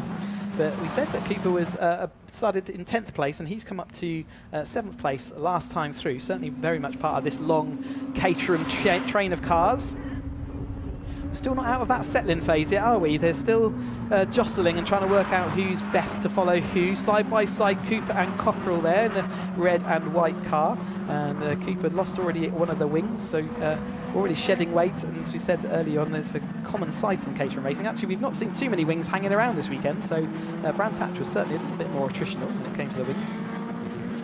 Wingfield ahead of Lyle now. And there's Pete Walters and Cook, followed by McConaughey, Yates and Cockrell, Cooper, and then they've got Harry George and the rest. So it really is, that's Alan Curtis there in the bespoke fiberglass car. He started in a good 12th. We've got a bit of a replay of the start here to see what that contact was. You can see Harry George down the inside of Jones. They overlapped. Jones didn't give him that room, but it was carrying a bit of speed, and just the momentum of the cars together just pinged some wings off, didn't it? And then you had all of the problems behind where that concertinaed up. And then, Dan Clayfan left out there on the grass. Shuffle back. But here we are back to that lead group again. Cockrell missing out that 270R step and going straight into the 310R. And enjoying it, I'm sure. I'll speak to him and catch up and check how he's getting on, but he certainly was at the front at Brands, and he's back at the front now this weekend, so that's a good sign that he's made the right choice for him. James Wingfield takes his turn at the front. James Wingfield, a driver with plenty of past racing experience, including Formula BMW back in the day, and these are the chasing packs a little bit deeper in our field. Looks like it's Harry Eyre there in the green and white, with Darryl Cresswell fighting him. And those two drivers, Harry Eyre has been traditionally quite high up the field, so I'm not sure why if he's had any problems. Maybe he's one of the drivers that didn't get to test in dry sessions as much as other people, but Cresswell, a little mistake on the exit of Bomhole there. That gives the Williams the chance to come up the inside of that corner as they go round Coram, but it looks like he might be able to hang on as they go through. But yeah, Harry a little bit further down than we might expect to see, but these battles go deep, and you can see others in that battle as well, just all sort of doing the same thing that we're doing at the front, just doing it for the slightly lower positions, and they'll have it equally as good fun doing so. See how they're coming up to cross the line. So that's Air, Williams, that's Cresswell, Angus McLean, Fraser, Chris Fraser in the Dutch Barn Vodka car. You can see the sort of turquoisey car there, that's Chris Fraser. And Chris Welch following him in the DPR Motorsport sponsored car. Again, going absolutely forward. There's 2-3 wide coming in to Wilson hairpin. Fraser around the outside made that stick, didn't he? So that's worked out very nicely for him. And as you go on down back to the lead group, and they're doing exactly the same, where the second following group are doing it in Wilson. These guys are doing it down in Agostini, so they're a bit further around the track at the moment, but they are still absolutely line astern, aren't they? We normally see this at Brands Hatch, we expect to see it at Brands Hatch, but at Snetterton we tend to see them break out into sort of groups of 4 and 5 cars rather than a train of 10, so great to see this, and it certainly shows the competitiveness and the depth of talent on this field that they could do that. Harry George lacking his wing, but not lacking speed, 2:09.8, still a little bit off their qualifying time, but there's Cooper getting an absolute monster run off of Williams. He's Landy there drifting off wide and kicking up the dust. That will be one of his track limits infringements. Check marks gone, but Hoffman trying to get past him as well. As we go just the 4 wide into Brundle, lock up there from Cockrell as he's looking at Yates. It's a bit dusty out there. He does manage to get it all hauled up, but we're still side by side, McConaughey and Cook, it looks like, for the 5th place battle. Cook's got the momentum, so they will fall back into line, no doubt. As I said at the beginning, McConaughey has been traditionally used to sort of scampering off into the distance in 270R, and even in his previous race with his companion Tom Willis, who's not here with us this weekend. Tom Willis is often raced with Blair McConaughey, and they've often been first and second. Tom Willis generally getting the better of him over the championship season, but last season he won the 270R race, and we see him there being chased down by David Yates, who has been running Caterhams again since 2013 when he was in my academy year. And a very, very experienced driver. Did initially had to go in the 7 UK car, but actually ended up enjoying this 310R car more. So he's come back into the fold, and he's been very competitive since he did. Actually, James Wingfield working the wheel at the inside of Cook. Whilst you can't see from the outside all the time, these cars are absolutely on the edge of grip at all times. They're absolutely floating across the tarmac, and you just see that occasionally when you catch their hands and how hard they're having to work to balance the cars as they manage them through this. The 310R, a very, very capable race machine. We talked earlier about how much the Academy car lean over in the corner, so you can see how stiff now the 310R machine is. There's very little lean as they head into the corners. Side by side there, never comfortable through Agostini. It's certainly not going to be the quickest way to get through there. Lyle had to give way to Pete Walters, but even if you're at lead going out of this into Hamilton and then through Oggies, doesn't mean you're going to be in the lead when you come out of the long back straight. So you can probably get through about 4. We saw earlier a car from 4th place ended up in the lead by the end of the back straight, and that's certainly that's the power of the toe of a Caterham. They're not particularly aerodynamic machines, these. They're unfairly resembled to a brick on wheels. There's Harry George on the dust and the gravel. That's not going to be a good exit down this back straight, and he is going to come under pressure. I can't see which car that is. It's one of the Jones, I think it's Carl Jones. We'll keep an eye out for that, but in the lead it's still Pete Walters. Lyle is still hanging on in there in second. He's been there or thereabouts all the race, hasn't he, since he came up from 6th on the grid. He's definitely done that, so he didn't maximise qualifying. I think it's fair to say that.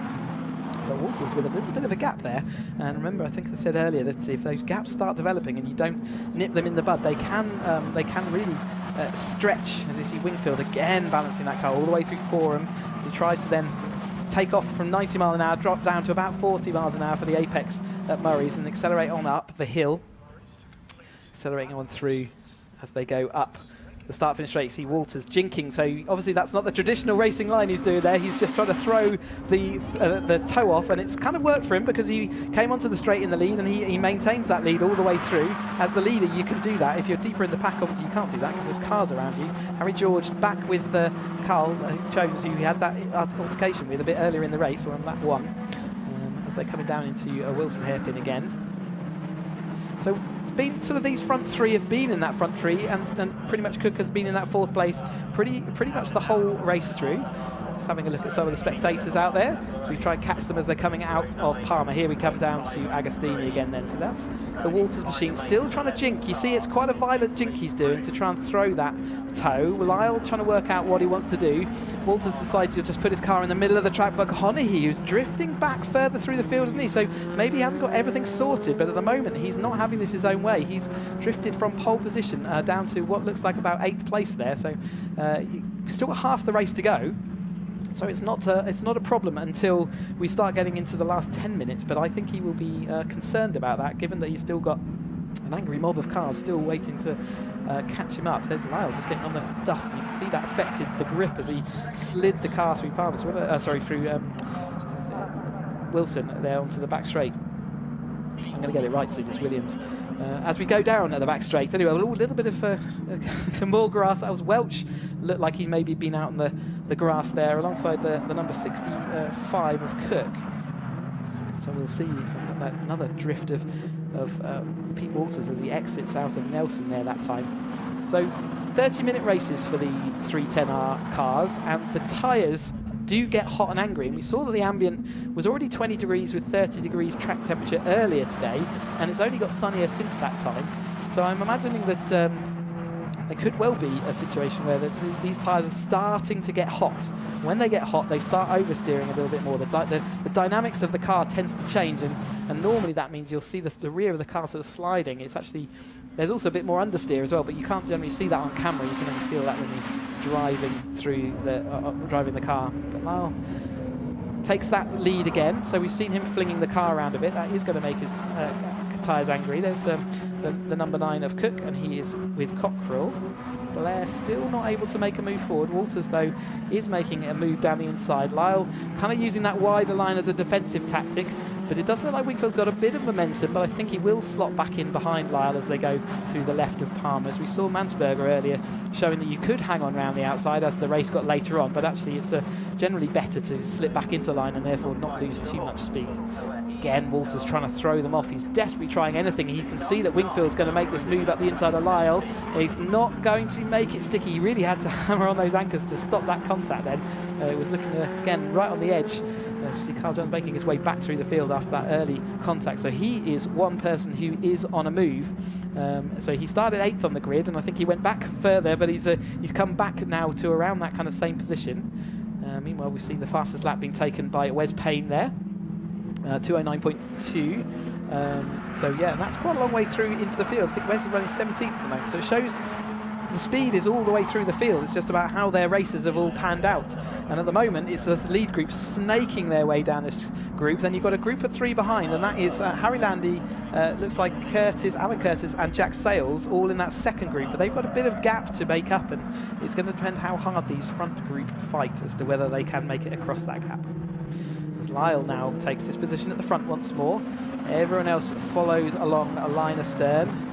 Many wheeled Caterham, this isn't it? They've been closer than they were on the grid. Getting a bit of a replay here. What's this? It looks like a nose cone up in the air on the 73 car. So he's obviously had some contact, and that's a Clay fan again off on the track. So maybe something from that early corner. We saw him going off on the sort of the first lap. I wonder whether he damaged his nose in that. And the nose sticking up in the air is definitely going to stop his aerodynamics even more, and it's definitely, well, it will either depart his car or he will be a bit slow down the straights for a good while.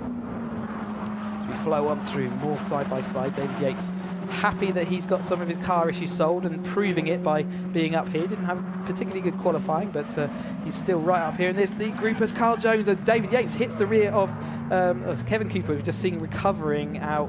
Looks like that's out of Coram into Murray's for the final corner of the track. We did see David Yates there hit the rear of James Wingford. He's lost a wing, and we've seen someone else. If your nose cone hits the rear panel of the car in front, well, the radiator's hanging right out there at the front of these Caterhams, and it's the first thing that gets burst is the radiator, and it's immediate retirement if that happens. At the moment, James Wingfield is now slightly a few kilos lighter as his wing's been departed. Behind him, Cook, and we also saw Carl Jones was part of that. So again, he's lost out in that manoeuvre. So with that, Alan Cooper there behind him. So still part of the battle, but they're just a bit further back than they were before. Obviously behind, there's Harry Landy going side by side for that extra bit. as they're going around. There's Clayfan with his nose. That's Gary Curtis, and that is Cooper recovering now. So it will be somewhere around that 27th place. Oh, that's a spin. Just sort of had a bit of a contact with Gary Curtis, or a bit of confusion there. Touched the grass, and that was enough just to send the car off to the inside, wasn't it? So a bit unusual, that one. You don't often see a mistake there, but it's the car's working hard, that's for sure. You're asking it to do an incredible amount of work around the Coram and then into Murray's braking zone. Now, has it settled down? No, it hasn't settled down. Carl Jones going off of the grass. It looked for a second like it might have settled down as Cooper Allen, Junior Cooper, takes over that place now. As they file on through. It has definitely spread out just a touch in that last kind of, so we say that the first 10 minutes is the settling period. Consolidation happens in this middle 10 minutes, and you can see that we're just coming to the end of that middle 10 minutes, so now it's destined to all kick off in a big way. But we have just at the moment got a little bit of a gap and a spread. You see the exposed wheel of Alan Cooper's car as they head off up the start-finish straight. Walters, whilst, you know, the toe, a bit more contact there. That's Cook getting pushed onto the grass. David Yates and Cook disagreeing over whose bit of tarmac that was, and it looked like David Yates sort of won that battle. Certainly Cook had to go to the grass, and that's with only 10 minutes to go. That's a lot of ground to now have to remake up. So saw David Yates hitting the rear of I think it was James Wingfield's car, and now there's a bit of side-to-side contact there. So he's behind Cockerell at this point, but still well up in that front battle. Walters, with all that jinking and the avoiding of the toe, it is working for him, isn't it? Even though he's making the track longer, it's certainly stringing everyone else out. He's clearly got the pace of the field to therefore stretch it out. And we're kind of, Lyle is still in that third place, and he was the only other one that looked like he was going to make a move, but it's Walters that's actually made that work as he slides himself through. Again, you don't normally see the cars sliding quite that much through Hamilton, so it definitely shows that the tyres are hot, and also Pete's working those tyres very hard to try as hard as he can to break the toe coming into this last 10 minutes. So normally things kick off, but if you get the opportunity and you can just push a bit, you will certainly try and break that gap.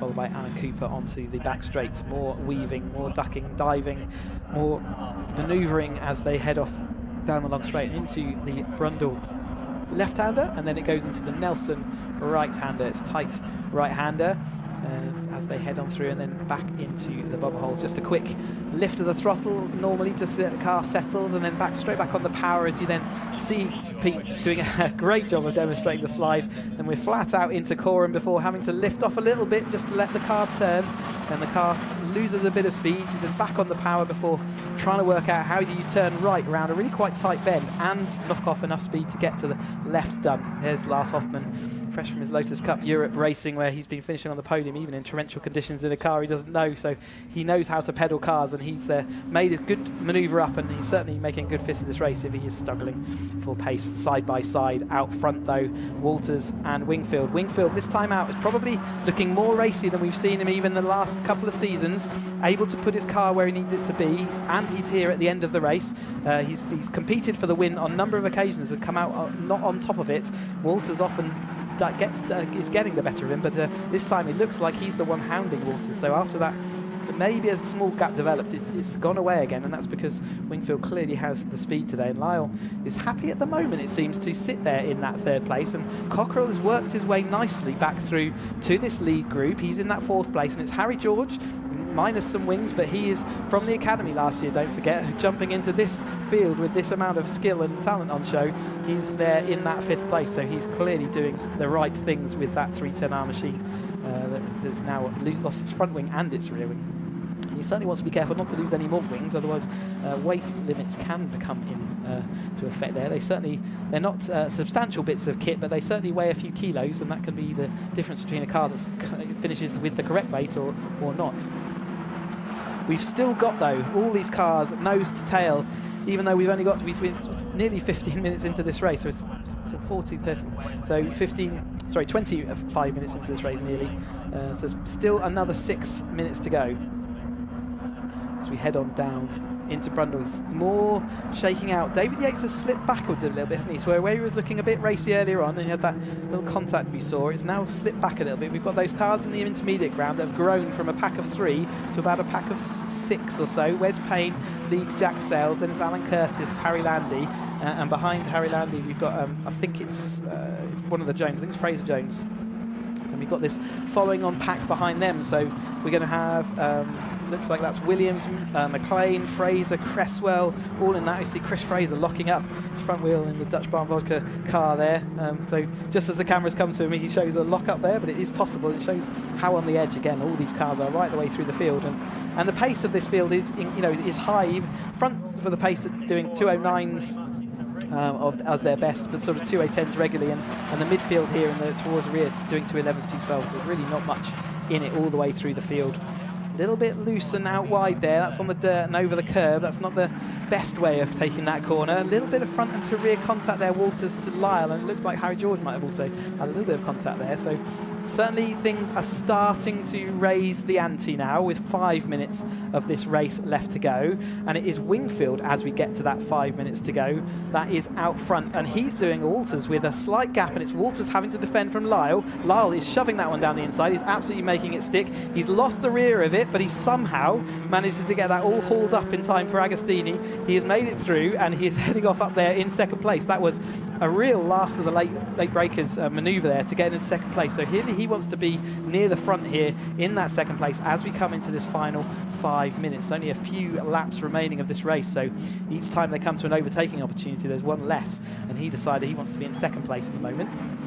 We've already seen today a couple of times an ample demonstration that if you're second coming out of the last corner, you don't necessarily you can easily win the race. And Harry George now in that fourth place, I think it is. He is got the fastest lap to a 9.0, so not far away from those 208s that they were doing in qualification. Such is the pace of this race. Even late on with a slightly tired tyres, got Walters back in front, Lyle, and now Wingfield has been shuffled back to third. You can see how quickly everything can change. Harry George fourth, Tom Cockerell still in that fifth, so he's been in fifth place for a little while. Is he going to start looking to be making movements forward? Blair McConaughey has not been able to impact this race as much as he would have liked. Started from pole, but now is all the way back down in about that, seventh-ish, 8th-ish place. Hoffman right on his tail. So they turn that left and off up the start-finish straight with 4 minutes of this race to go. With a 2-minute 9 lap, this will be penultimate lap time, won't it, I think? So as they head on up, angry beasts they are. Lyle deciding, I want to go for the lead, and he again shoves it up the inside. A bit of late braking. There's not much braking you do into turn one here at Snetterton, but there is a little bit of braking, and he decided he was going to maximise that, as we're now going to go too wide for the lead into the hairpin. He's a bit wide, and there Walters does manage to take it up the inside, so he was just a little bit wide, missed the apex and carried a little bit too much speed, couldn't get the car stopped, and did lose out that place. But again, coming into the start-finish straight in second place is not a bad place to be, and he can now work out where he wants to make his move for that lead.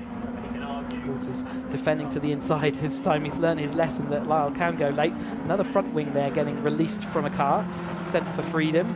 Is that another Harry George wing? He's now lost 3 of his 4 wings, and seriously, he needs to be careful that that doesn't put him underweight. He's certainly been involved in a lot of these battles through the race, hasn't he? Drivers often start with a little bit more fuel in their car than they need, just to make sure that they do end the race overweight as opposed to under the weight limit, which is an instant disqualification.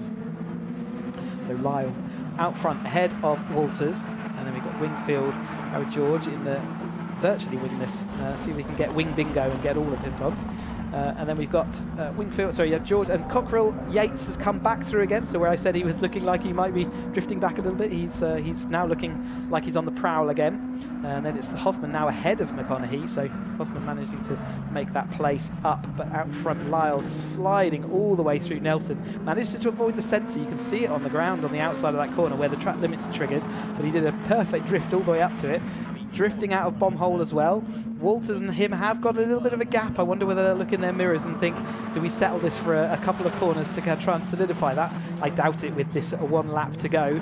They are going to be coming down to their final lap. as they still remain nose to tail as a good pack of 9 cars there, all nose to tail. 30 minutes into this race, they have not let up for the whole time. Lyle shaking, trying to shake them loose, trying to get rid of that toe. Walters, though, just a last second ditch. I thought he was going to make contact with his rear wheel there. He took every single mile an hour he could. He's got the wide sweep into turn 1. He has swung through into that lead, and he's going to have some good momentum going into that hairpin. So Lyle is going to have to now defend from Wingfield. He does. He touches the inside. Wingfield takes that outside line. The outside line can work if you brake late. Wingfield has broke late. He has broke a little bit too late, and it hasn't worked out for him. Harry George up the inside, but I think Wingfield will probably recover that position by the time they get to the left of Palmer. Lyle thinking, I'm okay out here, and he's going to take that wide sweeper in. Wingfield does recover and protects from Harry George, but it's Tom Cockrell up his rear, ready to head on down. And Cockrell, remember, he's skipped 1 step. Harry George skipped 3 steps to get up into the 3-ton-hour championship, but they certainly make good additions to this grid, don't they? Wingfield there in the middle of the track, just blocking off Harry George, who's out wide again on the exit of Agostini. Tom Cockrell going wheel to wheel. There is that final wing there that they can knock off to get the full set, but at the moment they've gone side by side through Hamilton, and that has cost Harry George a lot of pace, and that means that he's a bit of kerfuffle as they all try and get back in their order. They know how desperately important it is coming onto this final lap to make sure that they maintain that order, and he has lost out in that. Tom Cockrell's definitely made the better fist of that, so side by side through Hamilton never works out very well, and it didn't work out for Harry George that time. But out front here, is that Walters I'm trying to work out with the sun glinting off them. It looks like he has got a good gap there, and we've seen before though, it doesn't always maintain, but it's Wingfield definitely second, it's definitely Lyle third, then Cockrell, then we've got Hoffman making a great move through. He's moved through all that field in the last couple of laps, and he's made it a good stick through the left of the right of Nelson. There's Yates and Harry George, and they're going to have to protect from each other. But who is going to make the line out of this final corner, out of Murray's? Is that gap sufficient? I thought it was sufficient in the last race we watched, and it wasn't. So can Wingfield overtake Walters? Walters having absolutely hanging that car out. He gets a great result out of Murray's. I think that's enough. Surely that's enough this time through. Although no, he's missed a gear. Walters missed a gear as he came out of Murray's. That is exactly what you saw. Wingfield's going to take this win. He's got the momentum around the outside. Can Walters hold on for second? Yes, he can. Lyle's going to take third, and Cockrell I think got fourth ahead of Hoffman, who came right back at the end of there. It says on my screen that Hoffman took fourth, so Cockrell third, Hoffman fourth, Yates fifth, Harry George sixth, McConaughey seventh, Alan Cooper eighth, Cook ninth, 10th Lyle, Carl Jones 11th. What a race to the finish there. And we're looking at still not done now. This is Fraser Jones next to, I think that's sorry, not Fraser Jones, it's Chris Fraser there next to the number 97 of Smith. So again, battles happening all the way down here. Chris Fraser looks like he's done a lose out to Smith as they're going to come across the line absolutely side by side. Who took that one? Fraser has given it ahead of Smith as they cross the line. Cresswell follows on from Cook, Welsh, and then we're expecting Curtis through now. Clayfan after his expeditions across the track, and with a nose cone also expected through soon. We're just looking there at the Kevin Cooper having a bit of a attack on Gaunt there, I think right at the end.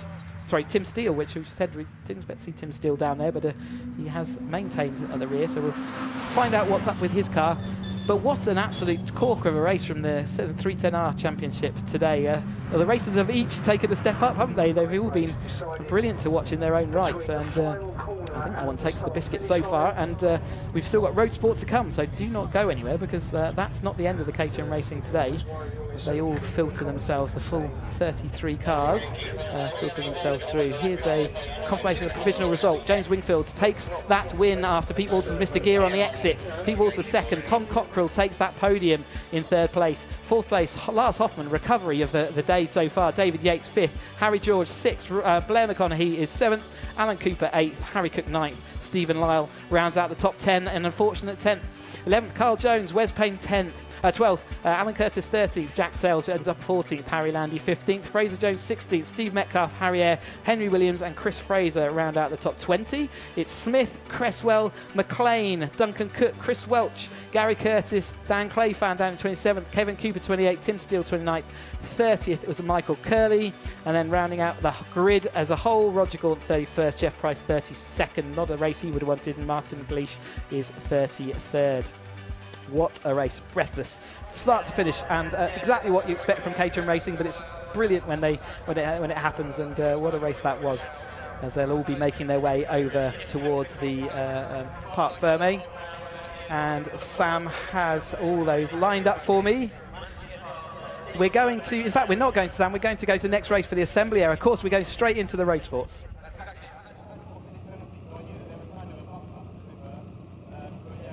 Hello, yes, thank you, Chris. Right, yes, I've got Jeff Newman here.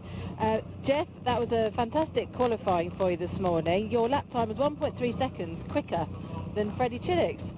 Yeah, I think that they were unlucky that it got red flagged early, so we didn't really see their full potential. But, you know, qualifying's just one thing. Now we're on to the race, and this is where the hard work is really done. And looking forward to getting on with it so we can get back to the bar. Excellent. Okay, great. Well, all the best. Thank you. Yes, right. I think that's all we've got time for, so we'll head back to Chris. Thanks, Sam. Yep, so we are one more Caterham race to go today, the Caterham Roadsport. So this is the first of 2 races for them this weekend, 20 minutes long.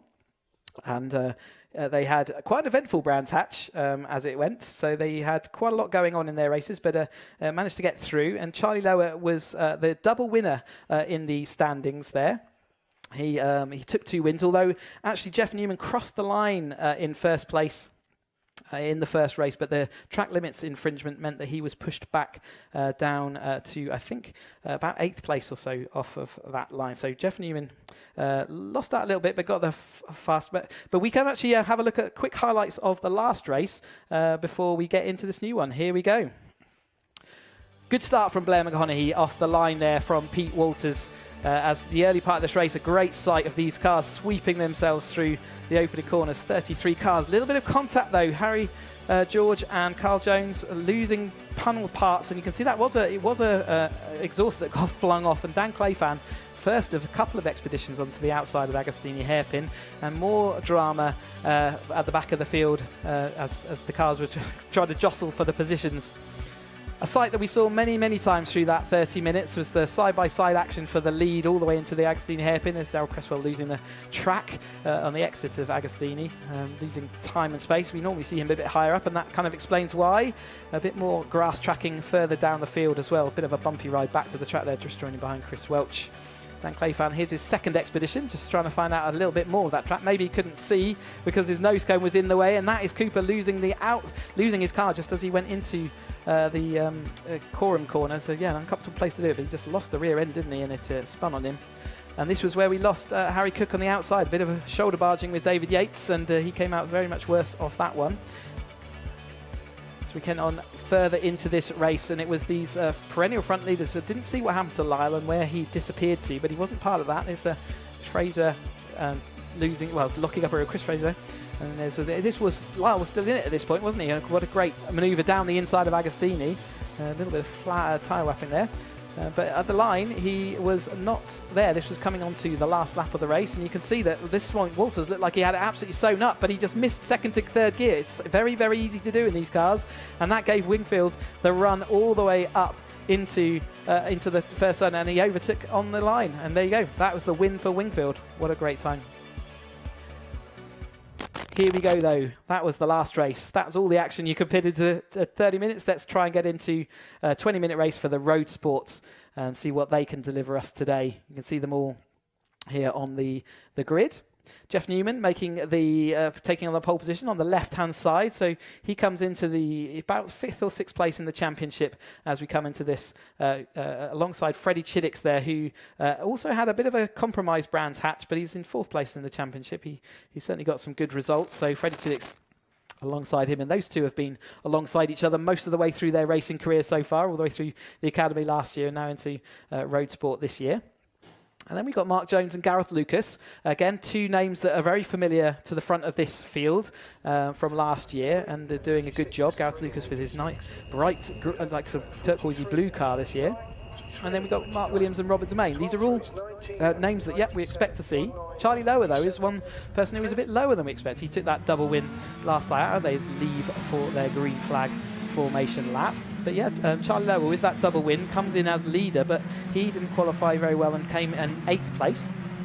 So he will be looking to move forward, and he's next to some other drivers who we kind of expect to see further up there. We've got Mark Kendall, Mark Januszewski, and Paul Woodman, the Lovecars driver. He's a little bit further back than perhaps he would like to be.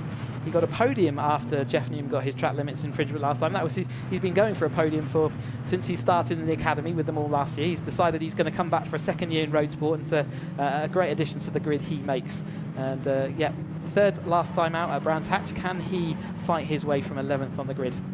So let's just have a confirmation of that grid all the way down. Jeff Newman takes pole, Freddie Chillicks alongside second, Mark Jones third, Gareth Lucas fourth, Mark Williams is fifth, sixth is Robert Domain off the start, Theo Fiato is in 7th place, Charlie Lower starts in that 8th place, Mark Kendall 9th, Januszewski's 10th, 11th Paul Woodman, James Cook is 12th, Giles Perry is 13th alongside Joe Prade, 14th, and it's Paul Castle 15th, David Rook 16th, Philip Clark 17th, Tom Noakes is in 18th. Then we've got Ainscough 19th, who didn't get to take part in Brands Hatch after an incident. Aaron Stevens, he's learning his racecraft, and this year his first ever car races with Brands Hatch, so he is sort of on the learning curve. He missed out on the academy but comes straight into Roadsport.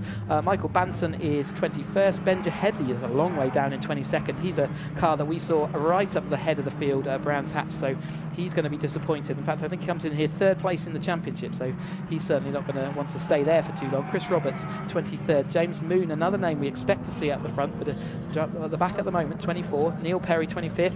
Raymond Radford, Ray Radford is 26th. Ian Summers 27th, Julian Roebuck 28th, 29th Ockenden, and then we've got Simon Patel 30th, and William James, another name that we expect not recording a time in qualifying. I wonder whether that's it explains why he's so far back. But there you go. So we've got 31 cars, it looks like, ready to take this Caterham Roadsport race. Remember, these are Roadsport is the second step of the Caterham Motorsport ladder, and they've all done their academy season, or many of them have done their academy season last year, where they were as 2 grids. And so the Roadsport is we combine those 2 grids into 1 grid, and then we give them a few upgrades. So the major one is the tyres. So whereas the academy drivers running on Avon Academy dedicated specific tyres, the Roadsport strap on the ZZS tyre, which is the tyre that they will run on all the way through now till 310R. So that and the addition of a rear anti-roll bar means that these cars are about 2 seconds per lap quicker. They don't have any difference in power. The car on the outside, other than the wheels, is exactly the same. Still fully road legal, so you can drive them to the circuit, drive them around the circuit and drive them home. Yeah, many of them do and have done over the years. They have 2 20-minute races per race weekend. So in the academy, we only do 1 20-minute race per race weekend. They get 2. So steps up in the academy to Roadsport is a nice step, and it's a real learning championship. And we saw some learning happening last time out, where certainly some wings went flying. And Brands Hatch is always a tricky place to get to grips with, yeah, I'm sure they'll be hoping to get that all back under control, ready for Snetterton. And this, the first of their 20-minute races. Looks like we're nearly getting everybody lined up, the 31-car field. See the ambulance there. They're ready to follow them around on the first part of this lap. Wind's still not picked up. It's still been a beautiful day. The sun has gone away a little bit. The cloud cover's come back a bit, but nevertheless still perfect conditions. We have the green flag at the back of the field, so we'll be looking for the 5-second board, which is given now.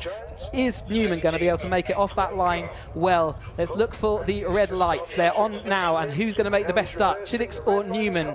The lights are out now, and it's Chillicks who makes that initial getaway, and he's got a bit of momentum going onto the outside, but Newman's still got a fairly good start off the line. Everyone else filters through. A little bit of a bumping and barging in the middle there. Saw a few wings looking like it was going flying. Someone's wing mirror, I think, is getting knocked down the field as we head on through Riches there and heading off out into the hairpin for the first time. So a little bit of grass tracking. That's Benja Headley trying to make his way back through. Newman down the inside, though, did make that later lunge work for him. Chillicks having to sit in that second place. Everyone else filters on through, heading around that hairpin. Well done for making it through. There's Rocco Ainscough, who's back on the field after not being able to take part in Brands Hatch after an incident caused too much damage. We've got Newman now still out in the lead, though, and he is ahead of Chillicks. And is that Charlie Lower who's has he made his way all the way up? That's 21. That is Charlie Lower, all the way from 8th place on the grid. He is immediately into 3rd place. So clearly something in qualifying didn't quite work out his way, but he has worked out how to get through the first 2 corners of this track extremely well. So that is now the 3 sort of championship main rivals up there in the top 3 positions. Newman heads Chiddix, heads Lower. And then as we all filter through, you can see what a great sight these cars are. Again, spectacular liveries on many of these. Gareth Lucas, you can see they're going through the screen. Some really good efforts this year on all the Caterham paddocks, and it's great to see. That is the number 11, and that is William James. And he was from the back of the field, according to this timing sheet. Has he really made up all those places in that short space of time? If that's a great effort. As we go 3 wide into Brundle, Charlie Lower from 8th on the grid leads before the end of the first lap. What a first lap that's got to be. If we ever get to see his onboard back, it'd be a great one to watch. Newman, though, got a bit balked by him going through that, and maybe it's the shock of seeing him up there already that's cost him a bit of time, but Chiddix still remains on his tail. And Gareth Lucas there as well, Devane, and the rest flow through. Theo Theato is quite easy to spot with his bright orange Caterham. As we look at Rocco Ainscough going all the way around the outside of Coram, that's fine at the moment. Can he get it stopped though in time for Murray's? Can he take 2 people? He nearly makes it happen, but tucks it up, and he gets over, takes 1 person, and a great move that was. Over the line then, so let's get this order now that we've gone round 1 lap. We've got Lower in front of Newman, ahead of Chiddix, then it's Jones and Lucas. Janowski has made us all the way up to 6th, Domain 7th, Woodman 8th, Williams 9th, and Cook 10th. So what a start for Charlie Lower as in that early part of the lap. And we're just watching the sort of slightly lower part of the field going through. That was Banton in that sort of flame car as they head round the hairpin again. Kendall losing it, or lost a wing already. There's Rocco Ainscough just on the next tail of the next person, and that's that battle we were just watching. Banton with those kind of, I guess they're battens. It's almost camouflagey type of display, isn't it? But it's Charlie Lower out front ahead of Newman. Newman's right tucked up in his slipstream, going to the outside of Agostini, so not the quickest way around this corner. They're both parked in the middle of the circuit, which is why they're going to go a bit slower around that corner, and everyone else will be able to catch them back up. But there is that Jones and Lucas, Gareth Lucas in that car. They have a little bit of a gap then back to Domain. Robert Domain's quite easy to spot because he has the higher roll cage. His dimensions mean that he can't quite fit underneath the roll cage of these lower style roll cages, so instead he has to have a slightly higher one to meet the regulations, and so he's quite easy to spot out there. And following him is that Woodman car, so let's see whether Woodman can make some progress through. He started 11th, crossed the line last time in 8th place, so he's already making some good progress forward. Can he make any further progress? Newman side by side though with Charlie Lower as they head down to the end of this straight. Newman takes that wide sweeping racing line, and it was the right decision because he had enough speed, and that's going to ping him off the front actually. He's going to have enough to pull himself clear, as we're still 3 wide and 4 wide as we go further down through the field. The battles are deep in this road sport, aren't they, as they work out how do they manage the psychology of 2 20-minute races per race weekend. They've all done their academy season. They know how to race. They had a lot of races last year, actually, given a lot of opportunity to race a lot of different times, and even got a chance to upgrade their car to Roadsport spec at the end of last year to have a go with this new upgraded car, and many of them took that opportunity. So whilst we were having lockdown, Caterham were able to put on a great package for the academy last year. Coming up then, the heat haze still there, even though we've got a bit more cloud cover. The heat haze still there, the ambience still rising. Newman takes that lead. Charlie Lower's had to slip back down to 3rd place. Chiddix taking over on that 2nd place. Kendall a little bit further back down the field, but he's still got the pace, hasn't he? 2:14.6, nice paced lap there. I think the ultimate pace is maybe into the next 2nd bracket where they were putting them in qualifying, but not bad for the early part of this race. Remember, we've just had 2 30-minute races, so this is only a 20-minute race, so everything gets a little bit more compressed. So where we have a settling period in the middle of that 30-minute race oftentimes, it doesn't exist in Roadsport, and in the 7 UK Car Championship races where we had earlier, where there's really is no let-up at all. But Newman leads going into Agostini, Chiddix in 2nd, and Charlie Lower in 3rd, and we've got the Jones in 4th and Lucas in 5th. It's Mark Jones in that grey machine. Mark Jones had should we call it an unfortunate incident in the first event, and he unfortunately was at at the back of the field and tried to make an overtaking manoeuvre that didn't come off, and he got disqualified from that event. So he's right back where he would want to be, which is at the front of that grid, and making a slightly more realistic approach to the opening of this race there, I'm pleased to say.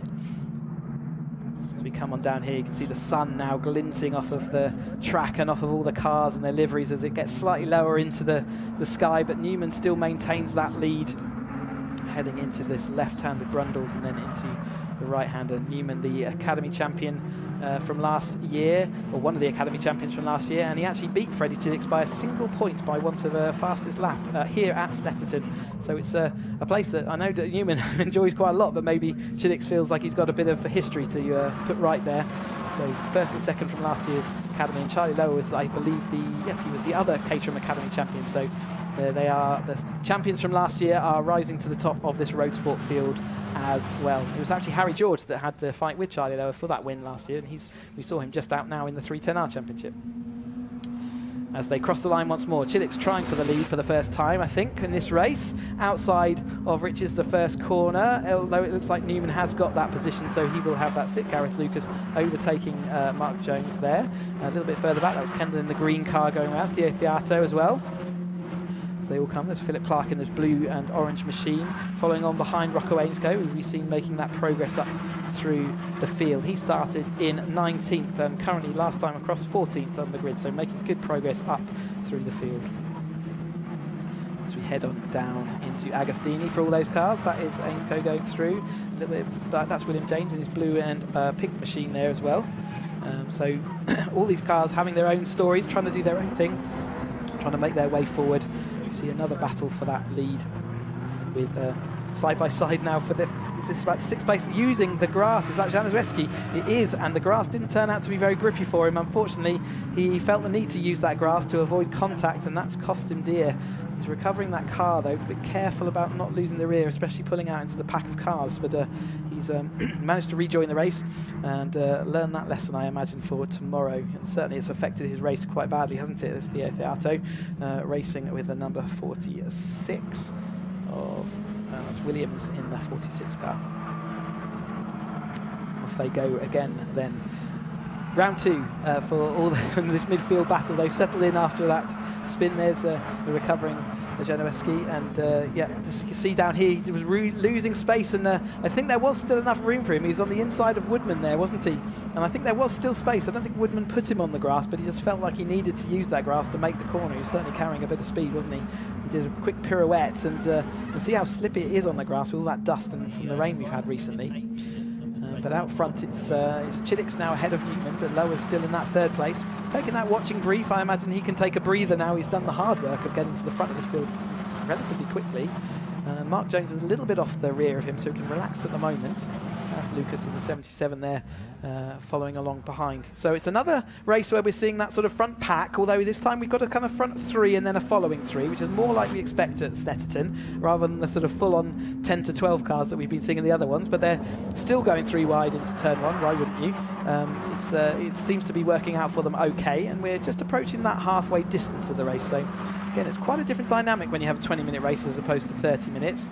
We're already moving into that phase of the race where you have to be in the right positions, which is why we're starting to see the cars scramble to make sure those gaps are closed so that they can come into this final 10 minutes in a good position to at least have a chance at that win or a podium if the win seems out of reach.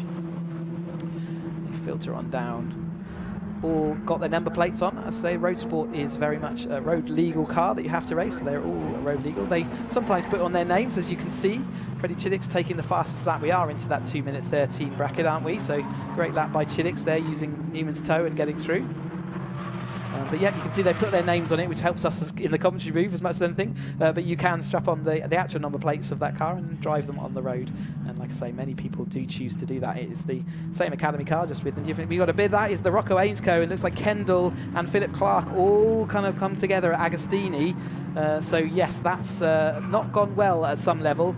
I wonder if we'll get the replay in a bit to see what's actually happened, but that's certainly not the optimum line through Agostini, is it? What a sight that is, the heat here in Norfolk and on the Snetterton circuit here as they come down this long back straight, the sun shining off of the track surface, Chilix to the outside, Newman to the inside, sun glinting off of his bonnet as he turns in through Brundle and goes into the right-hander of Nelson. Still the same order, but it's a magnificent sight. Mark Jones now has closed that gap. With 9 minutes to go, he's in about a good place to just sit and use the toe now. If he can just sit there, let these guys fight. He's got a bit of a gap behind him, back to Domain and Gareth Lucas. So Domain's actually made a good progress there. So he's moved up from across a gap. He's moved through and overtaken Gareth Lucas as well. And see whether he's got the pace now just to close that gap in the last 8 minutes to see whether those two can also become part of this battle for the win. Bit like a recurring nightmare at the moment for Chilix, though. He's still got that Newman car straight in front of him after he did last time. It looks like Rocco Ainscough having another expedition there as he was going out of, that would be out of Nelson. So yeah, that's not been a good lap for Rocco after all the progress he'd made. It looks like he's now going to drift back through the field, back to the lead group though. Inside, Newman still ahead of Chilix, still got Charlie Lower. They have raced so many laps together, these three. They're just not going to split apart. Mark Jones there in that 4th place, Gareth Lucas in that 5th place. So yeah, where has Domain gone then? Did I miss him? Because he's behind Gareth Lucas again. I think he must have had a mistake because it didn't look like that would have been a sort of standard overtake. But anyway, those positions have reversed. Are we going 3 wide into Agostini? No, we're not. I had to give up on that. So Newman did block off that move and only just did it in time, but that does leave Chilix the opportunity to try and go around the outside. But smashed windscreen there for number 27 car, and that's a stone can often be kicked up, or maybe one of the bits of scenery. That's Patel that's had that stone kick up into the windscreen, has completely smashed it. I wonder whether you just can't see and hit the edge of the track. He's lost the number plate of Charlie Lower. Maybe that was contact to the rear of Newman's car. You can see a little bit of maybe a dink on the rear of Newman's car. So Newman blocked it off, but I think there was a bit of contact going into Agostini, and it's sort of signalled by that lack of it. We've got number 13 car there spinning as well. So there's lots kicking off now in these final kind of 7 minutes or so of the race. More action there as we come back to the lead group.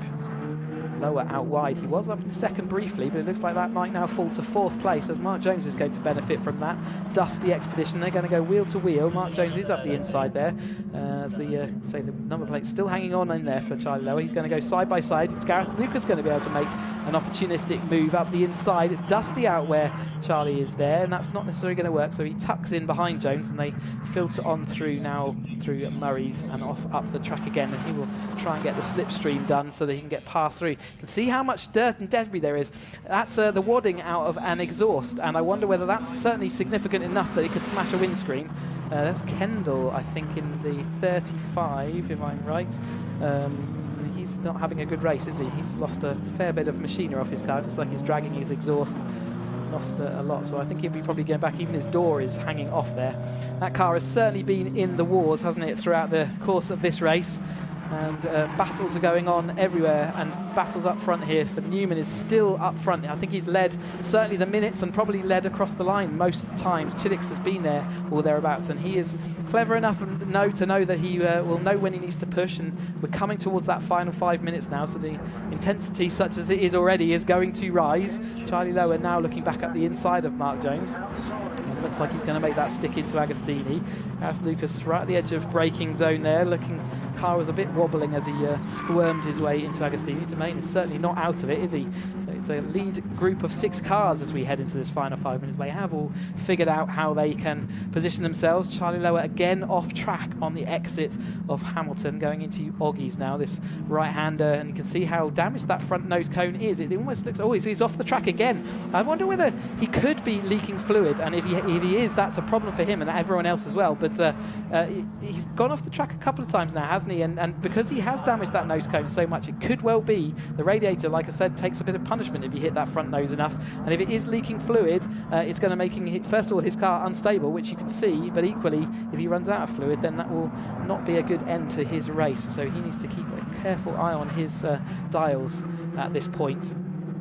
make sure that he's not overheating as the car goes on. I can't see any fluid. I can't see fluid trails coming out the bottom. It doesn't necessarily mean they're not there though, and certainly it's some of the manoeuvres that the cars be going on. It could just be that he's just pushing hard, but yeah, it's as we go through onto the next lap, coming out of Murray's here, Newman ahead of Chiddick, ahead of that lower car, keeping an eye to make sure that he is going well. And then still that bodywork up the main straight as well, isn't there? We come to 4 minutes to go, so we're going to have 2 laps left, so penultimate lap that we're heading into, and as Newman goes up the inside of Chiddick, or protects up the inside of Chiddick, and Chiddick's still having to fan out across the road to try and find a way past Newman, but Lower is behind and following along, and yeah, not managing to make it stick anywhere, is he? But he's still there or thereabouts. And in fact, Freddie Chiddick's missed that gear. We saw that earlier from Pete Walters, and it looked like Freddie Chiddick's had exactly the same thing from the second gear to third gear changes. Absolutely, it quite often finds a neutral gear if you're not particularly careful with it, and we do see that, and it looks like Chiddick's got caught out. So for the first time, Newman hasn't got Chiddick's in his mirror, as Newman does lock up a wheel there. He has now got Mark Newman, Charlie Lower in that second place. Freddie Chiddick is third. Mark Jones is in fourth place, and Gareth Lucas is in that fifth place. They spread out a little bit since they crossed the line the last time, but I think it's still got time to come together. We said there's going to be another lap. Charlie Lower having to be pushed to the outside of the track, struggling to go round that Oggies, isn't he? He struggled last time. It looks like he's struggling again. I wonder if there's maybe a bit more damage or suspension geometry change, which is making it harder to go around that right-hander. But Newman has got a little bit of a gap, hasn't he, coming into this the end of their penultimate lap. He's managing to, he can use the full width of the track, so he can take the full speed as he comes down underneath the bridge. The shadow now quite strong again, so the sun back out after it got tucked away behind some clouds for a bit. He's still got that little gap, and Charlie Lower having to defend quite heavily to Chiddick's in third place. Chiddick flies around there, heading out through Coram and back into the start-finish straight for what will be their final lap, with their 2 minute 14 lap times roughly, and only 2 minutes left of the race by the time they cross the line. This is going to be their final lap. Chiddick again now looking at that third place currently, but he won't want to stay there. Heading up across the line then. So crossing the line, it is Newman, but he's now got Charlie Lower to his outside, and to his outside we've got Freddie Chiddick. They are going 3 wide into turn 1. It looks like Newman has got the momentum into the turn. Can he get it hauled up? Is Chiddick going to have a bit of a run on him on the exit? He's certainly going to have that, but Newman protects to the inside. He's going to absolutely take that inside line. Can Mark Jones make hay whilst the sun shines and these guys all go side by side into Wilson hairpin? They've come out on top. Chiddick's got a bit of a run, but he's got nowhere to use it. He makes the gear change that time though, so he'll be pleased that he's at least got that, and he's in with the battle. He's Jeff Newman peels it into the left of Palmer, tries to hold it inside that track limits. He does manage to do that, so that's not going to be an issue. He immediately moves to the inside. He has chosen the defensive route right now. He is not trying to do anything other than keep these cars behind him. He's going to struggle to do that on the Bentley Straight, but he wants to go into that Bentley Straight in the lead of this race, and that may well see him move behind them at the end of the Bentley Straight, but he will then be in the position to pounce, and maybe that's his game plan as they head into Hamilton. It's Charlie Lower, it's Mark Jones now, who's already he's taken over from Freddie Chiddick. So Chiddick is diving back up the inside of Oggy. He's not able to make it stick. Not a normal place to overtake, but he knows he's on the final lap. He's not got any opportunities left, so he's got to make opportunities wherever he can. They flow around Williams onto the start, onto the Bentley Straight, and there's Domain ahead of Lucas again. So they've had a bit of a top to and fro race. Back marker there, I don't think they're going to come into effect, but they are down that road just ahead of them there. Chiddick is still side by side behind with Mark Jones, and in the front is still Newman. So he went into the back straight in the lead, and he's maintained that lead all the way through. But can he maintain that lead out of the final corner? That's the one that counts. That's where the line comes up. That's where the checkered flag, that's where the podium is. Charlie Lower's got to run on him. Can he make this 3 from 3? He was a surprise double winner at the first one after Newman got his track infringement penalty. Can he make the drag up? That back marker is getting getting close. Will that actually give Newman an advantage? Because he can maybe get a bit of a tow from the back marker as he goes up here. Charlie Lowe's got a good gear change. Has he got enough space and time to get through as they get back to that line? Will the back marker come into play? I think that is going to help Newman. Just hold on. As the checker flag gets presented, it does. It drags Newman to the win. And it's Charlie Lowe who takes that second place. Chiddix is third place, so he does get back from Carl Jones, and Domain is fifth with Lucas in sixth. And now we're looking for the next battle coming across the line. And this is led by Woodman last time out. Who's going to get the seventh place as they all fan out across the road? It does look like that's Woodman going to take away from Cook, and then James, Theo Theato, Perry, Rook, Williams, Januszewski and Noakes are going to round out the top 15. The battles keep coming though, and they keep fighting through. So here we are looking at the battle for sort of 23rd here. So the battles really do go deep into the field as we're watching Banton and Castle cross the line. Here comes, so this is Castle, Robertson, Stevens. And winning that one is Roberts. So Roberts, Castle, Stevens, Ainscoe ends up in 24th, and Roebuck 25th, Radford 26th, as they all filter themselves back. Battles all the way down the Roadsport field. What a spectacular 6 races of Caterham action we've had here today. Brilliant from all of our drivers out there, so congratulations to everyone. Congratulations to all the academy as well for completing their first race, and to the quality of the racing we've seen out there. A bit of bodywork again from the road sports being left out on circuit, but certainly an entertaining race for us all. Here's a review of the provisional results then. Jeff Newman first, Charlie Lower takes second place, Freddie Chiddix takes third place, Mark Jones fourth, Robert Domain fifth, Gareth Lucas sixth, Paul Woodman seventh, James Cook is 8th, William James 9th, and Theo Theato rounds out the top 10. 11th is Giles Perry, David Rook is 12th, Mark Williams 13th, Januszewski 14th, Tom Noakes 15th, Joe Prade is 16th, 17th Philip Clark, James Moon 18th, Benja Headley 19th, Michael Banton 20th, Chris Roberts 21st, Paul Castle 22nd, Aaron Stevens 23rd, Richard Ainscoe is 24th, 25th Julian Roebuck, Raymond Radford 26th, Simon Tell 27th, Neil Perry 28th, Ian Summers 29th, Simon Ockerden rounding out the top 30, Mark Kendall, we saw him having issues with his car, 31st and last of the road sports in the results. Oof, what a day, what weather, and Snetterton has really delivered, hasn't it, as we wait for the cars to sort of arrive in their part firme, but it's been an eventful race, and certainly that's going to have shaken up all the results. And we're going to have our interviews and we'll drive and see how they got on in that race. Yes, thank you, Chris. Yes, I'm here with Jeff Newman from pole position to a win. But it sounds easy, but it wasn't that easy by the looks of it. Well, the others didn't make it easy for you, did they? Yeah, they were constantly on my tail, making me do lots of defensive manoeuvres. So it's nice and fun to back them up into each other and then just try and get away. So it certainly wasn't easy, but I'm nevertheless pleased with the results. That's great. Exactly, and it sounds like you enjoyed it while you were doing it as well. Yeah, as you can probably tell, I'm hot and bothered. I think I've deserved a pint of beer by now, so let's wait and see. Thank you. I'm sorry I haven't got it ready for you. Oh, well, I've got champagne, so that's okay. Next best thing. Thank you, well done. Next up, we will grab a word with Charlie Lower, who's made it to second place. Charlie, hey. What a drive. Yeah. Congratulations on second place. I wasn't expecting that, definitely not today after qualifying, but yeah, no, super, over the moon. Yeah, it really played into your hands, but you know, you got on top of, got tagged onto the other guys and just stuck with it, and you were 3 abreast at one point, weren't you? Yeah, there was definitely some hairy moments, but them boys can certainly race, so no, it was really good fun. Excellent, well congratulations. I'll see if I can have a quick word with Freddie Chiddix. Hi Freddie, congratulations. It was quite a hectic race for you out there. Yeah, I mean, we had a battle for pretty much 20 minutes. I'd like to come away a bit better than that.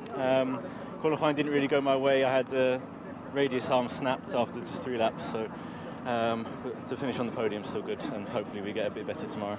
Definitely, and it seems like a constant battle with you and Jeff, isn't it? Yeah, I think that's going to last the season. Definitely, well congratulations. Thank you. So they've heard from our top 3, and we will be covering the podium for you, and the trophies will be handed out. So I shall hand back to you, Chris. Yeah, I think we've probably got some highlights of that race to run through, but yeah, great to hear from our top 3 podium positions. Chiddix not there looking particularly happy, but certainly early doors he got a great start and was alongside as we went into that turn 1, and it was a battle that lasted all the way through. He mentioned that he broke the radius arm. He managed to still have that result with a broken radius arm. Well, he's a better driver than I am. That's pretty spectacular. We see Lower came straight through the field, didn't he, from his 8th place on the grid all the way to the front. Looked like he was going to ping off and disappear off into the distance, but that never happened. Newman had the pace today to keep him honest, and Chidix was always there, and in fact it was these front three that kind of went round as a trio for nearly the whole race, didn't they? It was endless, and we saw a bit of grass tracking which didn't work out there at the inside of Paul Newman, so Genovissi's dropping back and off onto the field. More battles out front though. Jeff Newman still managing to keep it up there. Still very close racing. They all learnt the distances for their cars, haven't they? Mark Jones there did get up into 3rd place. This is where we saw that kind of kerfuffle between 3 cars. That was Rocco Ainscoe with Spinner on the back of his car. There's a pertinent. The start of Kendall's woes, really, wasn't it? He didn't have a good end to that race. We saw Patel having his spin in the number 27 with his fully smashed windscreen, which kind of been easy to manoeuvre. You can see how little he can see out of that. As we come down, a bit of a grass tracking again out of Hamilton. We've seen a bit of that today, and definitely not quick. Charlie Lower out wide and on the grass, and still managed to recover back through, didn't he? And there was this last corner where it looked like Newman was going to get caught by Lower, but the back marker just gave him enough of a tow that he was able to keep clear and maintain that win. So congratulations to Jeff Newman as he crossed the line, taking that win. Charlie Lower taking that second, and Chidix a slightly disappointed 3rd, but at least he did manage to get past Mark Jones and did manage to get through past Mark Jones.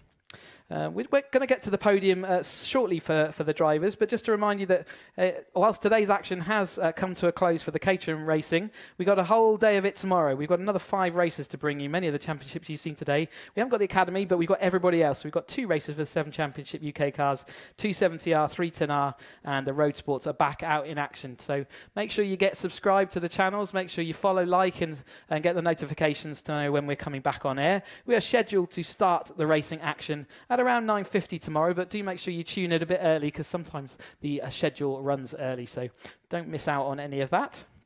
Plenty of action to come. Snetterton has certainly delivered today, hasn't it? Weather, the racing, all the championships have given us some fantastic events as we've gone through the season. And we'll be totting up the championship totals, no doubt, after this event and seeing how even and close they are. But yeah, Roadsport, what a way to end with all those Roadsport. The battles continue. You could see how much that hurt Freddie to lose out to Newman, and that's the kind of battles that develop. They were in the Academy last year, remembering, learning how all that works, and so to drag it through.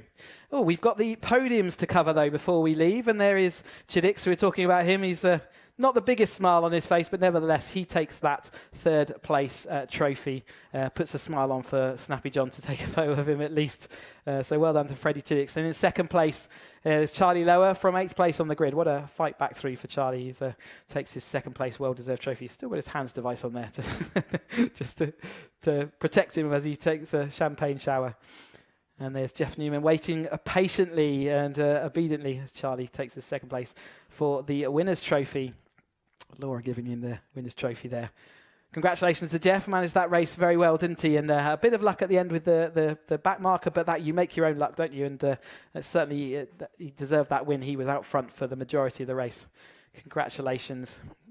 Congratulations to all our drivers. So, yeah, make sure you tune in from tomorrow. We will be with you about 9:50 tomorrow morning. Please do join us then, and we look forward to more of the same. See you then.